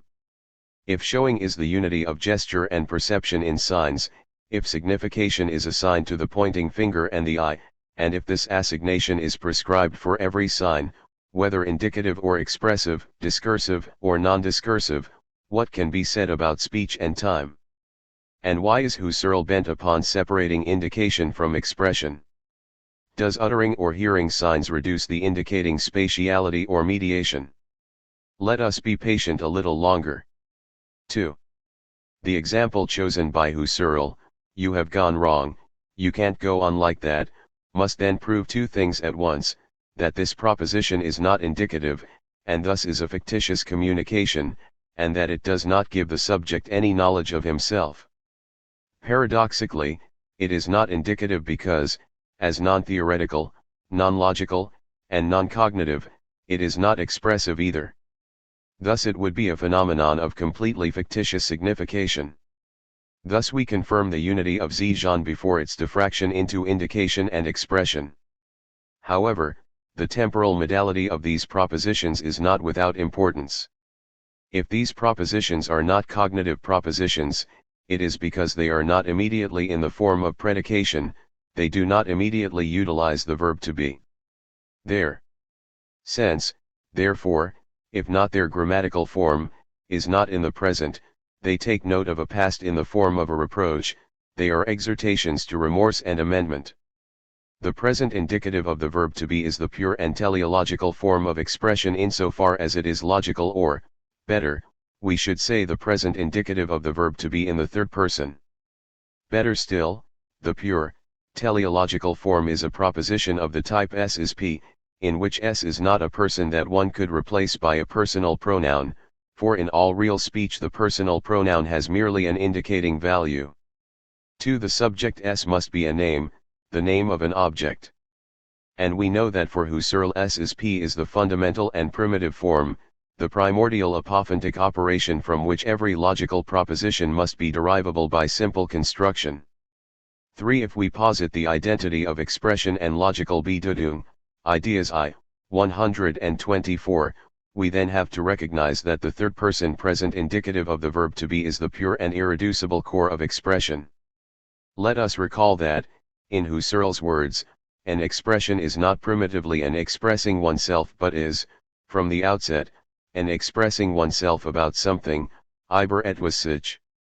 Husserl, 7. The talking to oneself that Husserl wants to re-establish here is not a talking to oneself about oneself unless this can take the form of a telling oneself that S is P. It is here that speech is necessary. The sense of the verb to be, whose infinitive form, Heidegger tells us, has been enigmatically determined by philosophy on the basis of the third person present indicative, sustains an entirely singular connection with the word, that is, with the unity of the phone and sense. Evidently it is not a mere word, since it can be translated into different languages. Moreover, it is not a conceptual generality. 4. But since its sense designates nothing, no thing, no state, or ontic determination, since it is encountered nowhere outside the word, its irreducibility is that of the verbum or legane, the unity of thought and voice in logos. The prerogative of being cannot withstand the deconstruction of the word. To be is the first or the last word to withstand the deconstruction of a language of words. But why does using words get mixed up with the determination of being in general as presence? And why is there a privilege attached to the present indicative? Why is the epoch of the phone also the epoch of being in the form of presence, that is, of ideality? Here we must listen. Let us return to Husserl. For him, pure expression, logical expression, must be an unproductive medium which reflects, Wiederspiegeln, the pre-expressive stratum of sense. Its sole productivity consists in making sense pass into the ideality of conceptual and universal form. 5. There are essential reasons why all the sense is not completely repeated in expression, as well as why expressions bear dependent and incomplete significations, syncatagormatic words, etc. Nonetheless, the telos of perfect integral X. Pres Zion is the total restitution, in the form of presence of a sense actually given to intuition. Since sense is determined on the basis of a relation with an object, the element of expression consequently must protect, respect, and restore the presence of sense, both as the objects being before us, open to view, and as a proximity to self in interiority. The pre of the present object now for us is an against, Gegenvertreib, Gegenstand, both in the sense of the up against tout contra of proximity and as the opposition van contra of the opposed. There is an unfailing complicity here between idealization and speech voix. An ideal object is an object whose showing may be repeated indefinitely, whose presence to Zijan is indefinitely reiterable precisely because, freed from all mundane spatiality, it is a pure noema that I can express without having, at least apparently, to pass through the world. In this sense the phenomenological voice, which seems to accomplish this operation in time, does not break with the order of Zijan but belongs to the same system and carries through its function. The passage to infinity characteristic of the idealization of objects is one with the historical advent of the phone. This does not mean that we can finally understand what the movement of idealization is on the basis of a determined function or faculty, concerning which we would in turn know what it is, thanks to our familiarity with experience, the phenomenology of our body, or with some objective science, phonetics, phonology, or the physiology of phonation. Quite the contrary, what makes the history of the PH and NG fully enigmatic is the fact that it is inseparable from the history of idealization, that is, from the history of mind, or history as such. In order to really understand where the power of the voice lies, and how metaphysics, philosophy, and the determination of being as presence constitute the epoch of speech as technical mastery of objective being, to properly understand the unity of techne and ph and ne, we must think through the objectivity of the object. The ideal object is the most objective of objects, independent of the here and now acts and events of the empirical subjectivity which intends it. It can be repeated infinitely while remaining the same. Since its presence to intuition, its being before the gaze, has no essential dependence on any worldly or empirical synthesis, the re-establishment of its sense in the form of presence becomes a universal and unlimited possibility. But, being nothing outside the world, this ideal being must be constituted, repeated, and expressed in a medium that does not impair the presence and self-presence of the acts that aim at it, a medium which both preserves the presence of the object before intuition and self-presence, the absolute proximity of the acts to themselves. The ideality of the object, which is only its being for a non-empirical consciousness, can only be expressed in an element whose phenomenality does not have worldly form. The name of this element is the voice. The voice is heard. Phonic signs, acoustical images in Saussure's sense, or the phenomenological voice, are heard entendus equals heard plus understood by the subject who proffers them in the absolute proximity of their present. The subject does not have to pass forth beyond himself to be immediately affected by his expressive activity. My words are alive because they seem not to leave me, not to fall outside me, outside my breath, at a visible distance, not to cease to belong to me, to be at my disposition without further props. In any event, the phenomenon of speech, the phenomenological voice, gives itself out in this manner. The objection will perhaps be raised that this interiority belongs to the phenomenological and ideal aspect of every signifier. The ideal form of a written signifier, for example, is not in the world, and the distinction between the grapheme and the empirical body of the corresponding graphic sign separates an inside from an outside, phenomenological consciousness from the world. And this is true for every visual or spatial signifier. And yet every non-phonic signifier involves a spatial reference in its very phenomenon, in the phenomenological, non-worldly, sphere of experience in which it is given. The sense of being outside, in the world, is an essential component of its phenomenon. Apparently there is nothing like this in the phenomenon of speech. In phenomenological interiority, hearing oneself and seeing oneself are two radically different orders of self-relation. Even before a description of this difference is sketched out, we can understand why the hypothesis of the monologue could have sanctioned the distinction between indication and expression only by presupposing an essential tie between expression and ph and ne. Between the phonic element, in the phenomenological sense and not that of a real sound, and expression, taken as the logical character of a signifier that is animated in view of the ideal presence of a Bedeutung, itself related to an object, there must be a necessary bond. Husserl is unable to bracket what in glossomatics is called the substance of expression without menacing his whole enterprise. The appeal to this substance thus plays a major philosophical role. Let us try, then, to question the phenomenological value of the voice, its transcendent dignity with regard to every other signifying substance. We think, and will try to show, that this transcendence is only apparent. But this appearance is the very essence of consciousness and its history, and it determines an epoch characterized by the philosophical idea of truth and the opposition between truth and appearance, as this opposition still functions in phenomenology.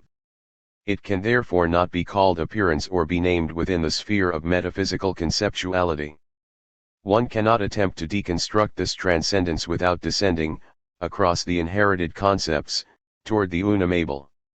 The apparent transcendence of the voice thus results from the fact that the signified, which is always ideal by essence, the expressed Bedeutung, is immediately present in the act of expression. This immediate presence results from the fact that the phenomenological body of the signifier seems to fade away at the very moment it is produced, it seems already to belong to the element of ideality. It phenomenologically reduces itself, transforming the worldly opacity of its body into pure diaphaneity. This effacement of the sensible body and its exteriority is for consciousness the very form of the immediate presence of the signified. Why is the phoneme the most ideal of signs? Where does this complicity between sound and ideality, or rather, between voice and ideality, come from. Hegel was more attentive to this than any other philosopher, and, from the point of view of the history of metaphysics, this is a noteworthy fact, one we will examine elsewhere. When I speak, it belongs to the phenomenological essence of this operation that J hear myself jem entend at the same time that I speak. The signifier, animated by my breath and by the meaning intention, in Husserls' language, the expression animated by the Bedeutungsintention, is in absolute proximity to me. The living act, the life-giving act, the Lebendigkeit, which animates the body of the signifier and transforms it into a meaningful expression, the soul of language, seems not to separate itself, from its own self-presence. It docks not risk death in the body of a signifier that is given over to the world and the visibility of space. It can show the ideal object or ideal Bedeutung connected to it without venturing outside ideality, outside the interiority of self-present life. The system of Zhejian, the finger and eye movements, concerning which we earlier wondered whether they were not inseparable from phenomenality, are not absent here, but they are interiorized. The phenomenon continues to be an object for the voice, indeed, insofar as the ideality of the object seems to depend on the voice and thus become absolutely accessible in it. The system which ties phenomenality to the possibility of Zhejian functions better than ever in the voice. The phoneme is given as the dominated ideality of the phenomenon. This self-presence of the animating act in the transparent spirituality of what it animates, this inwardness of life with itself, which has always made us say that speech parole is alive, supposes, then, that the speaking subject hears himself entend in the present. Such is the essence or norm of speech. It is implied in the very structure of speech that the speaker hears himself, both that he perceives the sensible form of the phonemes and that he understands his own expressive intention.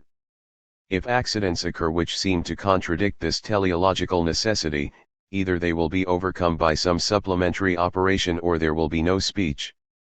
Deaf and dumb go hand in hand. He who is deaf can engage in colloquy only by shaping his acts in the form of words, whose telos requires that they be heard by him who utters them.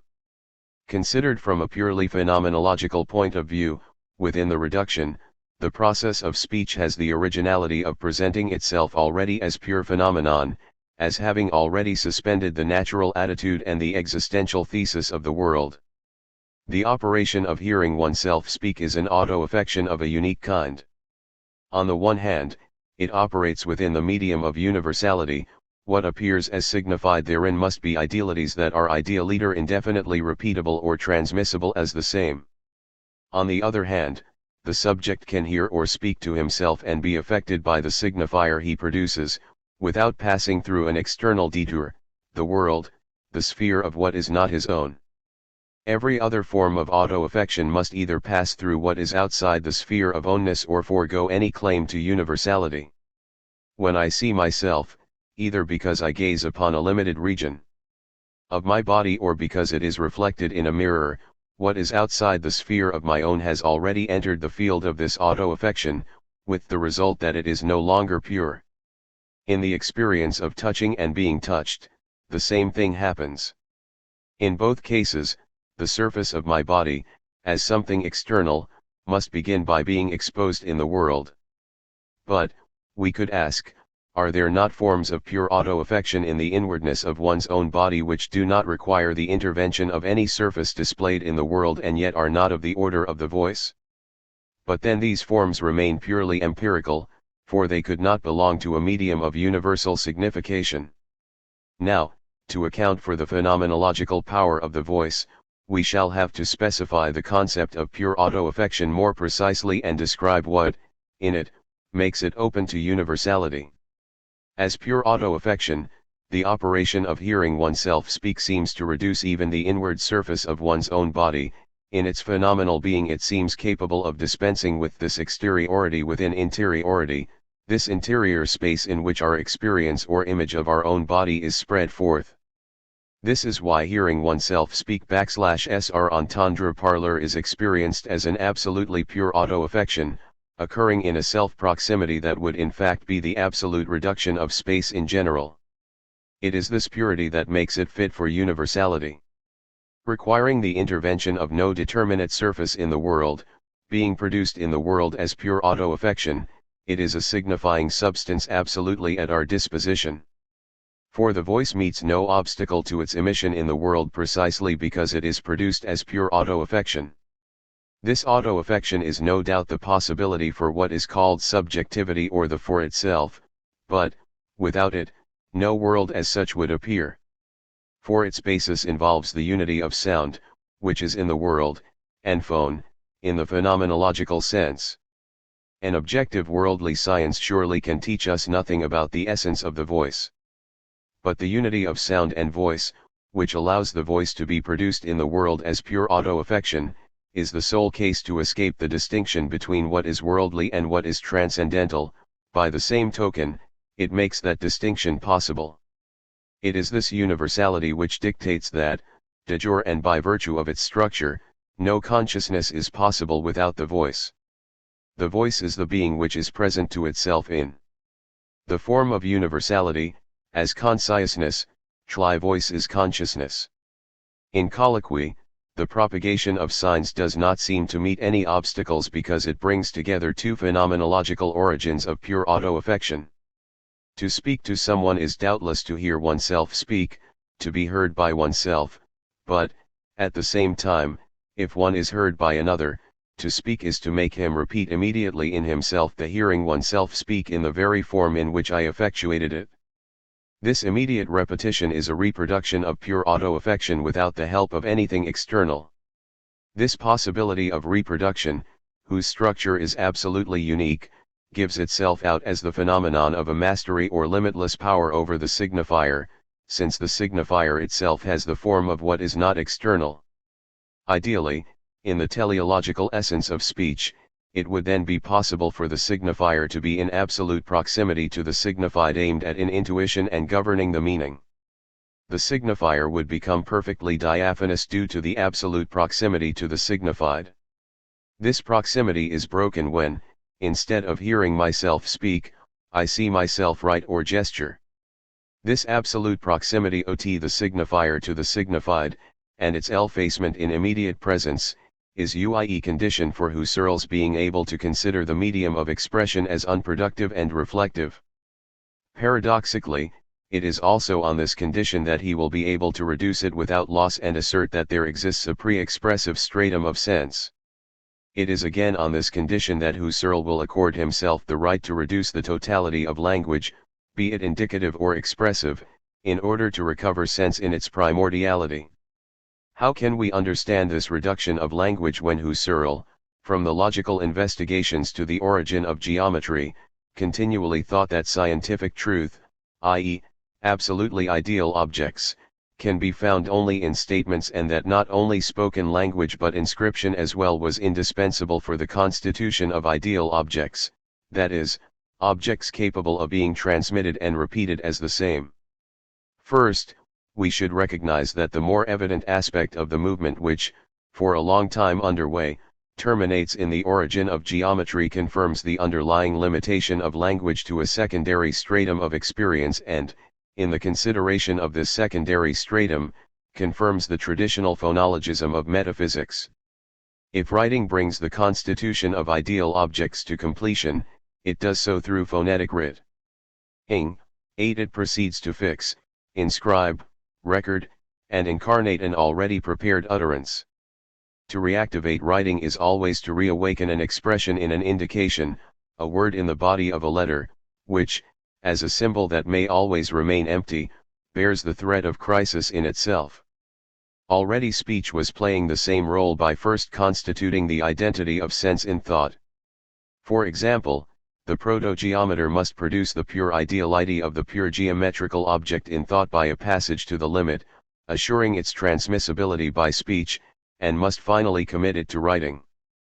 By means of this written inscription, one can always repeat the original sense, that is, the act of pure thought which created the ideality of sense * with the possibility of progress that such an incarnation allows, there goes the ever-growing risk of forgetting and loss of sense.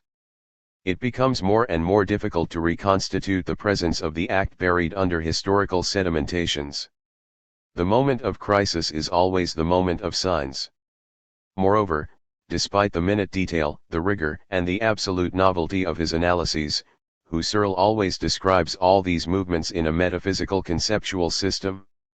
What governs here is the absolute difference between body and soul. Writing is a body that expresses something only if we actually pronounce the verbal expression that animates it, if its space is temporalized. The word is a body that means something only if an actual intention animates it and makes it pass from the state of inert sonority, corpor, to that of an animated body, lib. This body proper to words expresses something only if it is animated, synbalet, by an act of meaning, Bedeutung, which transforms it into a spiritual flesh, geistige Leiblichkeit. But only the Geistigkeit or Lebendigkeit is independent and primordial. 7. As such, it needs no signifier to be present to itself. Indeed, it is as much in spite of its signifiers as thanks to them that it is awakened or maintained in life. Such is the traditional side of Husserl's language. But if Husserl had to recognize the necessity of these incarnations, even as beneficial threats, it is because an underlying motif was disturbing and contesting the security of these traditional distinctions from within, and because the possibility of writing dwelt within speech, which was itself at work in the inwardness of thought. And here again we find all the incidences of primordial non-presence whose emergence we have already noted on several occasions. Even while repressing difference by assigning it to the exteriority of the signifiers, Husserl could not fail to recognize its work at the origin of sense and presence. Taking auto-affection as the exercise of the voice, auto-affection supposed that a pure difference comes to divide self-presence.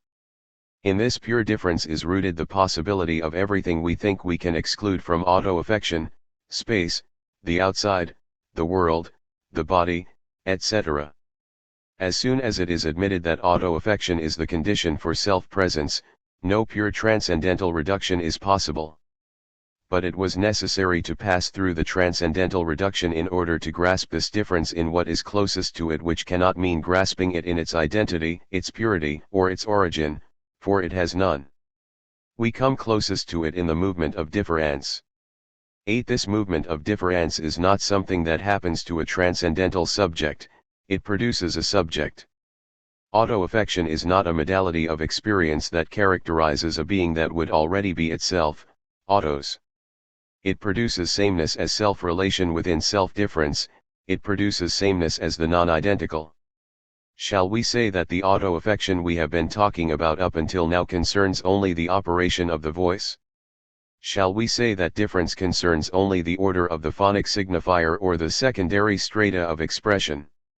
Can we always hold out for the possibility of a pure and purely self-present identity at the level Husserl wanted to disengage as a level of pre-expressive experience, that is, the level of sense prior to Bedeutung and expression?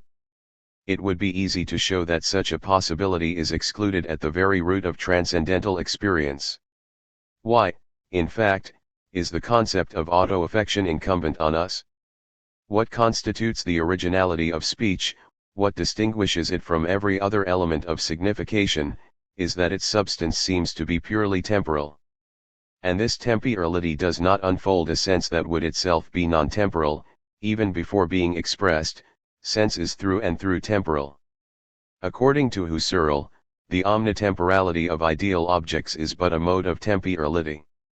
And when Husserl describes a sense that seems to escape temporality, he hastens to make it clear that this is only a provisional step in analysis and that he is considering a constituted temporality.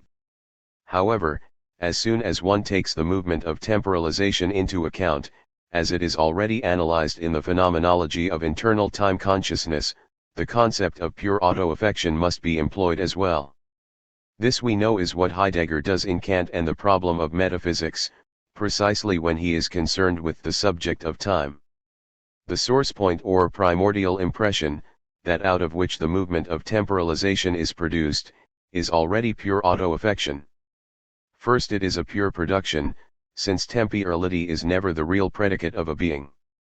The intuition of time itself cannot be empirical, it is a receiving that receives nothing. The absolute novelty of each now is therefore engendered by nothing, it consists in a primordial impression that engenders itself. The primal impression is the absolute beginning of this generation, the primal source, that from which all others are continuously generated. In itself, however, it is not generated, it does not come into existence as that which is generated but through spontaneous generation. It does not grow up, it has no seed, it is primal creation. This pure spontaneity is an impression, it creates nothing. The new now is not a being, it is not a produced object, and every language fails to describe this pure movement other than by metaphor, that is, by borrowing its concepts from the order of the objects of experience, an order this temporalization makes possible. Husserl continually warns us against these metaphors. The process by which the living now, produced by spontaneous generation, must, in order to be a now and to be retained in another now, affect itself without recourse to anything empirical but with a new primordial actuality in which it would become a non-now, a past now. This process is indeed a pure auto-affection in which the same is the same only in being affected by the other, only by becoming the other of the same. This auto-affection must be pure since the primordial impression is here affected by nothing other than itself, by the absolute novelty of another primordial impression which is another now. We speak metaphorically as soon as we introduce a determinate being into the description of this movement, we talk about movement in the very terms that movement makes possible. But we have been always already adrift in ontic metaphor. Temporalization here is the root of a metaphor that can only be primordial. The word time itself, as it has always been understood in the history of metaphysics, is a metaphor which at the same time both indicates and dissimulates the movement of this auto-affection. All the concepts of metaphysics, in particular those of activity and passivity, will and non-will, and therefore those of affection or auto-affection, purity and impurity, etc., cover up the strange movement of this difference. But this pure difference, which constitutes the self-presence of the living present, introduces into self-presence from the beginning all the impurity putatively excluded from it. The living present springs forth out of its non-identity with itself and from the possibility of a retentional trace. It is always already a trace. This trace cannot be thought out on the basis of a simple present whose life would be within itself. The self of the living present is primordially a trace. The trace is not an attribute. We cannot say that the self of the living present primordially is it. Being primordial must be thought on the basis of the trace, and not the reverse. This proto-writing is at work at the origin of sense. Sense, being temporal in nature, as Husserl recognized, is never simply present, it is always already engaged in the movement of the trace, that is, in the order of signification. It has always already issued forth from Gegenwärtigung or representation, produces the structure of signs in general as reference, as being for something für etwas sen, and radically precludes their reduction. There is no constituting subjectivity. The very concept of constitution itself must be deconstructed itself into the expressive stratum of lived experience. Since the trace is the intimate relation of the living present with its outside, the openness upon exteriority in general, upon the sphere of what is not one's own, etc., the temporalization of sense is, from the outset, a spacing. As soon as we admit spacing both as interval or difference and as openness upon the outside, there can no longer be any absolute inside, for the outside has insinuated itself into the movement by which the inside of the non-spatial, which is called time, appears, is constituted, is presented. Space is in time, it is time's pure leaving itself, it is the outside itself as the self-relation of time. The externality of space, externality as space, does not overtake time, rather, it opens as pure outside within the movement of temporalization. If we recall now that the pure inwardness of phonic auto-affection supposed the purely temporal nature of the expressive process, we see that the theme of a pure inwardness of speech, or of the hearing oneself speak, is radically contradicted by time itself. The going forth into the world is also primordially implied in the movement of temporalization. Time cannot be an absolute subjectivity precisely because it cannot be conceived on the basis of a present and the self-presence of a present being. Like everything thought under this heading, and like all that is excluded by the most rigorous transcendental reduction, the world is primordially implied in the movement of temporalization. As a relation between an inside and an outside in general, an existent and a non-existent in general, a constituting and a constituted in general, temporalization is at once the very power and limit of phenomenological reduction. Hearing oneself speak is not the inwardness of an inside that is closed in upon itself, it is the irreducible openness in the inside, it is the I and the world within speech. Phenomenological reduction is a scene, a theater stage. Also, just as expression is not added like a stratum tentu, the presence of a pre-expressive sense, so, in the same way, the inside of expression does not accidentally happen to be affected by the outside of indication. Their intertwining, Verfolgtung, is primordial, it is not a contingent association that could be undone by methodic attention and patient reduction. The analysis, necessary as it is, encounters an absolute limit at this point. If indication is not added to expression, which is not added to sense, we can nonetheless speak in regard to them, of a primordial supplement, their addition comes to make up for a deficiency, it comes to compensate for a primordial non-self presence. And if indication, for example, writing in the everyday sense must necessarily be added to speech to complete the constitution of the ideal object, if speech must be added to the thought identity of the object, it is because the presence of sense and speech had already from the start fallen short of itself.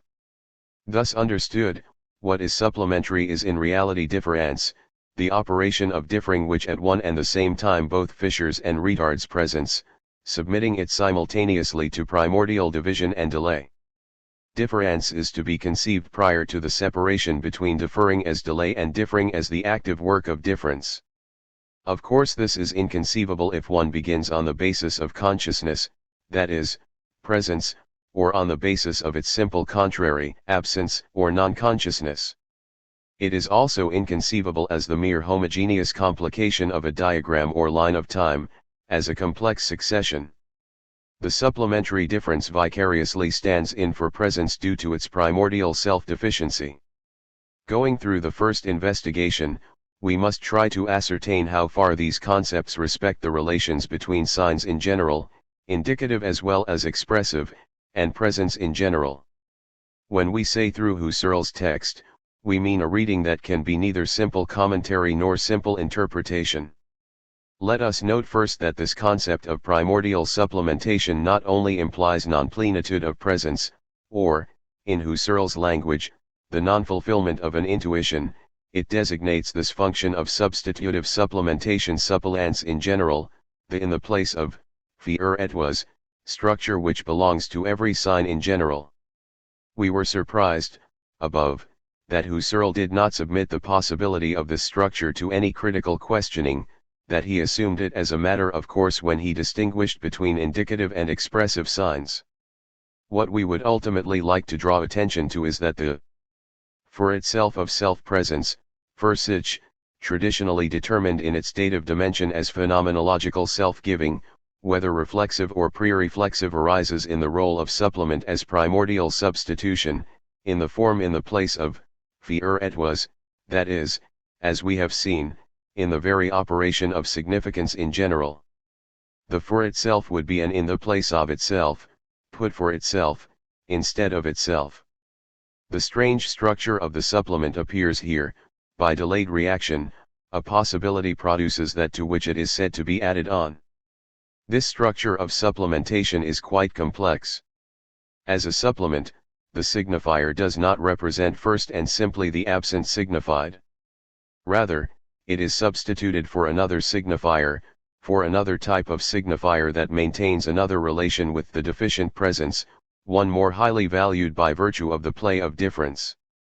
It is more highly valued because the play of difference is the movement of idealization, and because, the more ideal the signifier is, the more it augments the power to repeat presence, the more it keeps, reserves, and capitalizes on its sense. Thus an indication is not merely a substitute that makes up for supply the absence or invisibility of the indicated term. The latter, it will be remembered, is always an existent and indicative sign also replaces another kind of signifier, an expressive sign, a signifier whose signified, Bedeutung, is ideal. In real communicative speech, expression gives way to indication because, we saw, the sense aimed at by the other and, more generally, his experience are not presented to me in person and never can be. This is why Husserls says that, in such cases, expression functions like indication. It now remains to be seen, and this is most important, in what respect expression itself implies, in its very structure, a non-plenitude. It is known as being more full than indication, since the presentational detour is no longer necessary here, and since it can function as such in the alleged self-presence of solitary speech. It is important to see how from a distance, an articulated distance, an intuitionistic theory of knowledge determines the Husserls conception of language. The whole originality of this conception lies in the fact that its ultimate subjection to intuitionism does not oppress what might be called the freedom of language, the candor of speech, even if it is false and contradictory. One can speak without knowing. And against the whole philosophical tradition, Husserl shows that in that case speech is still genuinely speech, provided it obeys certain rules which do not immediately figure as rules for knowledge. Pure logical grammar, pure formal semantic theory, must tell us a priori on what conditions speech can be speech, even where it makes no knowledge possible. We must here consider the last exclusion or reduction to which Husserl invites us, so as to isolate the specific purity of expression. It is the most audacious one. It consists in putting out of play, as non-essential components of expression, the acts of intuitive cognition which fulfill meaning. We know that the act of meaning, the act that confers Bedeutung, Bedeutungsintention, is always the aim of a relation with an object. But it is enough that this intention animates the body of a signifier for speech to take place. The fulfillment of the aim by an intuition is not indispensable. It belongs to the original structure of expression to be able to dispense with the full presence of the object aimed at by intuition. Once again evoking the confusion that arises from the intertwining, Verflechtung, of relations, Husserl writes in the first investigation, 9, if we seek a foothold in pure description, the concrete phenomenon of the sense-informed, Sinnebildeten, expression breaks up, on the one hand, into the physical phenomenon forming the physical side of the expression, and, on the other hand, into the acts which give it meaning and possibly also intuitive fullness, 9, in which its relation to an expressed object is constituted. In virtue of such acts, the expression is more than a merely sounded word. It means something, and in so far as it means something, it relates to what is objective, e.t. p. 280. One fullness therefore is only contingent. The absence of the object aimed at does not compromise the meaning, does not reduce the expression to its unanimated, and in itself meaningless, physical side. The relation to an object is realized. Alternatively this need not occur, the expression functions significantly, fungiert sinnvoll, it remains more than mere sound of words, but it lacks any basic intuition that will give it its object, e.t. p. 280. The fulfilling intuition therefore is not essential to expression, to what is aimed at by the meaning. The latter part of this chapter is wholly devoted to accumulating proofs of this difference between intention and intuition. Because they were blind in this respect, all the classical theories of language were unable to avoid aporias or absurdities, to which Husserl locates along the way. In the course of subtle and decisive analyses, which we cannot follow up here, he demonstrates the ideality of Bedeutung and the non-coincidence between the expression, the Bedeutung, both as ideal unities, and the object. Two identical expressions may have the same Bedeutung, may mean the same thing, and yet have different objects. For example, the two propositions, Bucephalus is a horse and this steed is a horse. Two different expressions may have different Bedeutung and but refer to the same object. For example, the two expressions, the victor at Jena and the vanquished at Waterloo. Finally, Two different expressions may have the same Bedeutung and the same object, London, laundress, zwei, two, duo, etc.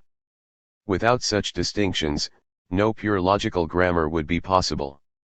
The possibility of a theory of the pure forms of judgments, which supports the entire structure of the formal and transcendental logic, would be blocked. We know that pure logical grammar depends entirely on the distinction between Widersinnigkeit and Sinnlosigkeit. If it obeys certain rules, an expression may be widersinnig, contradictory, false, absurd according to a certain kind of absurdity, without ceasing to have an intelligible sense that permits normal speech to occur, without becoming nonsense, unsinn. It may have no possible object for empirical reasons, a golden mountain, or for a priori reasons, a square circle, without ceasing to have an intelligible sense, without being sinnlos. The absence of an object, Gegenstandslosigkeit, is hence not the absence of meaning, Bedeutungslosigkeit.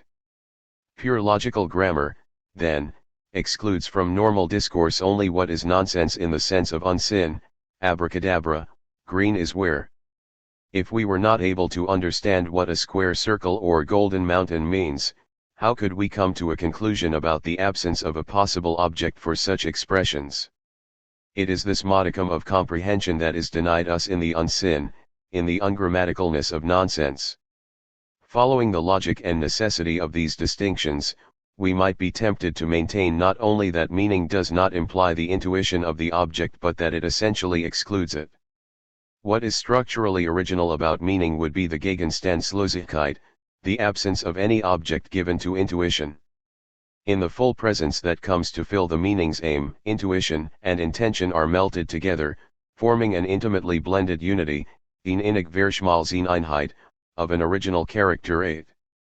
This is to say that the language that speaks in the presence of its object effaces its own originality or lets it melt away, the structure peculiar to language alone, which allows it to function entirely by itself when its intention is cut off from intuition, here dissolves.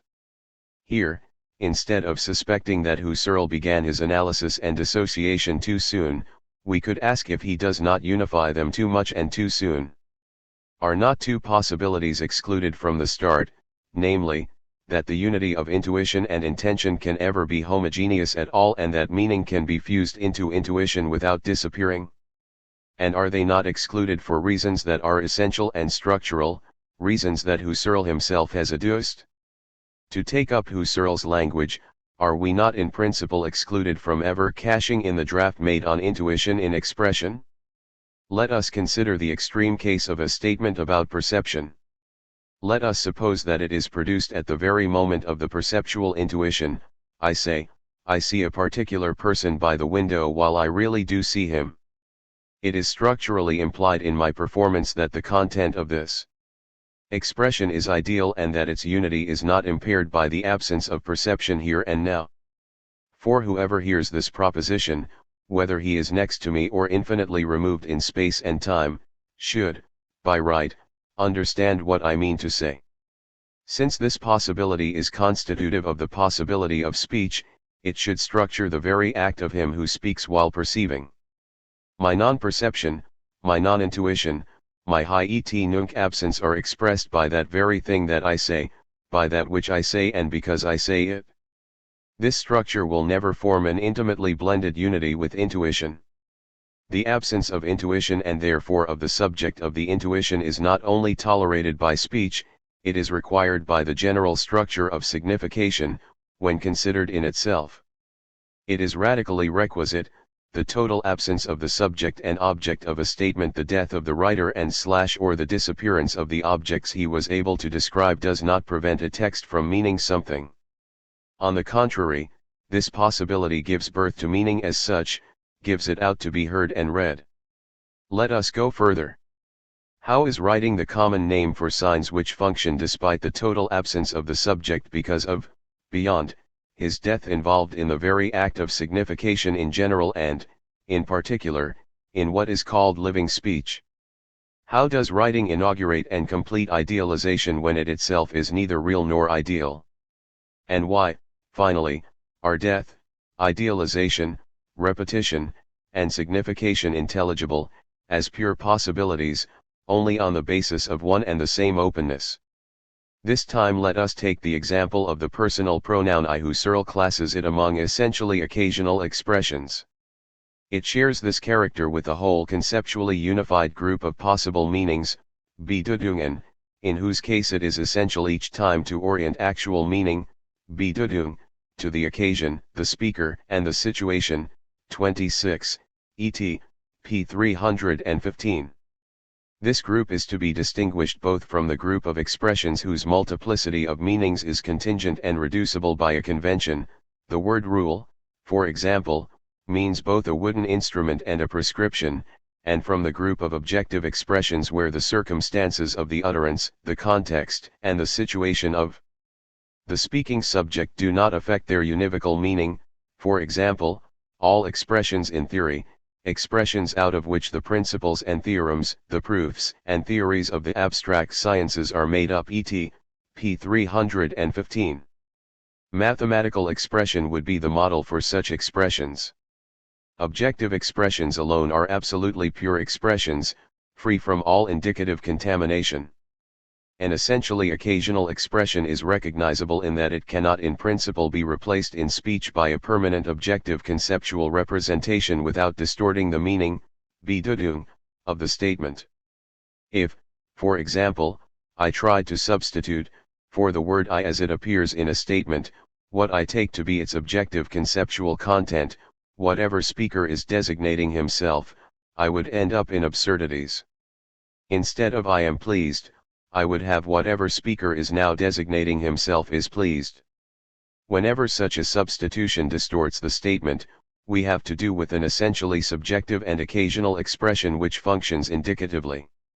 Indication thus enters into speech whenever a reference to the subject's situation is not reducible, wherever this subject's situation is designated by a personal pronoun, a demonstrative pronoun, or a subjective adverb such as here, there, above, below, now, yesterday, tomorrow, before, after, etc.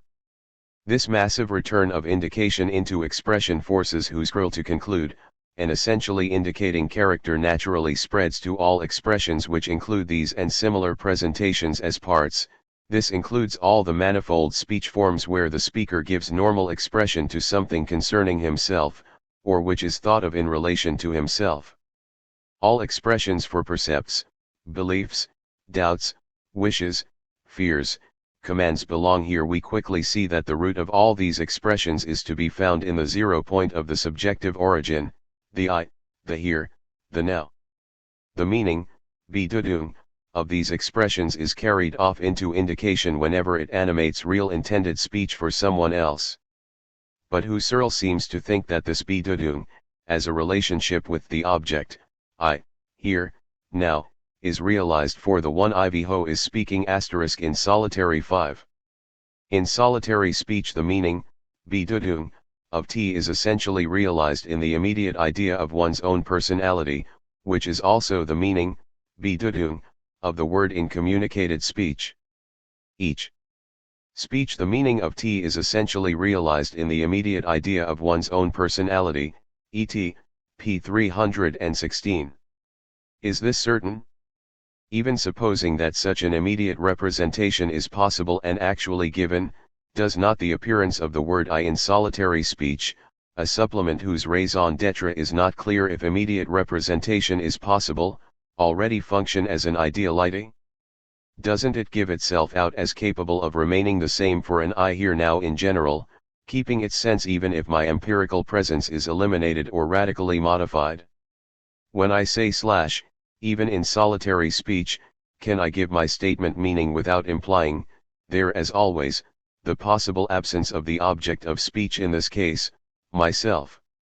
When I tell myself I am, this expression, like any other according to Husserl, has the status of speech only if it is intelligible in the absence of its object, in the absence of intuitive presence here, in the absence of myself. Moreover, it is in this way that the ergo sum is introduced into the philosophical tradition and that a discourse about the transcendental ego is possible. Whether or not I have a present intuition of myself, I expresses something, whether or not I am alive, /am means something / here also the fulfilling intuition is not an essential component of expression. Whether or not the I functions in solitary speech, with or without the self-presence of the speaking subject, it is sinval. And there is no need to know who is speaking in order to understand or even utter it. Once again the border seems less certain between solitary speech and communication, between the reality and the representation of speech. Does not Husserl contradict the difference he established between Gegenständigkeit and Bedeutungslosigkeit when he writes, the word T names a different person from case to case, and does so by way of an ever-altering meaning, Bedeutung? Does not speech and the ideal nature of every Bedeutung exclude the possibility that a Bedeutung is ever-altering? Does not Husserl contradict what he has asserted about the independence of the intention and fulfilling intuition when he writes, what its meaning Bedeutung that of the word for T is at the moment can be gleaned only from the living utterance and from the intuitive circumstances which surround it? If we read this word without knowing who wrote it, it is perhaps not meaningless, bedeutungslos, but is at least estranged from its normal meaning Bedeutung, et. p. 315. Husserl's premises should sanction our saying exactly the contrary. Just as I need not perceive in order to understand a statement about perception, so there is no need to intuit the object I in order to understand the word I. The possibility of this non-intuition constitutes the Bedeutung as such, the normal Bedeutung as such. When the word J appears, the ideality of its Bedeutung, inasmuch as it is distinct from its object, puts us in what Husserl describes as an abnormal situation, just as if / were written by someone unknown. This alone enables us to account for the fact that we understand the word I not only when its author is unknown but when he is quite fictitious. And when he is dead. The ideality of the Bedeutung here has by virtue of its structure the value of a testament. And just as the import of a statement about perception did not depend on there being actual or even possible perception, so also the signifying function of the I does not depend on the life of the speaking subject. Whether or not perception accompanies the statement about perception, whether or not life as self-presence accompanies the uttering of the I, is quite indifferent with regard to the functioning of meaning. My death is structurally necessary to the pronouncing of the I. That I am also alive and certain about it figures as something that comes over and above the appearance of the meaning. And this structure is operative, it retains its original efficiency, even when I say I am alive at the very moment when, if such a thing is possible, I have a full and actual intuition of it. The Bedeutung I am or I am alive or my living present is what it is, has the ideal identity proper to all Bedeutung, only if it is not impaired by falsity, that is, if I can be dead at the moment when it is functioning. No doubt it will be different from the Bedeutung I am dead, but not necessarily from the fact that I am dead. The statement I am alive is accompanied by my being dead, and its possibility requires the possibility that I be dead, and conversely. This is not an extraordinary tale by Poe but the ordinary story of language.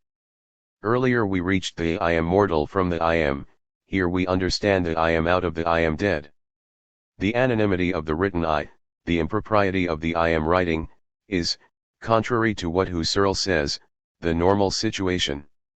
The autonomy of meaning with regard to intuitive cognition, what Husserl established and we earlier called the freedom or candor frank parlor of language, has its norm in writing and in the relationship with death. This writing cannot be added to speech because, from the moment speech awakens, this writing has duplicated it by animating it. Here indication neither degrades nor diverts expression, it dictates it. We draw this conclusion, then, from the idea of a pure logical grammar, from the sharp distinction between the meaning intention, Bedeutungsintention, which can always function emptily, and its eventual fulfillment by the intuition of the object. This conclusion is again reinforced by the supplementary distinction, equally sharp, between fulfillment by sense and the fulfillment by the object. The former does not necessarily demand the latter, and one could draw the same lesson from an attentive reading of 14, content as object, content as fulfilling sense, and content as sense or meaning simplicitas. From the same premises, why does Husserl refuse to draw these conclusions? It is because the theme of full presence, the intuitionistic imperative, and the project of knowledge continue to command at a distance, we said the whole of the description. Husserl describes, and in one and the same movement effaces, the emancipation of speech as non-knowing. The originality of meaning as an aim is limited by the telos of vision. To be radical, the difference that separates intention from intuition would nonetheless have to be provisional. And yet this provision would constitute the essence of meaning. The eidos is determined in depth by the telos. The symbol always points to fate signifier truth, it is itself constituted as a lack of truth. If possibility or truth is lacking, an assertion's intention can only be carried out symbolically, it cannot derive any fullness from intuition or from the categorial functions performed on the latter, in which fullness its value for knowledge consists. It then lacks, as one says, a true, a genuine meaning, Bedeutung. In other words, the genuine and true meaning is the will to say the truth. This subtle shift incorporates the eidos into the telos, and language into knowledge. A speech could well be in conformity with its essence as speech when it was false, it nonetheless attains its entlechiety when it is true. One can well speak in saying the circle is square, one speaks well, however, in saying that it is not. There is already sense in the first proposition, but we would be wrong to conclude from this that sense does not wait upon truth. It does not await truth as expecting it, it only precedes truth as its anticipation. In truth, the telos which announces the fulfillment, promised for later, has already and beforehand opened up sense as a relation with the object. This is what is meant by the concept of normality each time it occurs in Husserl's description. The norm is knowledge, the intuition that is adequate to its object, the evidence that is not only distinct but also clear. It is the full presence of sense to a consciousness that is itself self-present in the fullness of its life, its living present. Thus, without disregarding the rigor and boldness of pure logical grammar, without forgetting the advantages it has over the classical projects of rational grammar, we must clearly recognize that its formality is limited. We could say as much about the pure morphology of judgments, which, in the formal and transcendental logic, determines pure logical grammar or pure morphology of significations.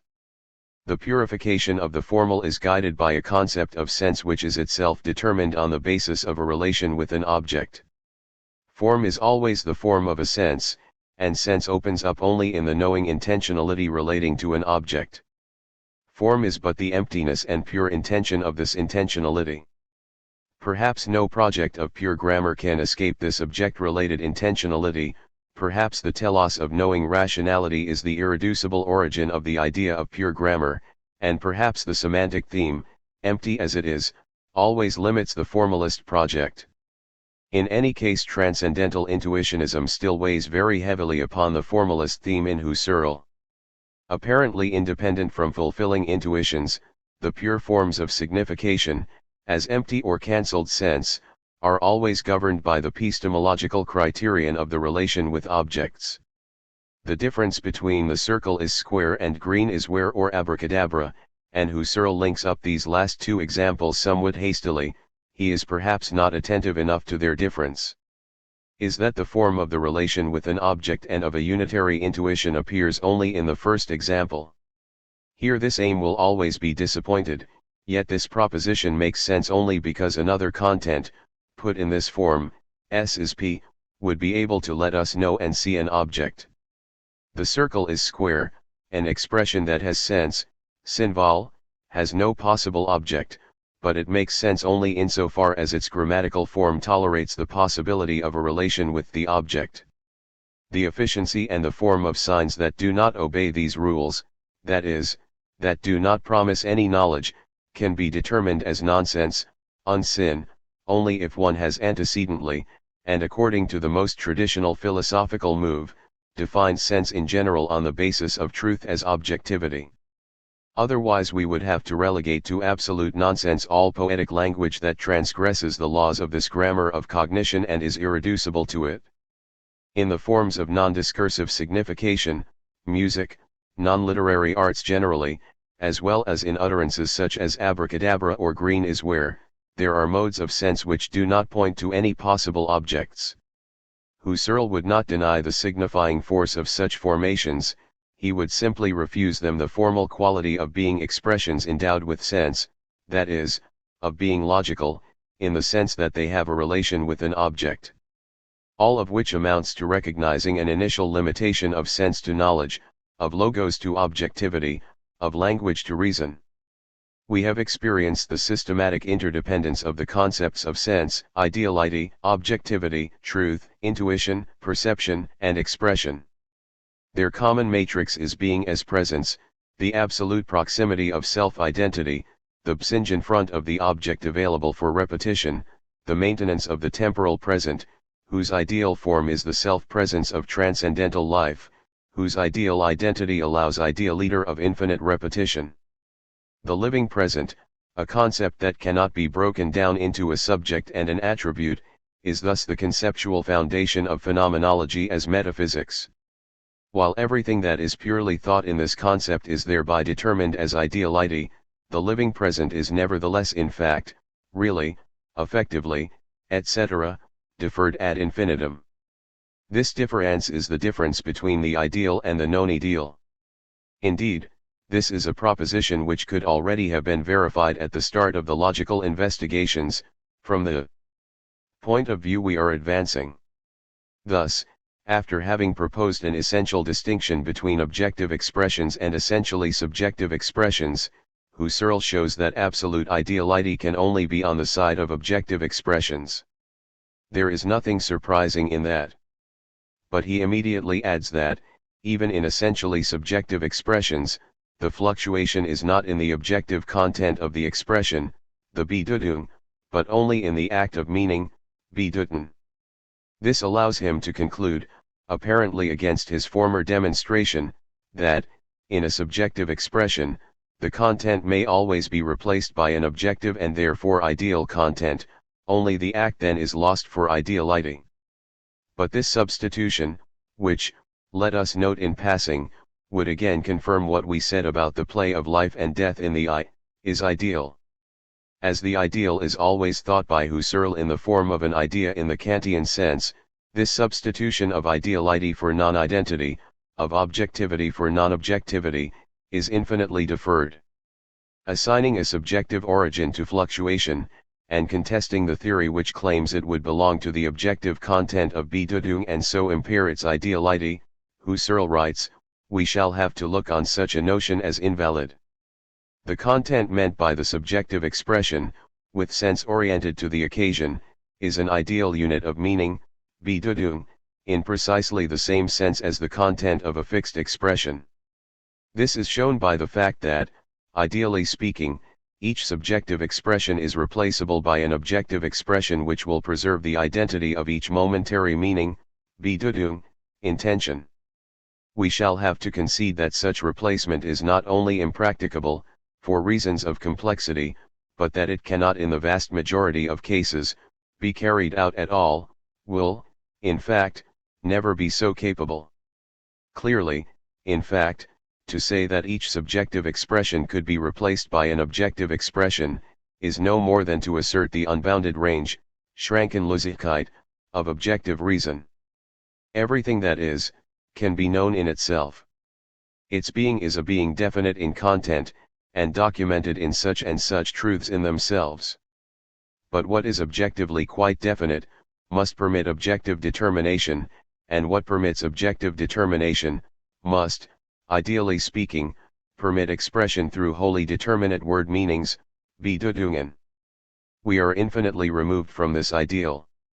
Strike out the essentially occasional expressions from one's language, try to describe any subjective experience in unambiguous, objectively fixed fashion, such an attempt is always plainly vain. These theses concerning the unambiguous objective expression as an inaccessible ideal will be taken up again in The Origin of Geometry in a literally identical form. In its ideal value, then, the whole system of essential distinctions * is a purely teleological structure. By the same token, the possibility of distinguishing between the sign and the non-sign, linguistic sign and non-linguistic sign, expression and indication, ideality and non-ideality, subject and object, grammaticalness and non-grammaticalness, pure grammaticalness and empirical grammaticalness, pure general grammaticalness and pure logical grammaticalness, intention and intuition, etc., is deferred ad infinitum. Thus these essential distinctions are caught up in the following aporia, de facto and realiter they are never respected, and Husserl recognizes this. De jure and idealiter they vanish, since, as distinctions, they live only from the difference between fact and right, reality and ideality. Their possibility is their impossibility. But how can we conceive this difference? What does ad infinitum mean here? What does presence mean, taken as difference ad infinitum? What does the life of the living present mean as difference ad infinitum? That Husserl always thought of infinity as an idea in the Kantian sense, as the indefiniteness of an ad infinitum, leads one to believe that he never derived difference from the fullness of a parousia, from the full presence of a positive infinite, that he never believed in the accomplishment of an absolute knowledge, as the self-adjacent presence of an infinite concept in logos. What he shows us of the movement of temporalization leaves no room for doubt on this subject, although he had not made a theme of articulation, of the diacritical work of difference in the constitution of sense and signs, he at bottom recognized its necessity. And yet, the whole phenomenological discourse is, we have sufficiently seen, caught up within the schema of a metaphysics of presence which relentlessly exhausts itself in trying to make difference derivative. Within this schema Hegelianism seems to be more radical, especially at the point where it makes clear that the positive infinite must be thought through, which is possible only if it thinks itself, in order that the indefiniteness of difference appear as such. Hegel's critique of Kant would no doubt also hold against Husserl. But this appearing of the ideal as an infinite difference can only be produced within a relationship with death in general. Only a relation to my death could make the infinite differing of presence appear. By the same token, compared to the ideality of the positive infinite, this relation to my death becomes an accident of empirical finitude. The appearing of the infinite difference is itself finite. Consequently, difference, which does not occur outside this relation, becomes the finitude of life as an essential relation with oneself and one's death. The infinite difference is finite.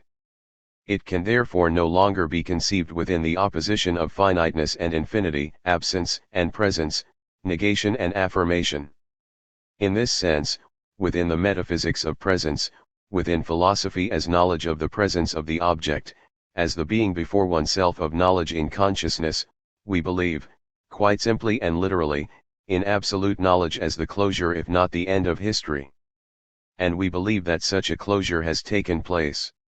The history of being as presence, as self-presence in absolute knowledge, as consciousness of self in the infinity of parousia, this history is closed.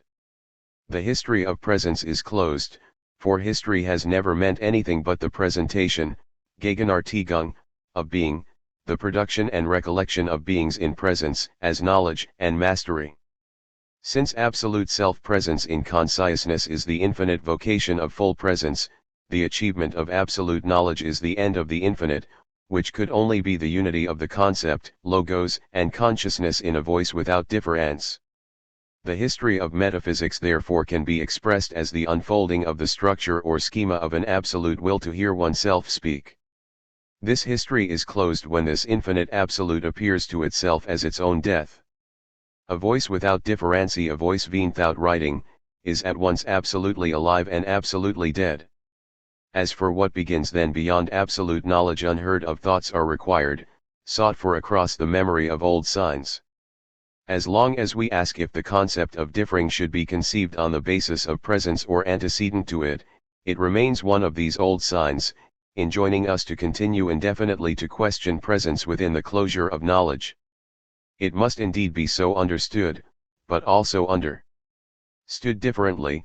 It is to be heard in the openness of an unheard of question that opens neither upon knowledge nor upon some non-knowledge which is a knowledge to come. In the openness of this question we no longer know.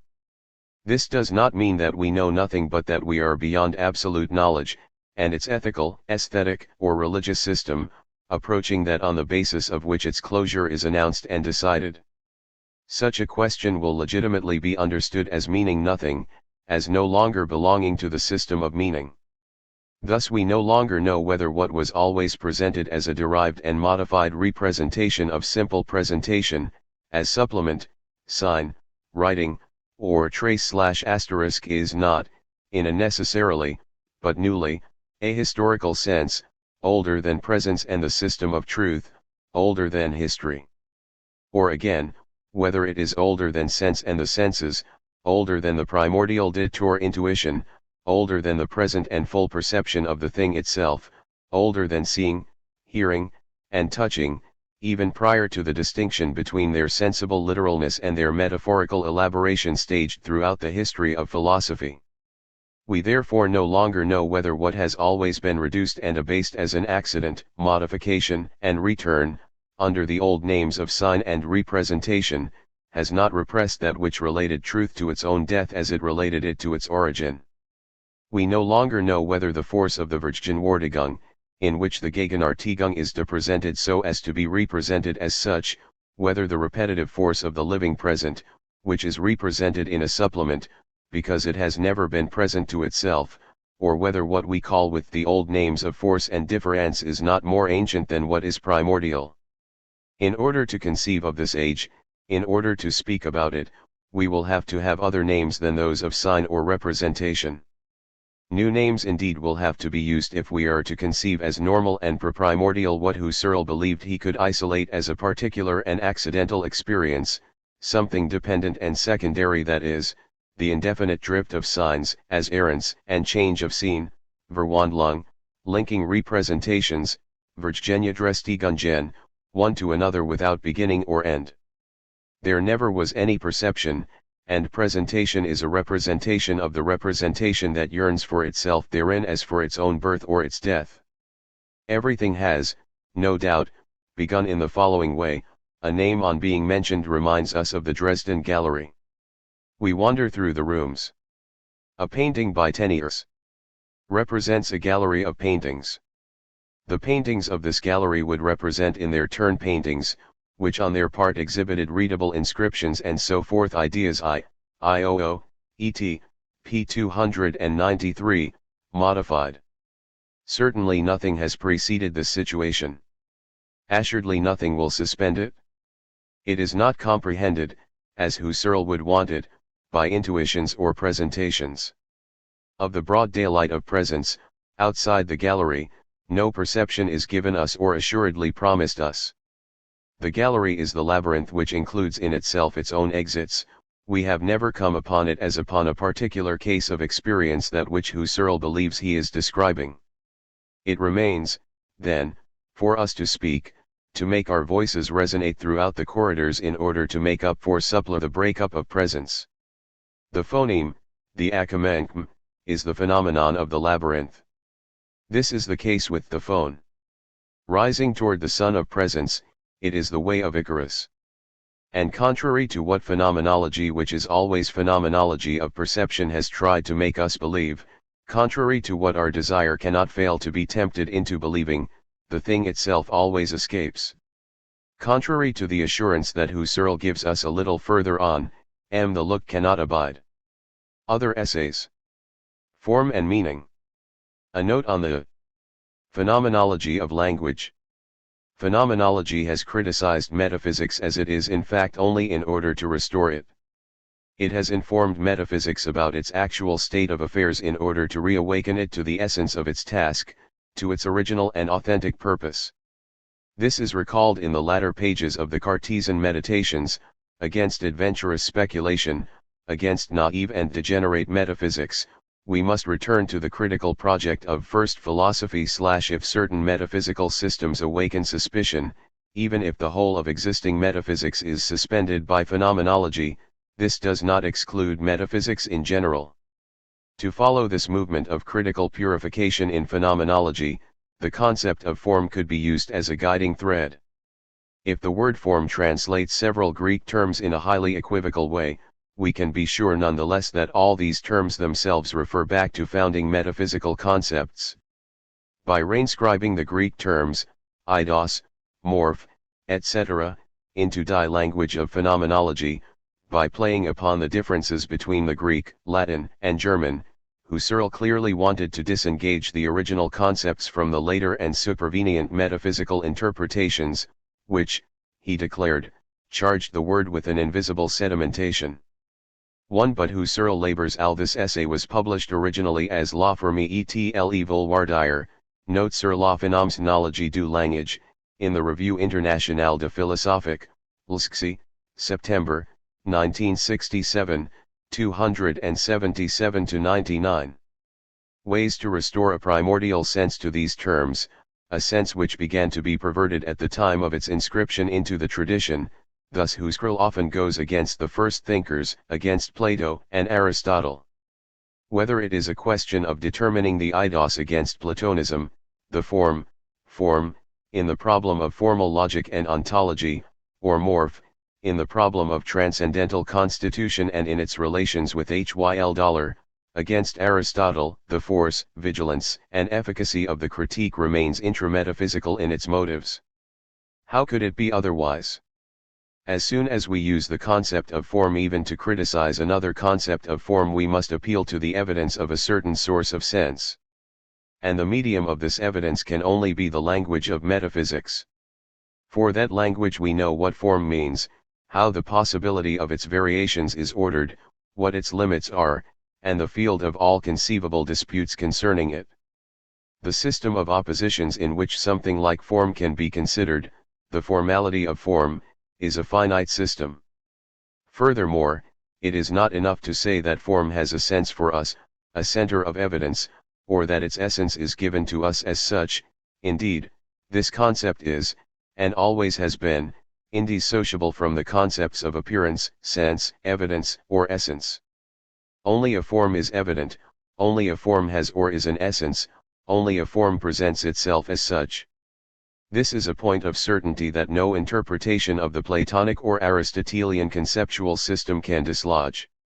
All the concepts by which eidos or morph could be translated and determined refer back to the theme of presence in general. Form is presence itself. Formality is what is presented, visible, and conceivable of the thing in general. That metaphysical thought and consequently phenomenology is the thought of being as form, that in it thought is conceived as the thought of form and the formality of form, is nothing less than necessary. The fact that Husserl determines the living present, lebendige Gegenwart, as the ultimate, universal, and absolute form of transcendental experience in general is a final indication of this.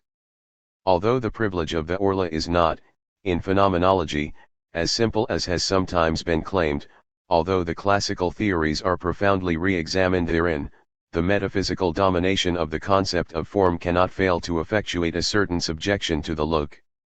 This subjection would always be a subjection of sense to seeing, of sense to the sense of sight, since sense in general is in fact the concept of every phenomenological field.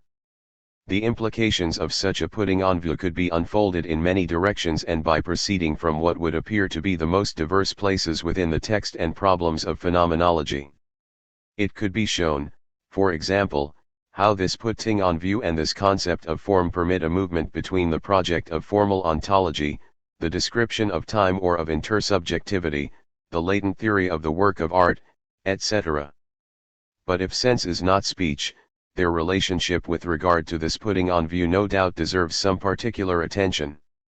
Thus we have here chosen to narrow our perspective and address ourselves particularly to a text that concerns the status of language in ideas I.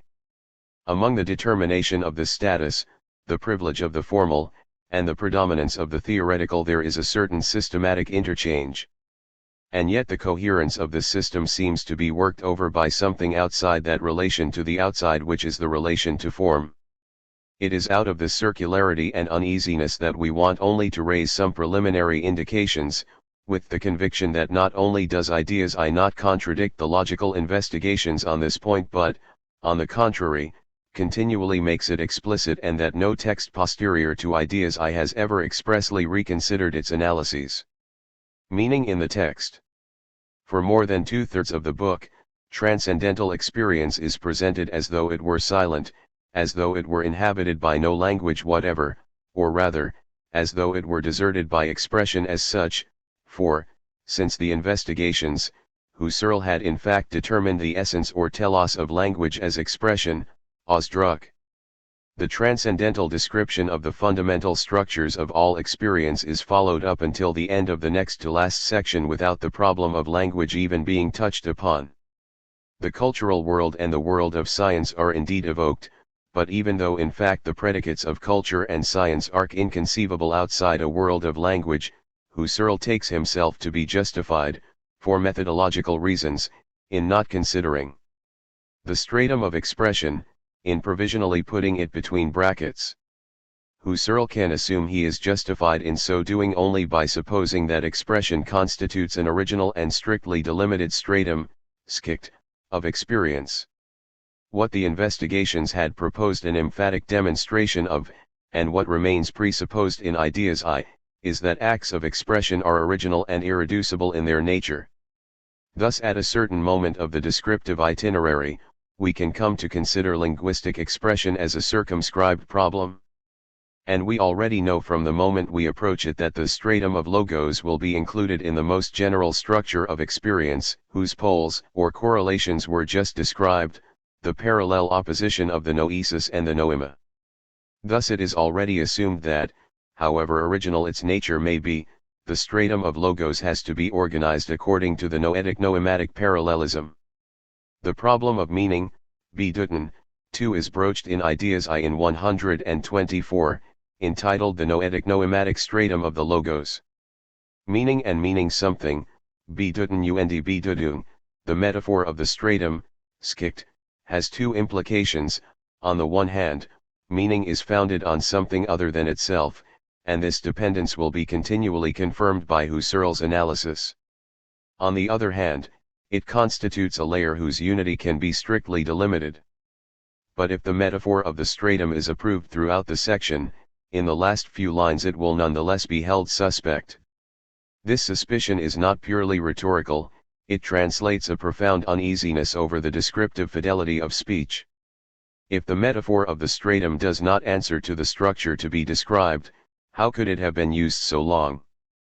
For we should not hold too hard by the metaphor of stratification, Schichtung.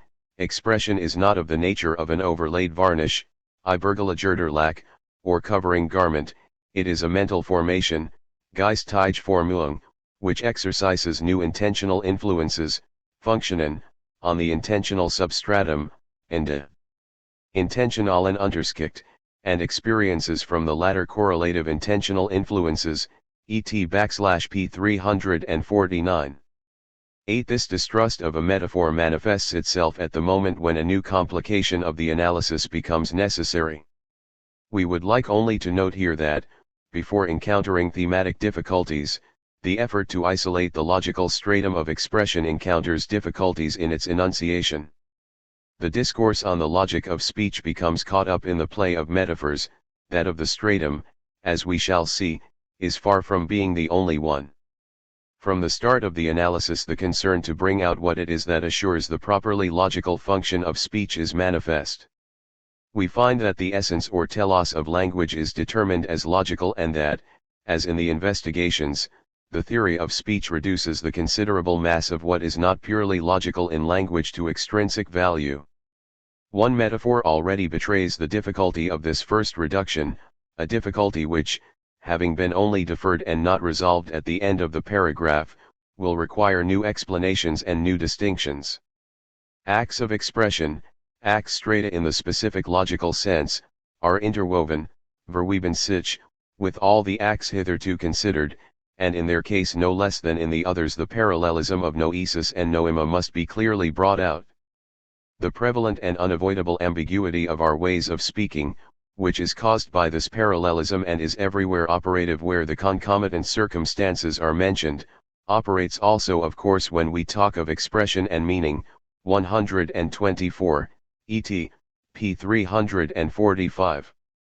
The interweaving, Verwebung, of language, of what is purely linguistic in language with the other threads of experience, constitutes one fabric. The term Verwebung refers to this metaphorical zone. The strata are woven, their intermixing is such that the warp cannot be distinguished from the woof. If the stratum of logos were simply founded, one could set it aside so as to let the underlying substratum of non-expressive acts and contents appear beneath it. But since this superstruct 3, we refer the French reader to the translation and valuable commentary on Ideas I by Paul Ricoeur. For reasons in keeping with the intention of our analysis, we have had to underline certain German terms and insist upon their metaphorical import. Tour reacts in an essential and decisive way upon the Unterschicht substratum. One is obliged, from the start of the description, to associate the geological metaphor with a properly textual metaphor, for fabric or textile means text. Vertben here means texera. The discursive refers to the non-discursive. The linguistic stratum is intermixed with the pre-linguistic stratum according to the controlled system of a sort of text. We already know, and Husserl does recognize it, that, at least in fact, the secondary threads are going to act on the primary threads, with what is woven our D in such a way, it is precisely the operation of beginning, ordire, which can no longer be recaptured. In the spinning out of language, the discursive woof is rendered unrecognizable as a woof and takes the place of a warp. It takes the place of something that has not really preceded it. This texture is all the more inextricable in that it is wholly signifying. The non-expressive threads are not without signification.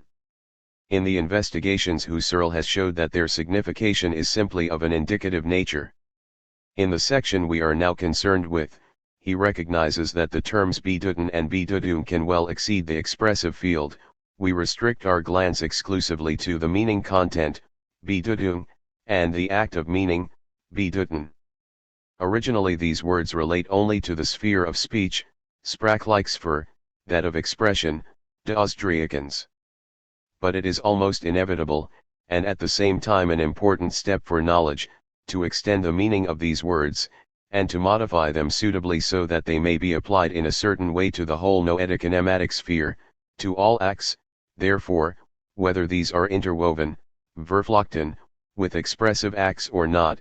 124, et. p. 346, modified.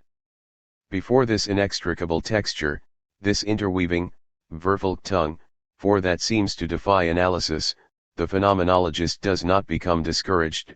His patience and attention to detail should, at least theoretically, disentangle the confusion. This is what follows from phenomenology's principle of principles. If the description does not bring out a ground that would absolutely and plainly found signification in general, if an intuitive and perceptual ground, a base of silence, does not found speech in the primordially given presence of the thing itself, if, in short, the texture of the text is irreducible, then, not only will the phenomenological description have failed, but the descriptive principle itself will have to be re-examined. What is at stake in this disentanglement is thus the phenomenological motif itself. Mirrored writing.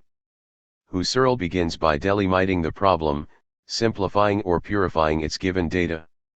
He proceeds to a double exclusion or, if one likes, a double reduction, complying with a necessity he had established in the investigations and which will never again be re-examined. On the one hand, the sensible aspect of language, its sensible and non-material aspect, what could be called the animated proper body, Leib, of language is put out of play.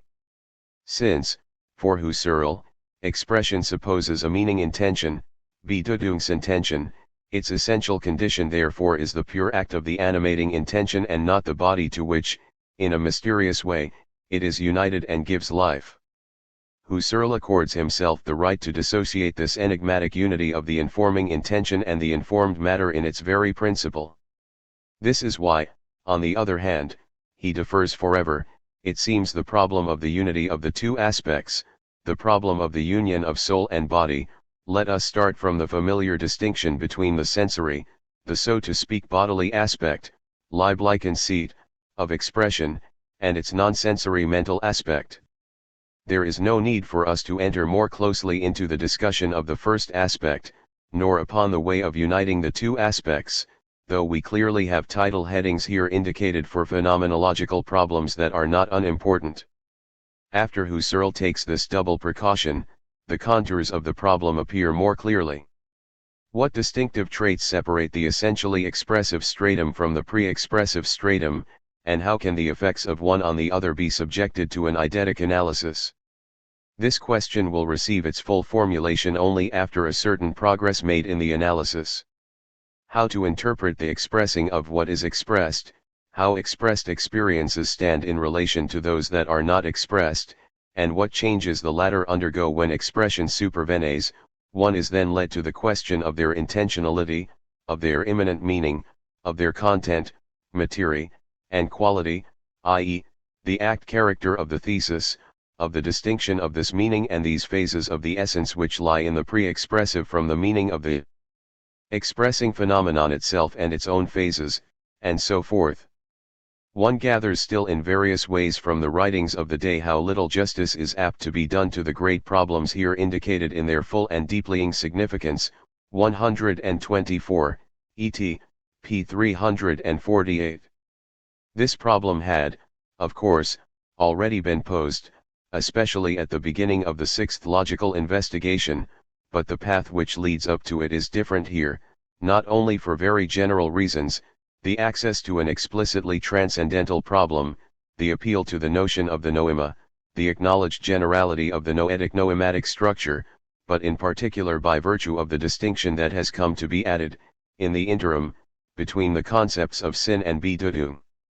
Not that Husserl now accepts the distinction proposed by Freya, which he had contested in the investigations, he simply finds it convenient to reserve the Bedeutung to meaning terms for the order of expressive meaning, for speech in the strict sense, and to extend the concept of sense, sin, to the totality of the noematic side of experience, whether or not it is expressive. 7. As soon as the extension of sense exceeds that of meaning, speech will always have to draw its sense, it will only be able somehow to repeat or reproduce a sense content, which does not wait for speech in order to be what it is. 8. If it is as we have described it, speech can only be the outward transfer of a sense that is constituted without it and before it. This is one of the reasons why the essence of logical meaning is determined as expression, Ausdruck. Speech is in essence expressive because it consists in carrying outside, in exteriorizing, a content of interior thought. It cannot operate without the sich außern expressing oneself that was spoken of in the first investigation. 7. Thus we are already in possession of the first distinctive trait of the expressive stratum. If, physically or not, it only proffers a constituted sense, it is essentially reproductive, that is, unproductive. The first stage of Husserl's analysis proceeds toward this definition, the stratum of expression, and this constitutes its peculiarity apart from the fact that it lends expression to all other intentionalities, is not productive. Or if one prefers, its productivity, its rheumatic service, exhausts itself in expressing, and in the form of the conceptual which first comes with the expressing. 124, et. pages 348-49. This unproductiveness of the logos becomes, so to speak, incorporated prendcore in Husserl's description. And it becomes seduced by two metaphors which cannot escape our attention. The first seems to have passed unperceived by Husserl. It shifts between a kind of writing and a mirror, or, rather, it tells of mirrored writing. Let us follow its constitution. To explain the difference between sense and meaning, Husserl resorts to a perceptual example, the silent perception of a this white. In a way the statement this is white is quite independent of perceptual experience. It is intelligible even for someone who does not have this perception. This had been forcefully demonstrated in the investigations. This independence of the expressive function implies the independence of the perceptual sense. We can make this sense explicit. The process makes no call whatsoever on expression, neither on expression in the sense of verbal sound nor on the like as verbal meaning, and here the latter can also be present independently of the verbal sound, as in the case when this sound is forgotten. 124, et. p. 347. The passage to the enunciation consequently adds nothing to the sense, in any event, it adds no sense content to it. And yet, despite this sterility, or rather because of it, the appearance of expression is something quite new. It is somehow quite new, because it only restates the noematic sense. Since it neither adds nor deforms anything, expression can always in principle repeat the sense by bringing it to conceptual form. If we have thought or stated this is white, a new stratum is there with the rest, and unites with the meant as such in its pure perceptive form. On these lines everything remembered or fancied can, as such, have its meaning made more explicit and expressible, exposierbar und ausdrückbar. Whatever is meant, gemeint, as such, every meaning, meinen, in the noematic sense, and indeed as noematic nucleus, of any act whatsoever can be expressed conceptually, durch Bedeutungen, 124, et. p. 347. Husserl then declares, as a universal rule, that logical meaning is an act of expression, logische Bedeutung ist ein Ausdruck. Everything therefore is in principle capable of being said, everything must be able to be brought to the conceptual generality that properly constitutes the logicality of logos. And this must be so, not despite but thanks to the originality of the medium of logical expression, which consists in not introducing anything new, in effacing itself like an unproductive transparency before the passage of sense. But this transparency must have some consistency, not only in order to express, but first of all to be impressed with, what it will then present to be read.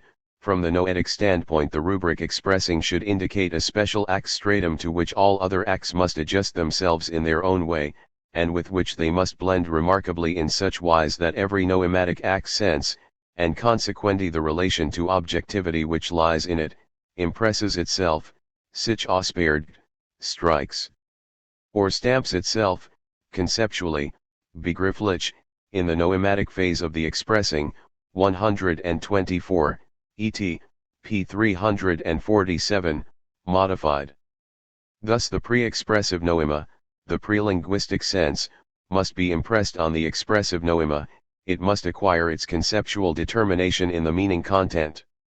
To be limited to bearing outwardly an already constituted sense, at the same time bringing it to conceptual generality without altering it, expressing what has already been thought, we should almost say written, and faithfully reduplicating it, expression must let itself be impressed by sense at the same time that it impresses the sense. The sense must be inscribed in the meaning. The expressive noema must present itself, and here is the new image of its unproductiveness, as a blank page or a clean slate, at least as a palimpsest restored to its pure receptivity. As soon as the inscription of sense upon the expressive noema makes it readable, the logical order of conceptuality as such will be constituted. The expressive noema then will present itself begrifflich, in a discernible, workable, conceivable, and conceptual way.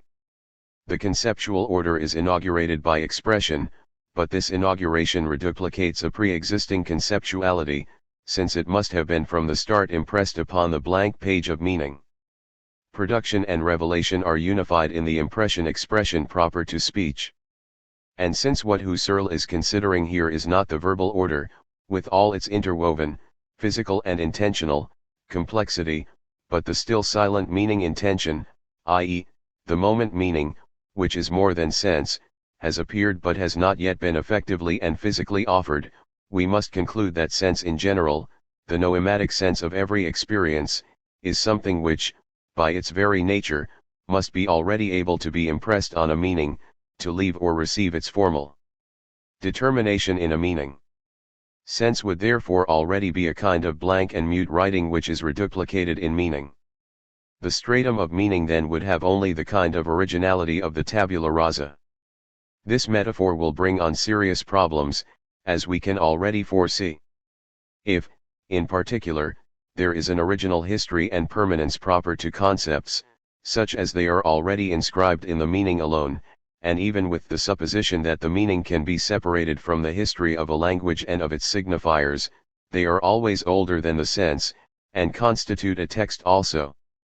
Even if we could, in principle, suppose some virginal text that had received, in emo tempore, the first production of sense, it is in fact necessary that the systematic order of meaning somehow impose its own sense on that sense, dictate its own form to it, and oblige it to be imprinted according to syntactic or other rules.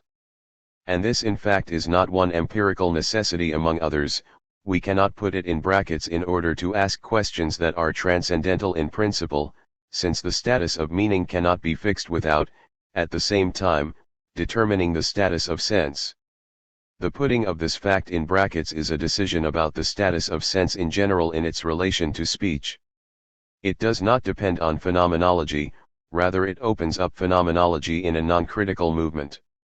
And although, in what followed, Husserl never again questioned this de jure anteriority of sense in relation to meaning, of sin in relation to Bedeuten, why it is difficult to see how it is reconcilable with the subsequent thematic, for example, with that of the origin of geometry. This thematic is just what we are following at this moment, at the same time that we are following the theme of a sediment history of meaning. And even if we considered only the egological history, how could we ever conceive of the perpetual restoration of meaning in its virginal state? Husserl's attention is not held by the scriptural analogy, it is drawn away by another metaphor. The medium that receives the imprint will be neutral. After having discussed the conceptual Ausprägung impression, Husserl describes its medium as neutral, without a color of its own, without any determinate opacity, without refractive power. But this neutral character of the medium is less that of transparency than of a mirror reflection.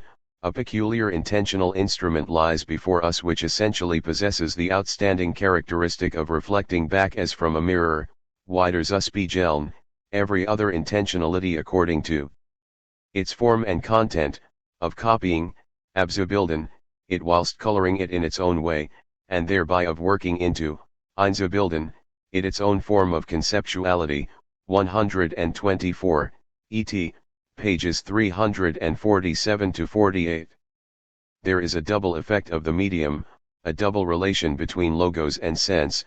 On the one hand, it is a pure and simple reflection, a reflection which respects what it receives and returns, depicts the sense as such in its original colors and represents it in person. This is language as Abbildung, copy, portrait, figuration, representation. But, on the other hand, this reproduction imposes the blank imprint of the concept. It forms the sense in the meaning, it produces a specific non-production, which, without changing anything in the sense, pictures something in it. The concept is produced without adding anything to the sense. We could speak here, in a certain sense, of conceptual fiction and a kind of imagination that would take up the intuition of sense into conceptual generality. This would be language as Einbildung. The two terms do not enter into Husserl's description fortuitously. What is peculiar to the unproductive production of the logical would be just this strange concurrence of Abbildung and Einbildung. Is this conception self-contradictory? Husserl in any event betrays a certain uneasiness. And we shall have to think over the fact that he attributes the indecisiveness of his description to the incidentally metaphorical character of language, which he precisely calls the Bildlichkeit of speech. It is because speech must occasionally use images, figures, and analogies, linguistic debris, so to speak, that logos must be described both as the unproductivity of Abbildung and as the productivity of Einbildung. If we were to eliminate the Bildlichkeit in descriptive speech, we would, by the same token, eliminate the apparent contradiction between Abbildung and Einbildung. But Husserl does not ask how this nucleic bilden to construct, to form, to fashion operates in its relations with logos. The passage we just quoted continues, yet these figures of speech which here thrust themselves upon us, those of mirroring and copying, must be adopted with caution, as the imaginativeness Bildlichkeit, metaphorical representation, depiction, pictorial representation which colors their application might easily lead one astray, irrefieren. Thus the metaphor, in every sense of this term, is seductive. Phenomenological speech should resist this seduction. The limiting power of form. If Husserl questions all the predicates related to the medium of logos, he never criticizes the concept of medium itself. The expressive stratum is a medium, that is, both an element and a means, an ether that accepts the sense, and a means of giving it conceptual form. The term medium often appears on the following pages. It enters into the formulation of the problem of the history of concepts, whose difficulties we mentioned earlier in relation with the subsequent themes of the origin of geometry. Even at this point Husserl formulates the difficulty 9 that will constitute the central theme of that work. Problems of exceptional difficulty beset the phenomena which find their place under the headings to mean, bedeuten, and meaning, bedeutung. Since every science, viewed from the side of its theoretical content, of all that constitutes its doctrine, Lehre, theorem, proof, theory, is objectified in a specific logical medium, the medium of expression, it follows that for philosophers and psychologists who are guided by general logical interests the problems of expression and meaning, bedeutung, lie nearest of all, and are also the first, generally speaking, which, so soon as one seeks seriously to reach their foundations, compel towards phenomenological inquiry into the essential nature of things. Theory, therefore, can neither dispense with objectification in the medium nor tolerate the least deformation in the submission to it. While there is no scientific sense, sin, without meaning, bedeuten, it belongs to the essence of science to demand a strict univocity, an absolute transparency of speech. Science would thus require that what it needs, speech as pure meaning, serve for nothing but to guard and preserve the sense that science has conferred upon it. Nowhere can speech be both more productive and more unproductive than as an element of theory. If this unproductive productivity is the telos of expression, then it is clearly confirmed that logico-scientific speech has been continually functioning here as the model for all possible speech. The whole analysis will henceforth have to shift between two concepts, two values. On the one hand, ideal speech will have to achieve an overlapping or coincidence, Deckung, of the non-expressive stratum of sense with the expressive stratum of meaning. But for reasons we have already recognized, this overlapping must never be a confusion. And the work of clarification, distinction, and articulation, etc., must bear upon these two strata as such. The difference between coincidence and confusion leads us back, then, to the very opening of our problem. But perhaps this formulation will allow us to progress. In the best of cases, in the perfect overlapping of the two strata, there would thus be a parallelism. The concept of the parallel would respect both the perfect correspondence and the non-confusion. And according to an analogy that must be examined, it would have to play as decisive a role here as in the case where Husserl explicitly brings it in to describe the relations between the purely psychic and transcendental. Only if the sense of the underlying substratum is completely reproduced by the meaning, if not by effective speech, can the parallelism of the two strata be a perfect overlapping. There is always a certain overlapping of the two strata, for without this the phenomenon of expression would not even occur. This overlapping, however, can be incomplete. We must further lay stress on the difference between complete, vollständigem, and incomplete, unvollständigem, expression. The unity of the expressing and the expressed in the phenomenon is indeed that of a certain overlapping, Deckung, but the upper layer need not extend its expressing function over the entire lower layer. Expression is complete when the stamp of conceptual meaning has been impressed, auspragt, upon all the synthetic forms and matter, materien, of the lower layer, incomplete when this is only partially effected, as when, in regard to a complex process, the arrival of the carriage, perhaps, bringing guests that have been long expected, we call out, the carriage. The guests. This difference of completeness will naturally cut across that of relative clearness and distinctness, 126, et. p. 352, modified. Up until this point we might have thought that the incompleteness of expression and the non-parallelism of the two strata figure only as facts or accidents and that, even if such a fact occurs frequently, if it nearly always affects the entirety of our speech, it does not belong to the essence of expression. The example just cited by Husserl does in fact belong to the language of everyday life, and one can still suppose that the mission and power of scientific expression consists in mastering these ambiguities and restoring the completeness of the sense intended in expression. However, at the risk of compromising an axiom, the unproductive and reflective function of expression, Husserl also brings to light an essential incompleteness of expression, an inadequacy that no effort can ever surmount, precisely because it belongs to the conceptual form, to formality itself, without which expression would not be what it is. It seemed, above, that Husserl wanted to insist upon the reflective, reproductive, repetitive nature of expression, on its abelden, but to neutralize its effects and its marks, its power of deformation or refraction, its Einbilden. He now insists, on the contrary, upon an essential shift of expression that would prevent it from ever bringing out the stratum of sense. Meaning, bedeuten, will never be the duplicate of sense, sin, and this difference is nothing less than that of the concept. We must read the whole of this paragraph. An incompleteness of a totally different kind, een total andere Unvollständigkeit, from the one just discussed is that which belongs to the essential nature of the expression as such, namely, to its generality, Allgemeinheit. One would like, expresses the wish in a general form, the form of command, the command, might very well be the presumption, or the likely as such, and so forth. Every closer determination in the unity of the expression is itself again expressed in general form. It lies in the meaning of the generality which belongs to the essential nature of the expressing function that it would not ever be possible for all the specifications of the expressed to be reflected, sich reflektieren, in the expression.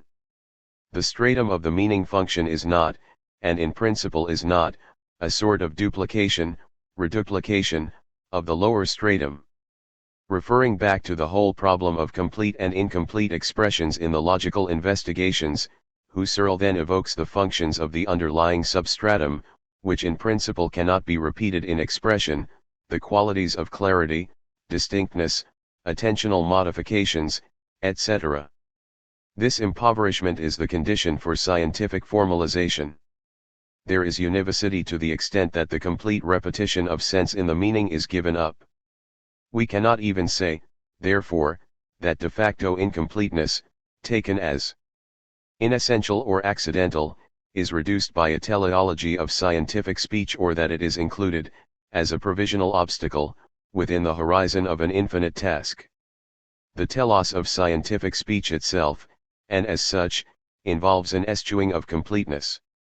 Difference here is not a provisional deficiency of epistesmd taken as speech, it is its own means, the positive condition of its activity and productivity.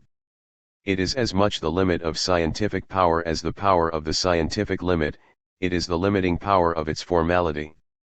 The form is its ellipsis. These remarks apparently concerned, above all, the relationship of the form of statements with their sense content, the order of meaning with the noematic order in general.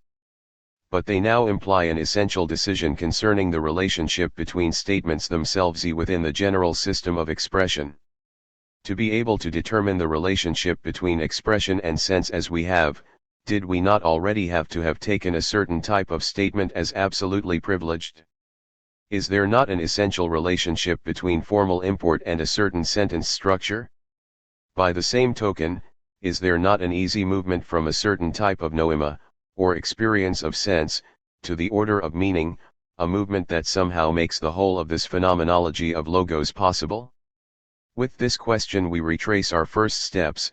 What about the concept of form?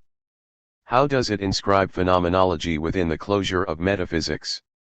How does it determine the sense of being as presence, indeed, as the present?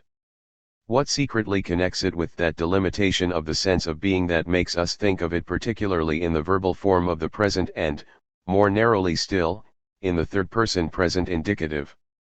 What does the complicity between form in general eidos, morph, and the is, esti, suggest for our thought? Let us bring these questions back into contact with Husserl's text at the point where the formal impoverishment comes to be recognized as an essential rule. then the problem of the relationship between the different types of statements arises quite naturally. Is the statement in the form of the judgment? The form it is thus one statement among others. Is not some particular excellence reserved for it in the stratum of expressiveness? We must be clear about all these points if one of the oldest and hardest problems of the sphere of meaning, Bedeutungssphäre, is to be solved, a problem which hitherto, precisely because it lacked the requisite phenomenological insight, has remained without solution, the problem, namely, as to how statement as the expression of judgment is related to the expressions of other acts, 127, et. p. 353. The answer to such a question had been prepared, and its necessity announced, at a step in the analysis which was not yet concerned with the stratum of expression.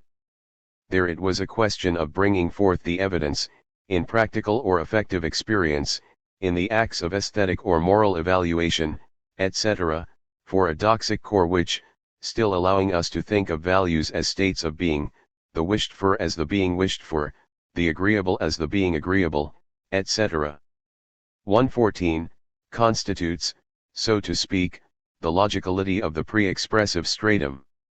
It is because the silent stratum always carries with it a relation to form, or always has the power to restore such a relation, it is because it can always convert its effective or axiological experience, its relation to what is not a being present, into an experience that has the form being present, the beautiful as being beautiful, the desired as being desired, the dreaded future as the being dreaded future, the inaccessible as being inaccessible, and, as the limiting case, the absent as being absent, that it gives itself unreservedly to logical speech, speech controlled by the predicative form, that is, by the present indicative of the verb to be ten. For Husserl, not only will this conversion not diminish the originality of practical, effective, axiological experiences and speech, but it will assure them the possibility of an unlimited formalization. 11. Having brought out that every act, as also every act correlate, harbors explicitly or implicitly a logical factor, 117, et. p. 332, Husserl has only to draw forth the consequences with regard to the expressive reworking of these acts and thus to confirm rather than discover the privilege of the is or predicative statement. The moment he repeats the question for the order of meaning, the answer, really, is already required. We should be neither surprised nor deceived by this. We find, like a rule of speech or textual rule, that the question can be inscribed only in the form dictated by the answer which awaits it, that is, which did not wait for it. It need only be asked how the answer has prescribed the form of the question not according to the necessary, conscious, and calculated anticipation of someone who is conducting a systematic exposix but somehow unawares. Thus we can ask to what extent the reference to the expressive stratum, even before it has become thematic, has secretly guided the analyses of the pre-expressive stratum and has allowed us to discover in it a core of logical sense under the universal and allegedly silent form of being present. And we can ask whether, between being as being present in the form of meaning, bedeuten, and being as being present in what is called the pre-expressive form of sense, sin, some irreducible complicity has not functioned throughout this whole problem, fusing the two strata, thereby also enabling the one to relate to the other, articulating them. Is not this the locus of decision for all the problems we have pointed out thus far? 13. With this question, does not the very idea of an expressive language become problematic, as well as the possibility of a distinction between the stratum of sense and the stratum of meaning? Most important of all, can the relationships between the two strata be conceived with the category of expression?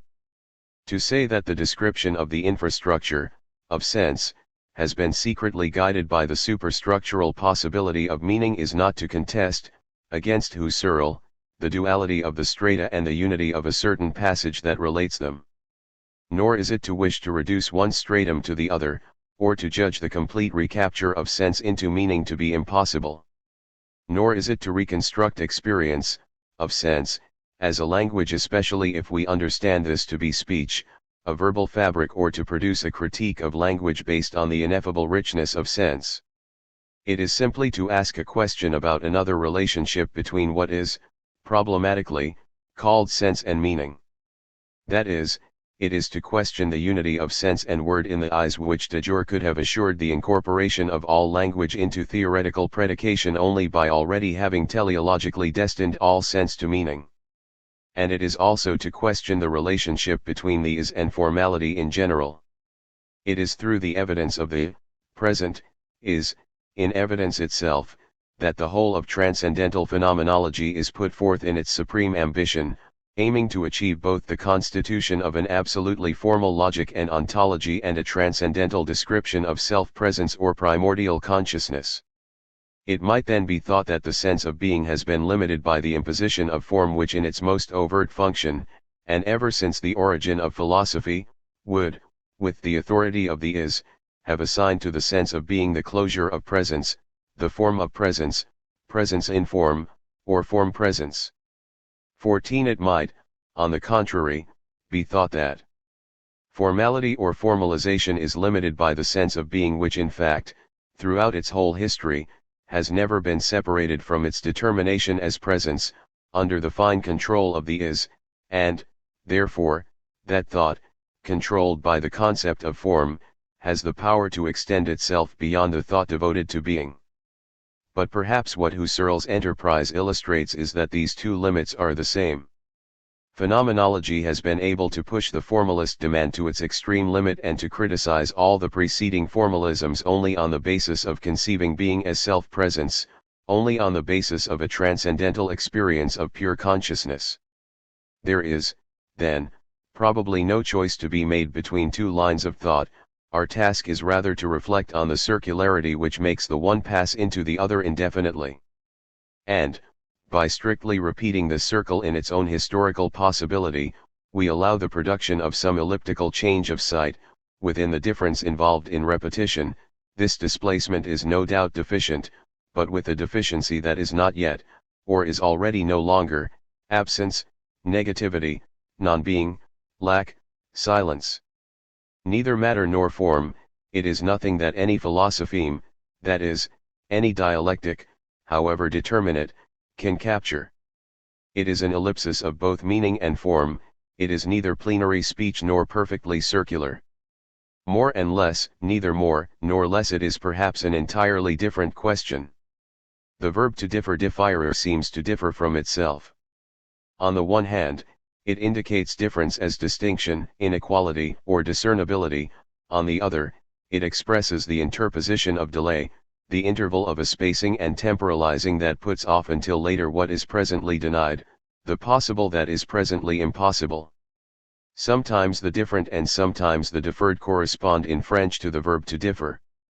This correlation, however, is not simply one between act and object, cause and effect, or primordial and derived.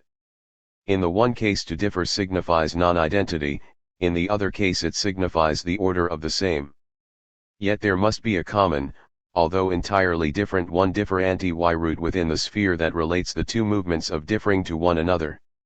We provisionally give the name difference to the sameness which is not identical, by the silent writing of it has the desired advantage of referring to differing, both as spacing/temporalizing and as the movement that structures every dissociation.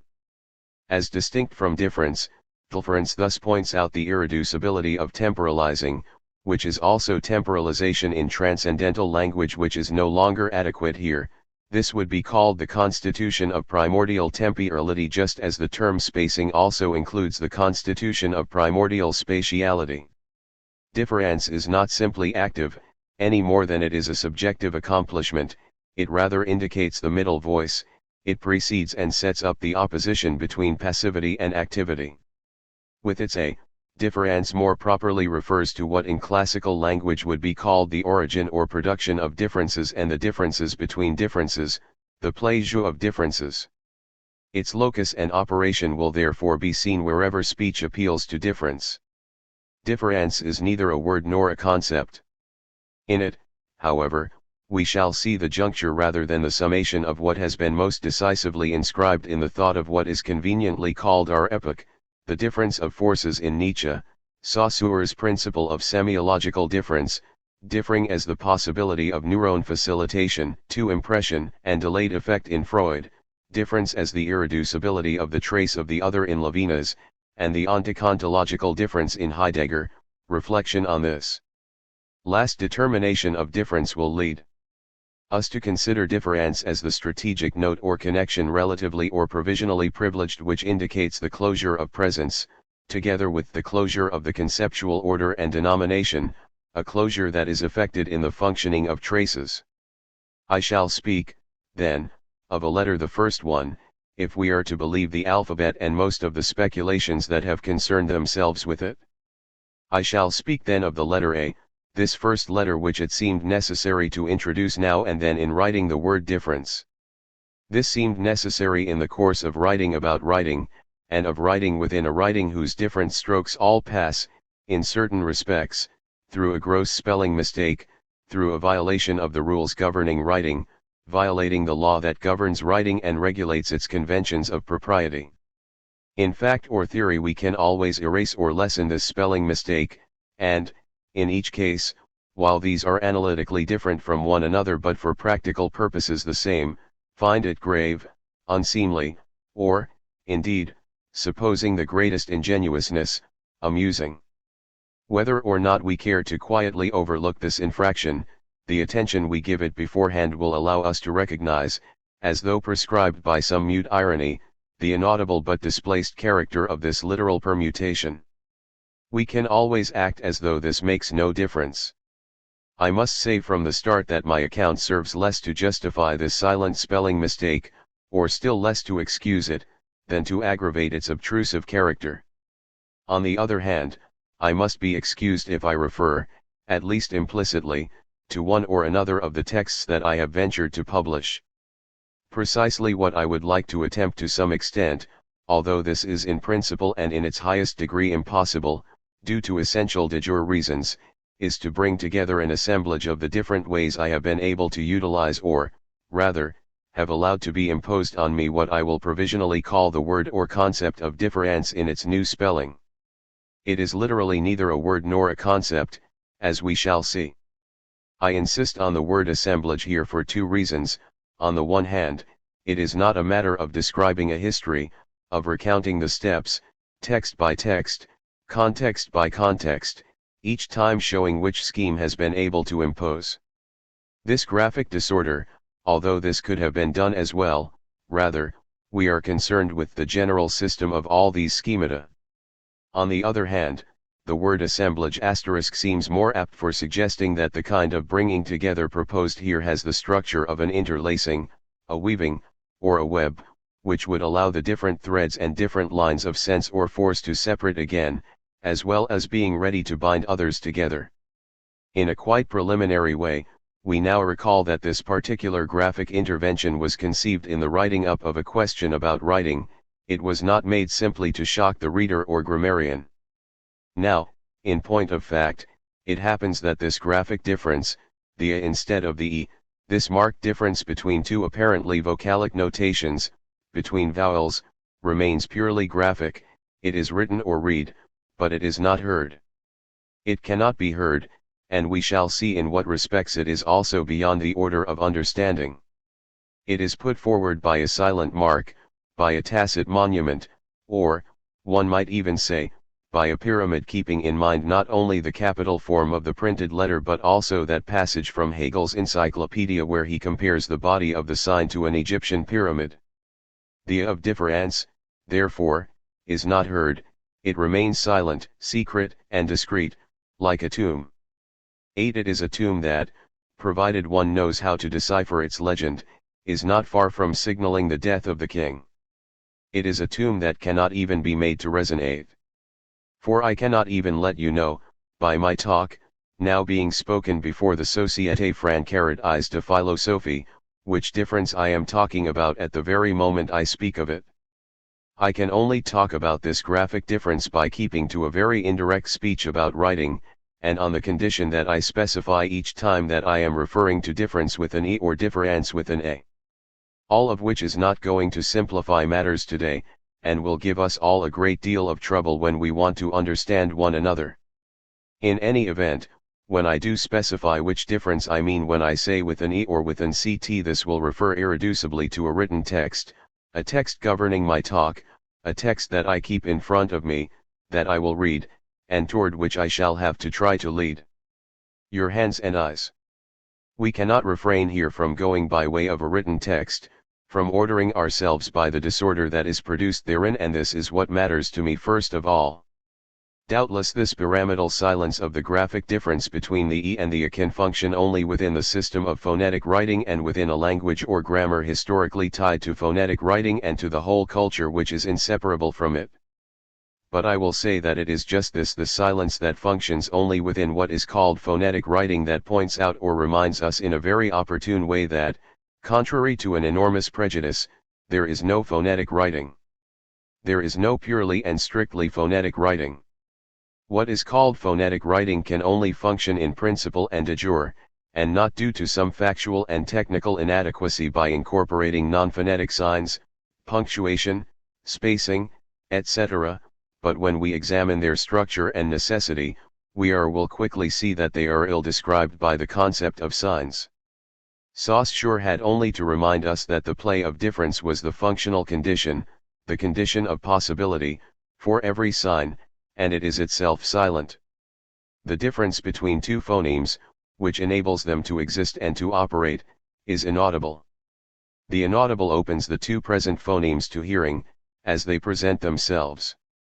If, then, there is no purely phonetic writing, it is because there is no purely phonetic phone. The difference that brings out phonemes and lets them be heard and understood entendre itself remains inaudible. It will perhaps be objected that, for the same reasons, the graphic difference itself sinks into darkness, that it never constitutes the fullness of a sensible term, but draws out an invisible connection, the mark of an inapparent relation between two spectacles. That is no doubt true. Indeed, since from this point of view the difference between the E and the A marked in difference eludes vision and hearing, this happily suggests that we must here let ourselves be referred to an order that no longer refers to sensibility. But we are not referred to intelligibility either, to an ideality not fortuitously associated with the objectivity of theorein or understanding. We must be referred to an order, then, that resists philosophy's founding opposition between the sensible and the intelligible. The order that resists this opposition, that resists it because it sustains it, is designated in a movement of difference, with an A, between two differences or between two letters. This difference belongs neither to the voice nor to writing in the ordinary sense, and it takes place, like the strange space that will assemble us here for the course of an hour, between speech and writing and beyond the tranquil familiarity that binds us to one and to the other, reassuring us sometimes in the illusion that they are two separate things. Now, how am I to speak of the of difference? It is clear that it cannot be exposed. We can expose only what, at a certain moment, can become present, manifest, what can be shown, presented as a present, a being present in its truth, the truth of a present or the presence of a present. However, if difference is, I also cross out the is, what makes the presentation of being present possible, it never presents itself as such. It is never given in the present or to anyone. Holding back and not exposing itself, it goes beyond the order of truth on this specific point and in this determined way, yet is not itself concealed, as if it were something, a mysterious being, in the occult zone of a non-knowing. Any exposition would expose it to disappearing as a disappearance. It would risk appearing, thus disappearing. Thus, the detours, phrases, and syntax that I shall often have to resort to will sometimes be practically indiscernible from those of negative theology. Already we had to note that difference is not, does not exist, and is not any sort of being present, on. And we will have to point out everything that it is not, and, consequently, that it has neither existence nor essence. It belongs to no category of being, present or absent. And yet what is thus denoted as difference is not theological, not even in the most negative order of negative theology. The latter, as we know, is always occupied with letting a super-essential reality go beyond the finite categories of essence and existence, that is, of presence, and always hastens to remind us that, if we deny the predicate of existence to God, it is in order to recognize him as a superior, inconceivable, and ineffable mode of being. Here there is no question of such a move, as will be confirmed as we go along. Not only is difference irreducible to every ontological or theological onto theological reappropriation, but it opens up the very space in which onto theology philosophy produces its system and its history. It thus encompasses and irrevocably surpasses onto theology or philosophy. For the same reason, I do not know where to begin to mark out this assemblage, this graph, of difference. Precisely what is in question here is the requirement that there be a de jure commencement, an absolute point of departure, a responsibility arising from a principle. The problem of writing opens by questioning the archie. Thus what I put forth here will not be developed simply as a philosophical discourse that operates on the basis of a principle, of postulates, axioms, and definitions, and that moves according to the discursive line of a rational order. In marking out difference, everything is a matter of strategy and risk. It is a question of strategy because no transcendent truth present outside the sphere of writing can theologically command the totality of this field. It is hazardous because this strategy is not simply one in the sense that we say that strategy orients the tactics according to a final aim, a telos, or the theme of a domination, a mastery, or an ultimate reappropriation of movement and field. In the end, it is a strategy without finality.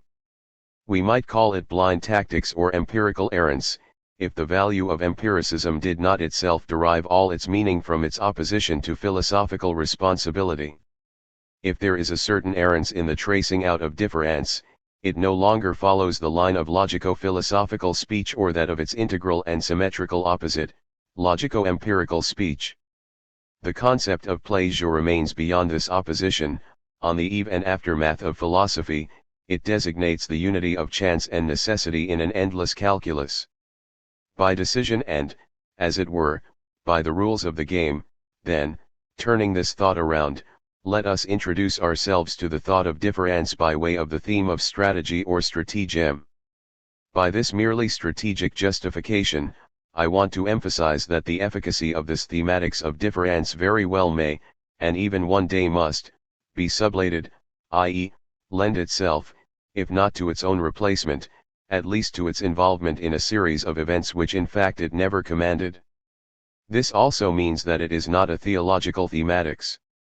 I will say, first of all, that difference, which is neither a word nor a concept, seemed to me to be strategically the theme most proper to think out, if not master, thought being here, perhaps, held in a certain necessary relation with the structural limits of mastery, in what is most characteristic of our epoch. I start off, then, strategically, from the place and time in which we are, even though my opening is not justifiable in the final account, and though it is always on the basis of difference and its history that we can claim to know who and where we are and what the limits of an epoch can be.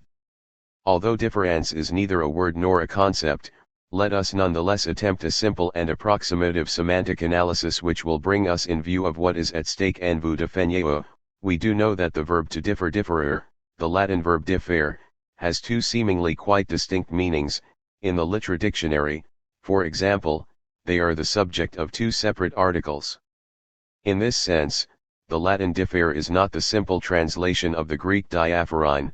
This fact will not be without consequence for us in tying our discussion to a particular language, one that passes for being less philosophical, less primordially philosophical, than the other.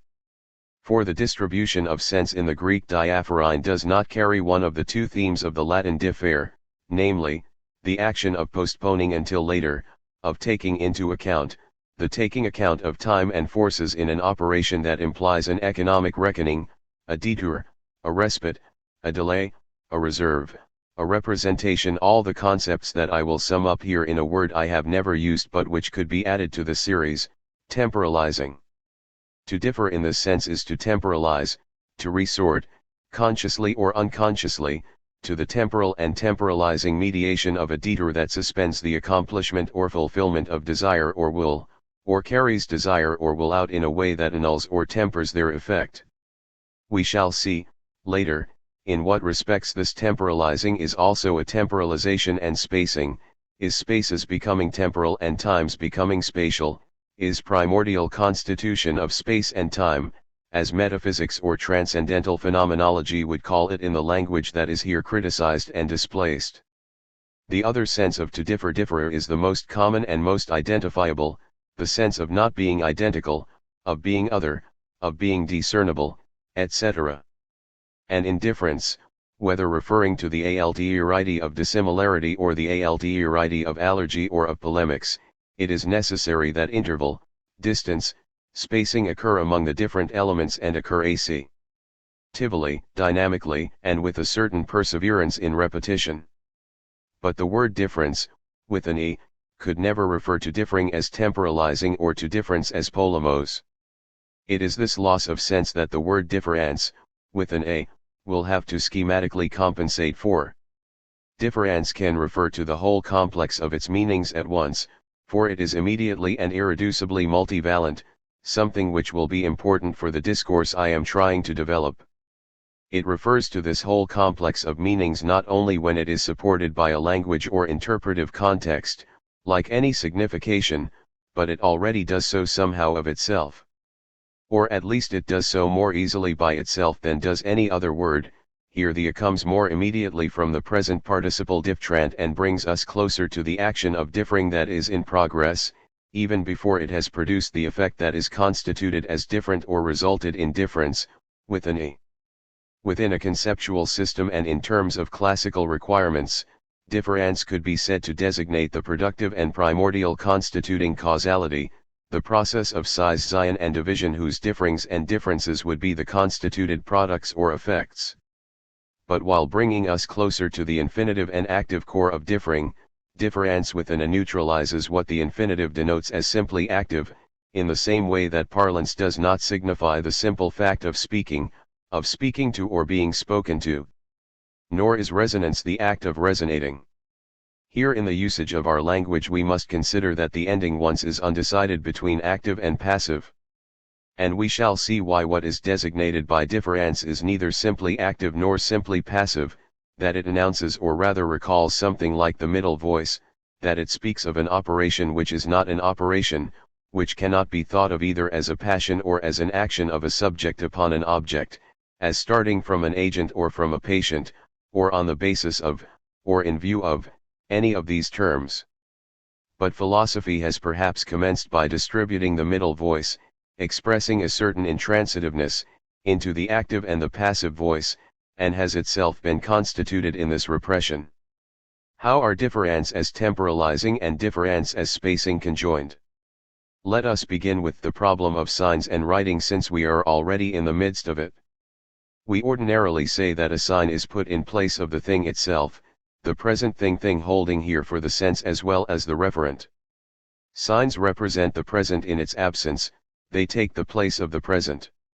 When we cannot take hold of or show the thing, let us say the present, the being present, when the present does not present itself, then we signify, we go through the detour of signs. We take up or give signs, we make signs. The sign would thus be a deferred presence.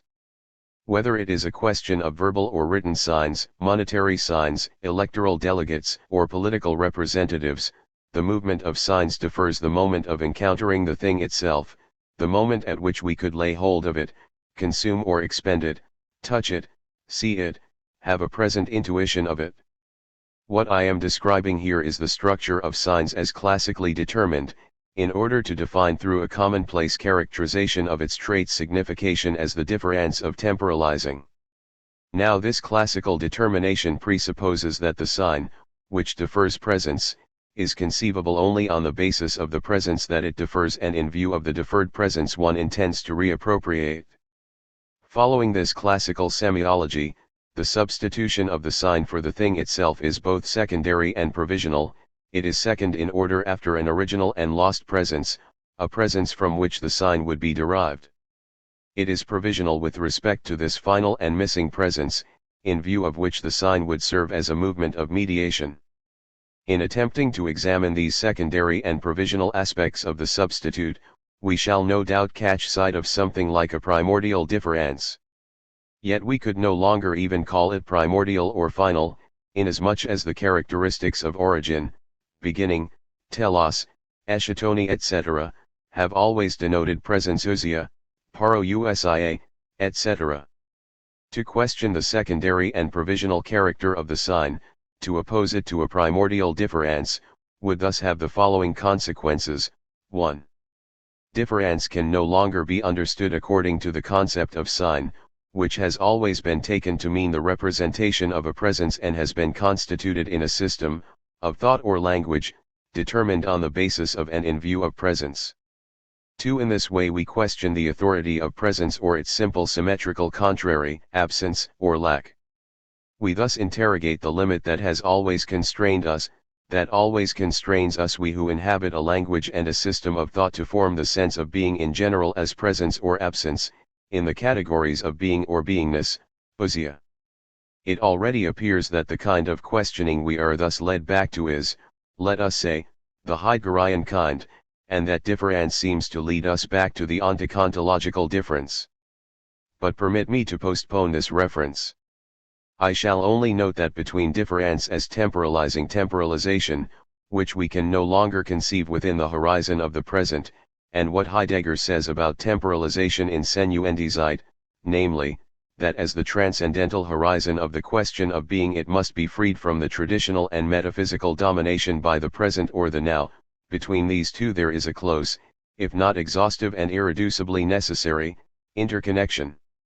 But first of all, let us remain with the semiological aspects of the problem to see how difference as temporalizing is conjoined with difference as spacing. Most of the semiological or linguistic research currently dominating the field of thought, whether due to the results of its own investigations or due to its role as a generally recognized regulative model, traces its genealogy, rightly or wrongly, to Saussure as its common founder. It was Saussure who first of all set forth the arbitrariness of signs and the differential character of signs as principles of general semiology and particularly of linguistics. And, as we know, these two themes, the arbitrary and the differential, are in his view inseparable. Arbitrariness can occur only because the system of signs is constituted by the differences between the terms, and not by their fullness. The elements of signification function not by virtue of the compact force of their cores but by the network of oppositions that distinguish them and relate them to one another. Arbitrary and differentiate, says Saussure, are two correlative qualities.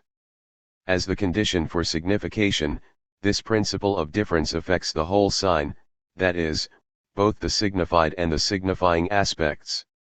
The signified aspect is the concept, the ideal sense.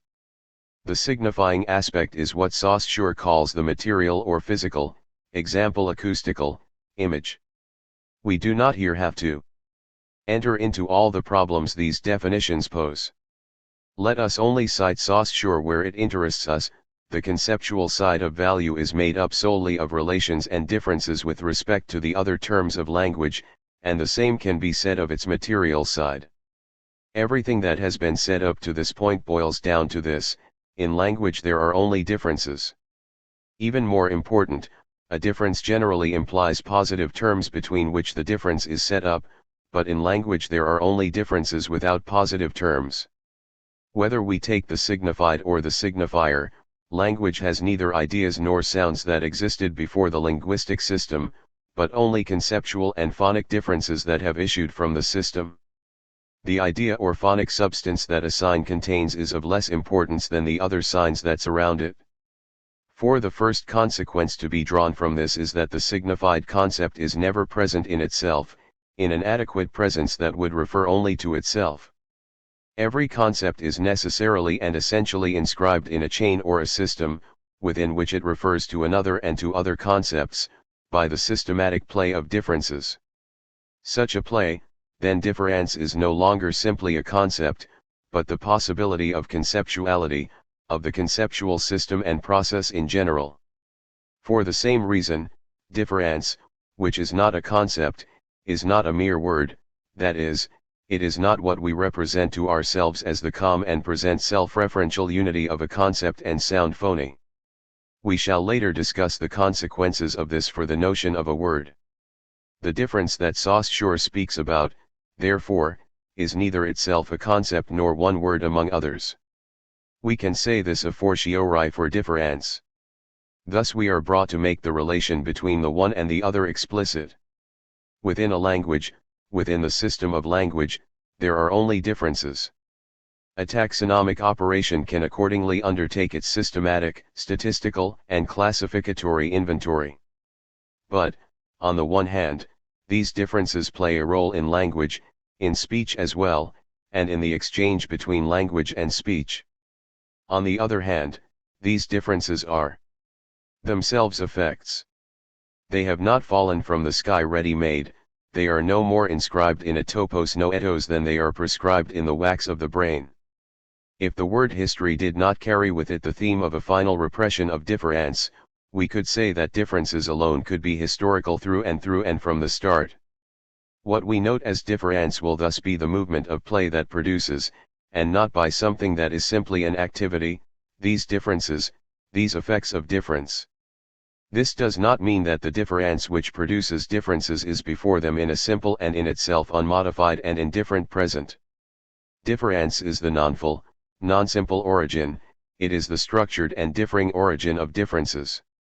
Since language, which Saussure says is a classification, has not fallen from the sky, it is clear that the differences have been produced, they are the effects produced, but effects that do not have as their cause a subject or substance, a thing in general, or a being that is somewhere present and itself escapes the play of difference. If such a presence were implied, quite classically, in the general concept of cause, we would therefore have to talk about an effect without a cause, something that would very quickly lead to no longer talking about effects. I have tried to indicate a way out of the closure imposed by the system, namely, by means of the trace. No more an effect than a cause, the trace cannot of itself, taken outside its context, suffice to bring about the required transgression. As there is no presence before the semiological difference or outside it, we can extend what Saussure writes about language to signs in general. Language is necessary in order for speech to be intelligible and to produce all of its effects, but the latter is necessary in order for language to be established. Historically, the fact of speech always comes first. 6. Retaining at least the schema, if not the content, of the demand formulated by Saussure, we shall designate by the term difference the movement by which language, or any code, any system of reference in general, becomes historically constituted as a fabric of differences. Here, the terms constituted, produced, created, movement, historically, etc., with all they imply, are not to be understood only in terms of the language of metaphysics, from which they are taken. It would have to be shown why the concepts of production, like those of constitution and history, remain accessories in this respect to what is here being questioned. This, however, would draw us too far away today, toward the theory of the representation of the circle in which we seem to be enclosed. I only use these terms here, like many other concepts, out of strategic convenience and in order to prepare the deconstruction of the system they form at the point which is now most decisive. In any event, we will have understood, by virtue of the very circle we appear to be caught up in, that difference, as it is written here, is no more static than genetic, no more structural than historical. Nor is it any less so.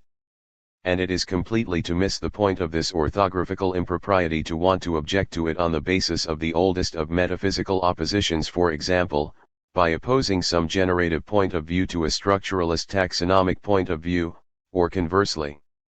These oppositions do not pertain in the least to difference, and this, no doubt, is what makes thinking about it difficult and uncomfortable.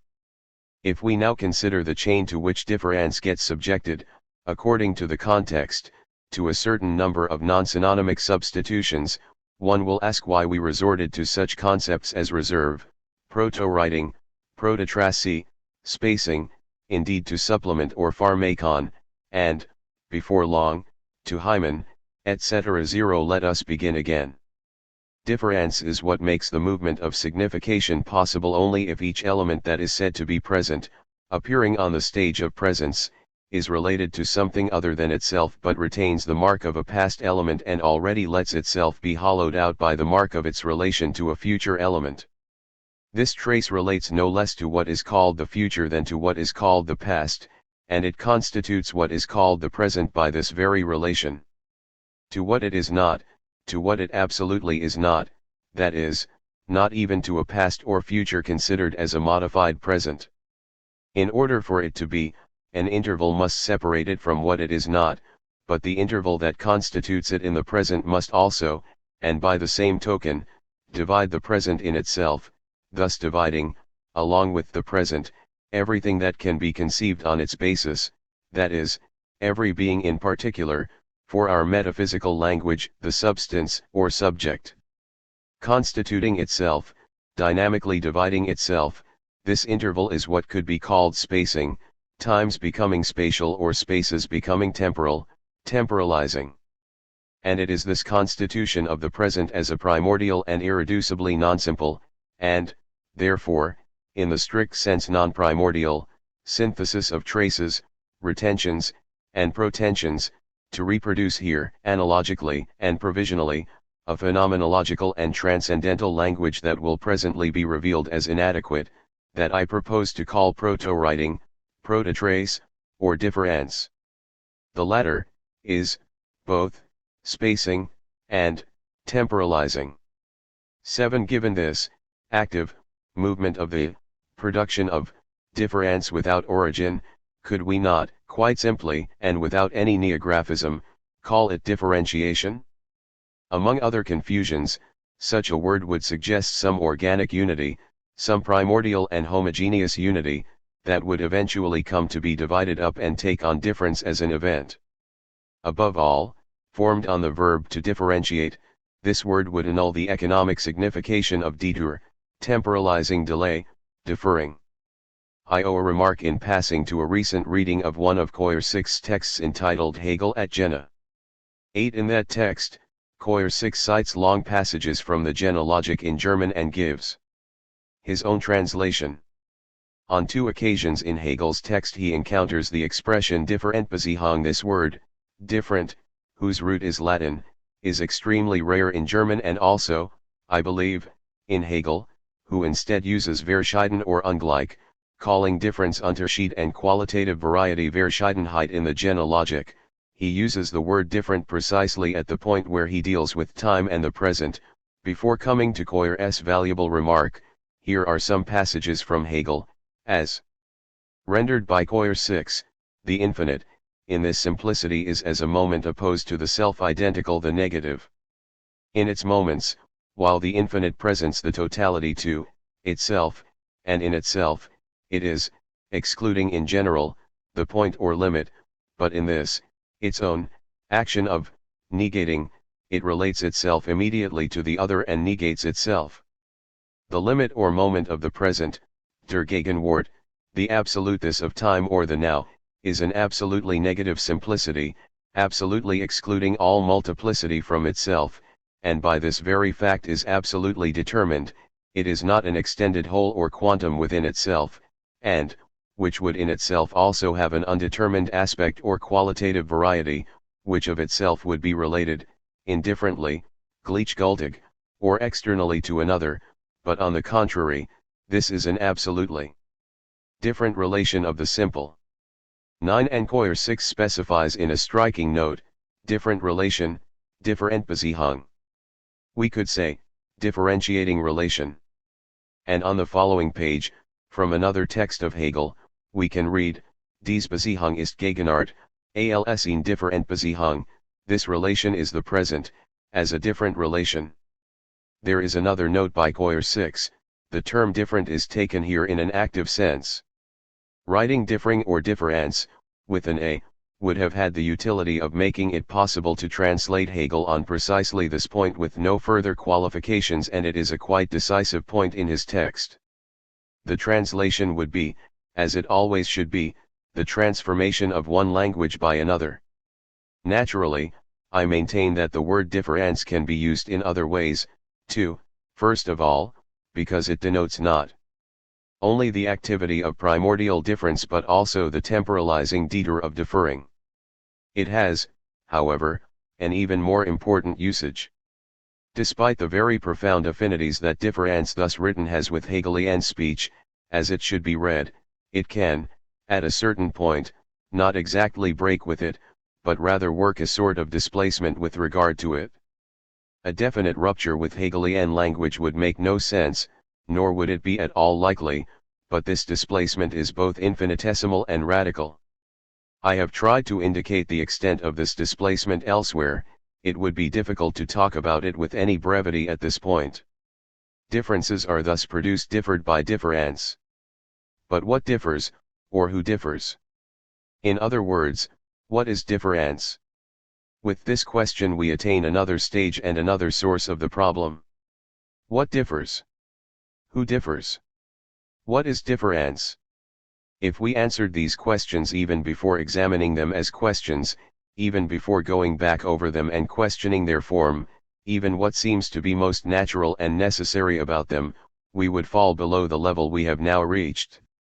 For if we accepted the form of the question in its own sense and syntax, what is, who is, we would have to admit that difference is derived, supervenient, controlled, and ordered from the starting point of a being present, one capable of being something, a force, a state, or power in the world, to which we could give all kinds of names, a what, or being present as a subject, a who.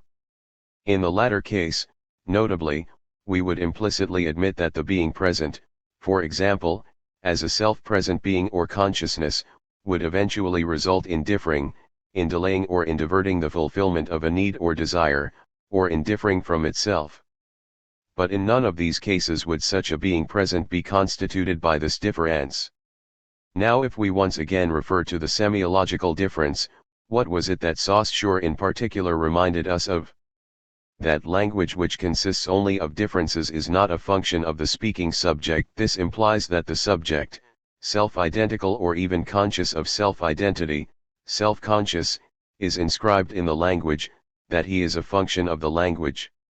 He becomes a speaking subject only by conforming his speech even in the aforesaid creation, even in the aforesaid transgression to the system of linguistic prescriptions.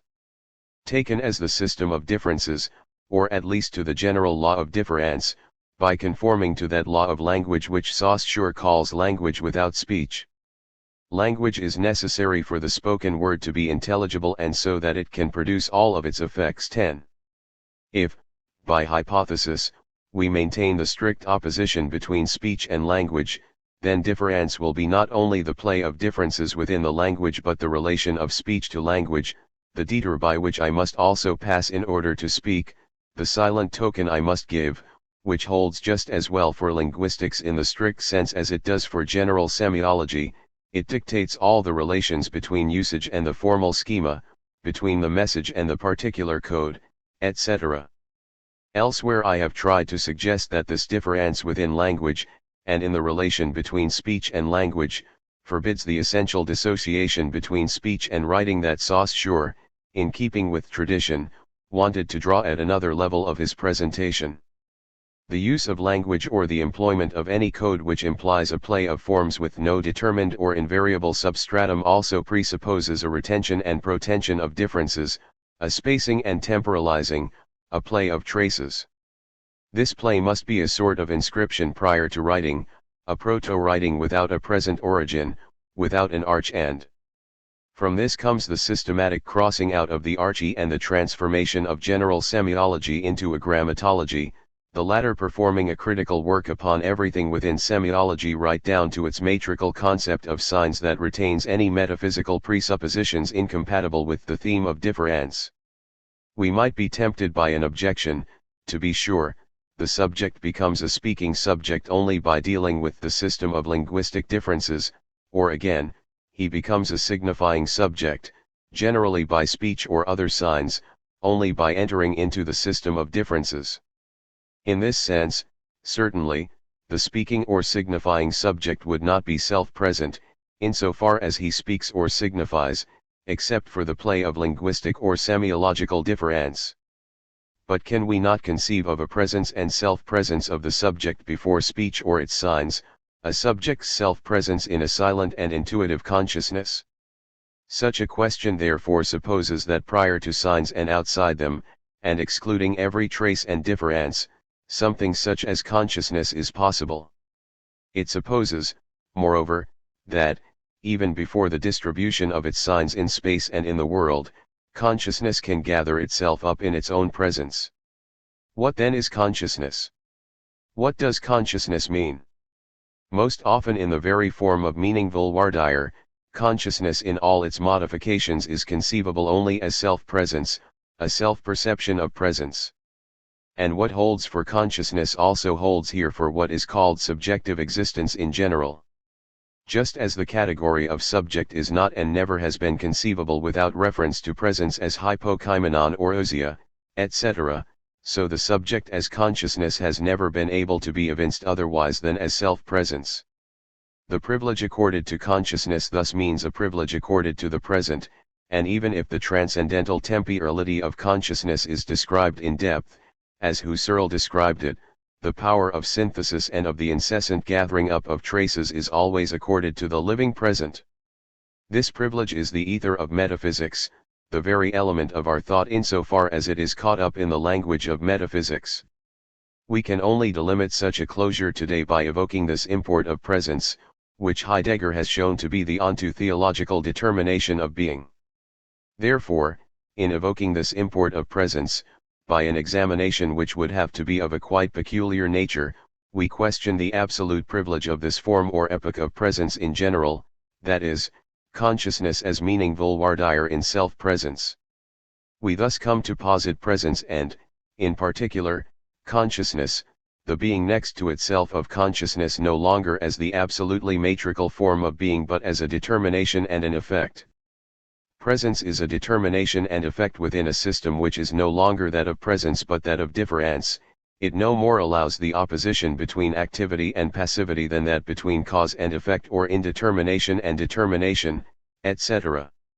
This system is of such a kind that even to designate consciousness as an effect or determination for strategic reasons, reasons that can be more or less clearly considered and systematically ascertained, is to continue to operate according to the vocabulary of that very thing to be delimited.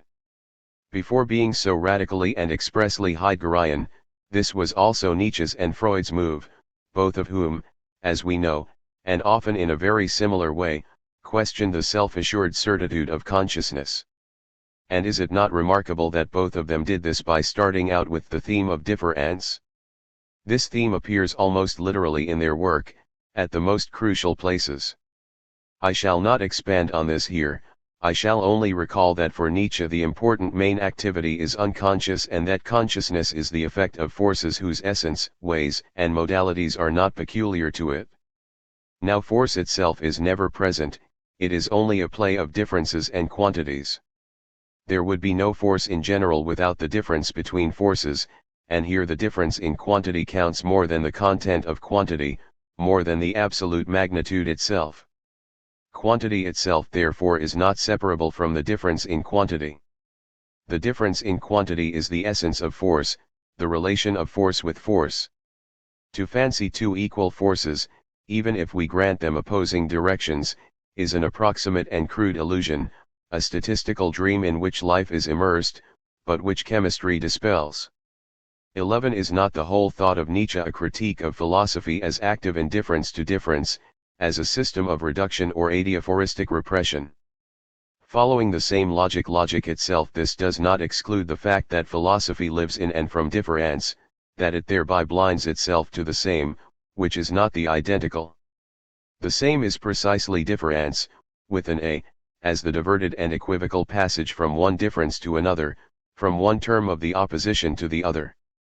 We could thus take up all the coupled oppositions on which philosophy is constructed, and from which our language lives, not in order to see opposition vanish but to see the emergence of a necessity such that one of the terms appears as the difference of the other as differed within the systematic ordering of the same, example the intelligible as differing from the sensible, as sensible differed, the concept as differing intuition, life as differed matter, mind as differing life, culture as differing nature, and all the terms designating what is other than physis techne, nomos, society, freedom, history, spirit, etc. As physis differed or physis differing, physis in difference. It is out of the unfolding of this same as difference that the sameness of difference and of repetition is presented in the eternal return. In Nietzsche, these are so many themes that can be related with the kind of symptomatology that always serves to diagnose the evasions and ruses of anything disguised in its difference. Or again, these terms can be related with the entire thematics of active interpretation, which substitutes an incessant deciphering for the disclosure of truth as a presentation of the thing itself in its presence, etc. What results is a cipher without truth, or at least a system of ciphers that is not dominated by truth value, which only then becomes a function that is understood, inscribed, and circumscribed. We shall therefore call difference this active, in movement, discord of the different forces and of the differences between forces which Nietzsche opposes to the entire system of metaphysical grammar, wherever that system controls culture, philosophy, and science. It is historically significant that this diaphoristics, understood as an energetics or an economy of forces, set up to question the primacy of presence qua consciousness, is also the major theme of Freud's thought. In his work we find another diaphoristics, both in the form of a theory of ciphers or traces and an energetics. The questioning of the authority of consciousness is first and always differential. The two apparently different meanings of difference are tied together in Freudian theory, differing le differer as discernibility, distinction, deviation, diasteme, spacing, and deferring le differer as detour, delay, relay, reserve, temporalizing. I shall recall only that, 1. The concept of trace, spur, of facilitation, Bonung, of forces of facilitation are, as early as the composition of the Entwurf, inseparable from the concept of difference. The origin of memory and of the psyche as a memory in general, conscious or unconscious, can only be described by taking into account the difference between the facilitation thresholds, as Freud says explicitly.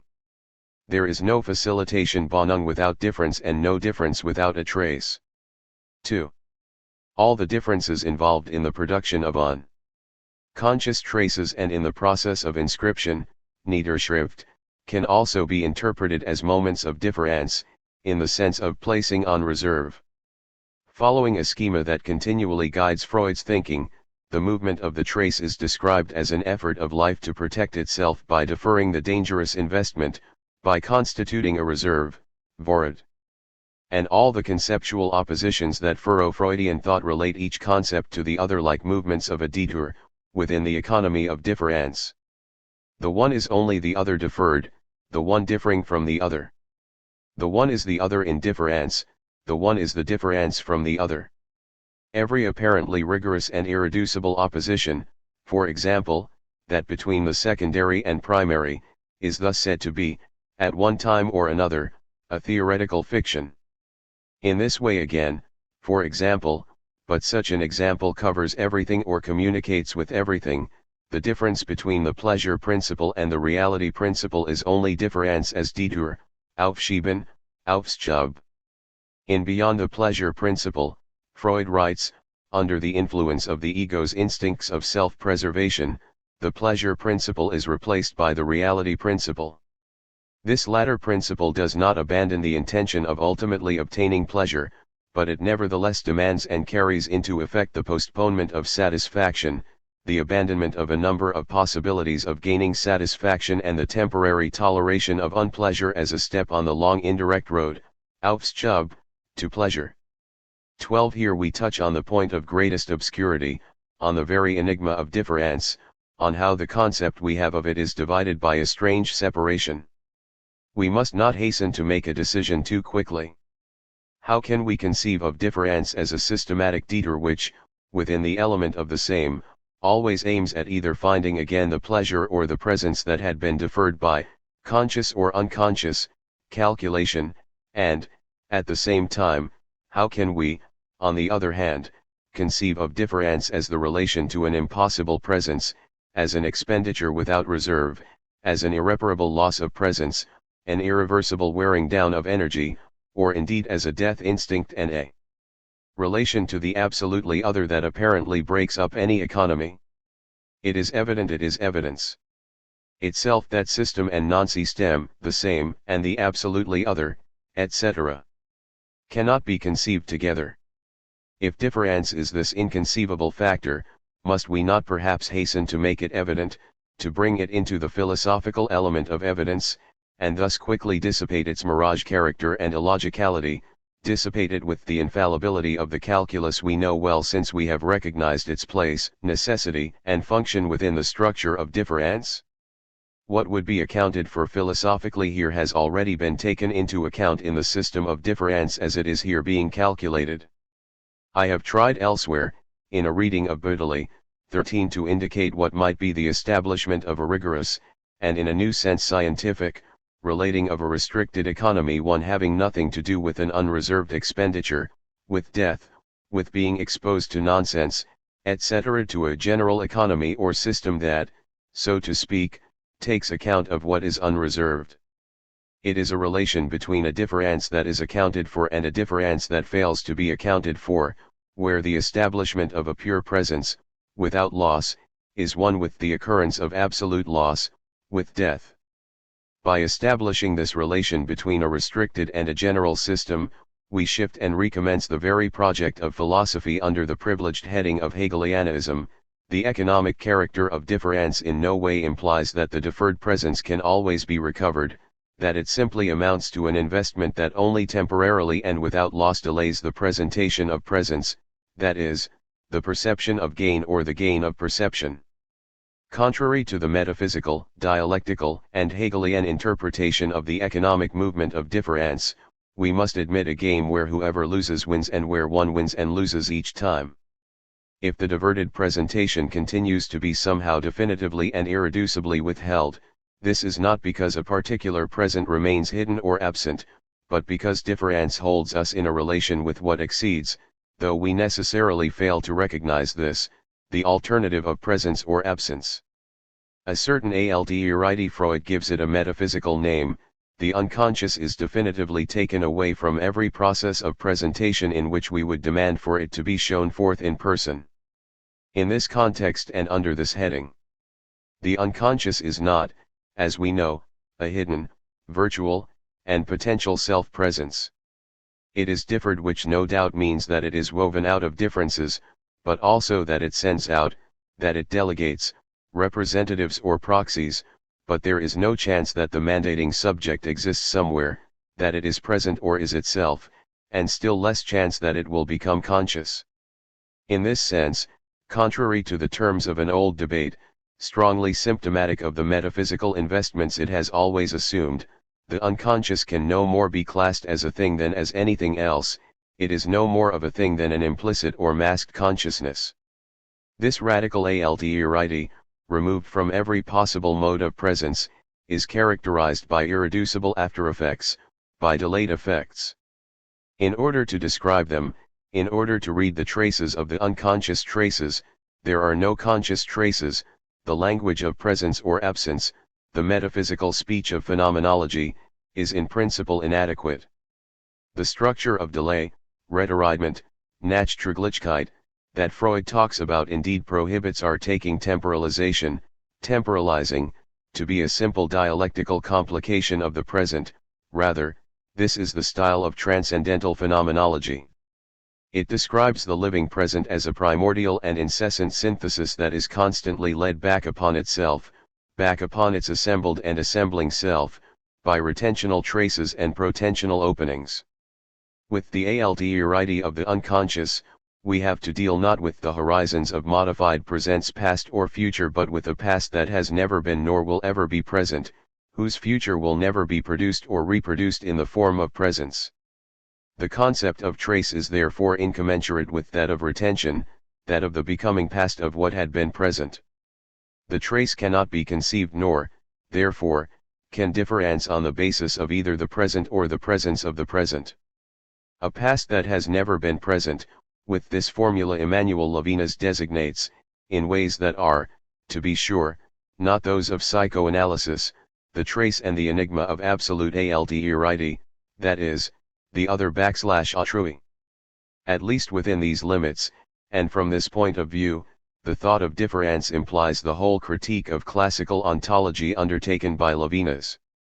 And the concept of trace, like that of difference, forms across these different traces and through these differences between traces, as understood by Nietzsche, Freud, and Levinas. These authors' names serve only as indications, the network that sums up and permeates our epoch as the delimitation of ontology, of presence. The ontology of presence is the ontology of beings and beingness.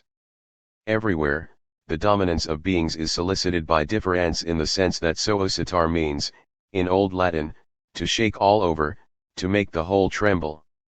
What is questioned by the thought of difference, therefore, is the determination of being in presence, or in beingness. Such a question could not arise and be understood without the difference between being and beings opening up somewhere. The first consequence of this is that difference is not. It is not a being present, however excellent, unique, principal, or transcendent one makes it. It commands nothing, rules over nothing, and nowhere does it exercise any authority. It is not marked by a capital letter. Not only is there no realm of difference, but difference is even the subversion of every realm. This is obviously what makes it threatening and necessarily dreaded by everything in us that desires a realm, the past or future presence of a realm. And it is always in the name of a realm that, believing one sees it ascend to the capital letter, one can reproach it for wanting to rule. Does this mean, then, that difference finds its place within the spread of the ontocontological difference, as it is conceived, as the epoch conceives itself within it, and particularly across the Heideggerian meditation, which cannot be gotten around? There is no simple answer to such a question. In one particular respect, difference is, to be sure, but the historical and epochal deployment of being or of the ontological difference. The of difference marks the movement of this deployment. And yet, is not the thought that conceives the sense or truth of being, the determination of difference as ontocontological difference conceived within the horizon of the question of being still an intrametaphysical effect of difference? Perhaps the deployment of difference is not only the truth or the epicality of being. Perhaps we must try to think this unheard of thought, this silent tracing, namely, that the history of being, the thought of which is committed to the Greco-Western logos, as it is itself produced across the ontological difference, is only one epoch of the diaphorein. Then we could no longer even call it an epoch, for the concept of epicality belongs within history understood as the history of being. Being has always made sense, has always been conceived or spoken of as such, only by dissimulating itself in beings. Thus, in a particular and very strange way, difference is older than the ontological difference or the truth of being. In this age it can be called the play of traces. It is a trace that no longer belongs to the horizon of being but one whose sense of being is born and bound by this play. It is a play of traces or difference that has no sense and is not, a play that does not belong. There is no support to be found and no depth to be had for this bottomless chessboard where being is set in play. It is perhaps in this way that the Heraclitan play of the hendiapheron heutoi, of the one differing from itself, of what is in difference with itself, already becomes lost as a trace in determining the diaphorein as ontological difference. To think through the ontological difference doubtless remains a difficult task, a task whose statement has remained nearly inaudible. And to prepare ourselves for venturing beyond our own logos, that is, for a difference so violent that it refuses to be stopped and examined as the epicality of being and ontological difference, is neither to give up this passage through the truth of being, nor is it in any way to criticize, contest, or fail to recognize the incessant necessity for it.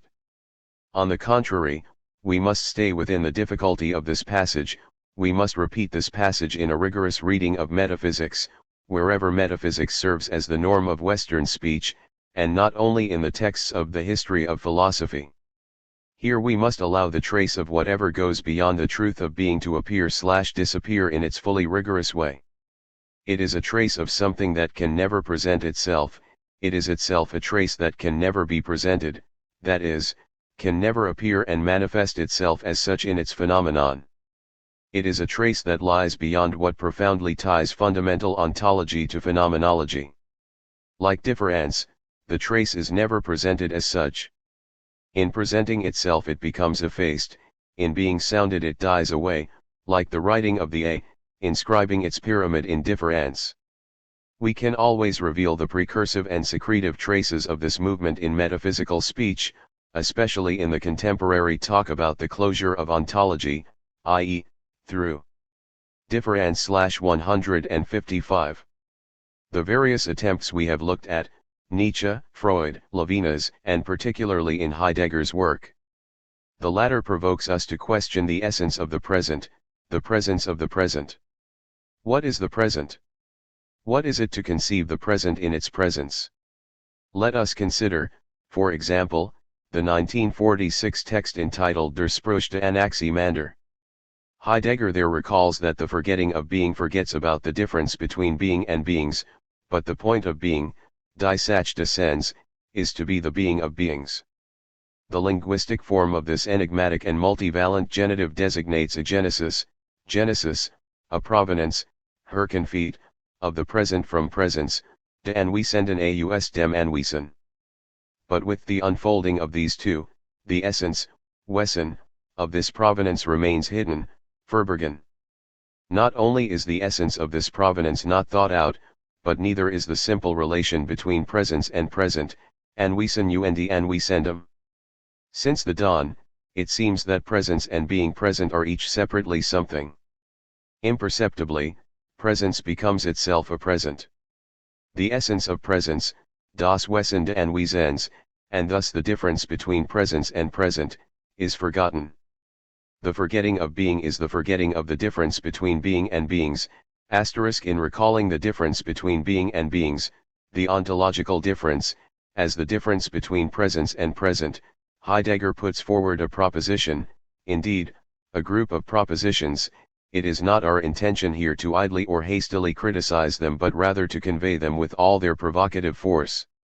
Let us then proceed slowly. What Heidegger wants to point out is that the difference between being and beings, forgotten by metaphysics, has disappeared without leaving a trace. The very trace of difference has sunk from sight. If we admit that difference is, itself, something other than presence and absence, if it traces, then we are dealing with the forgetting of the difference between being and beings, and we now have to talk about a disappearance of the trace's trace. This is certainly what this passage from Der Spruch de Anaximander seems to imply. The forgetting of being is a part of the very essence of being, and is concealed by it.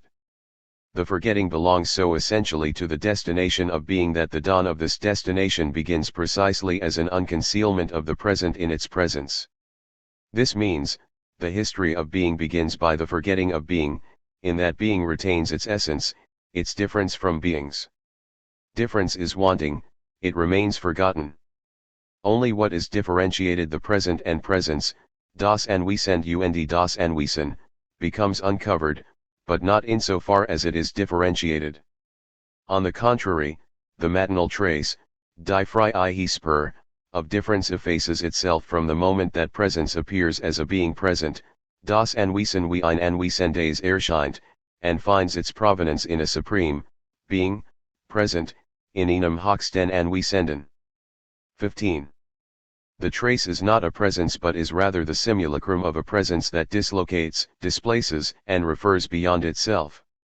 The trace has, properly speaking, no place, for effacement belongs to the very structure of the trace. Effacement must always be able to overtake the trace, otherwise it would not be a trace but an indestructible and monumental substance. In addition, and from the start, Effacement constitutes it as a trace. Effacement establishes the trace in a change of place and makes it disappear in its appearing, makes it issue forth from itself in its very position. The effacing of this early trace, die frei spur, of difference is therefore the same as its tracing within the text of metaphysics. This metaphysical text must have retained a mark of what it lost or put in reserve, set aside.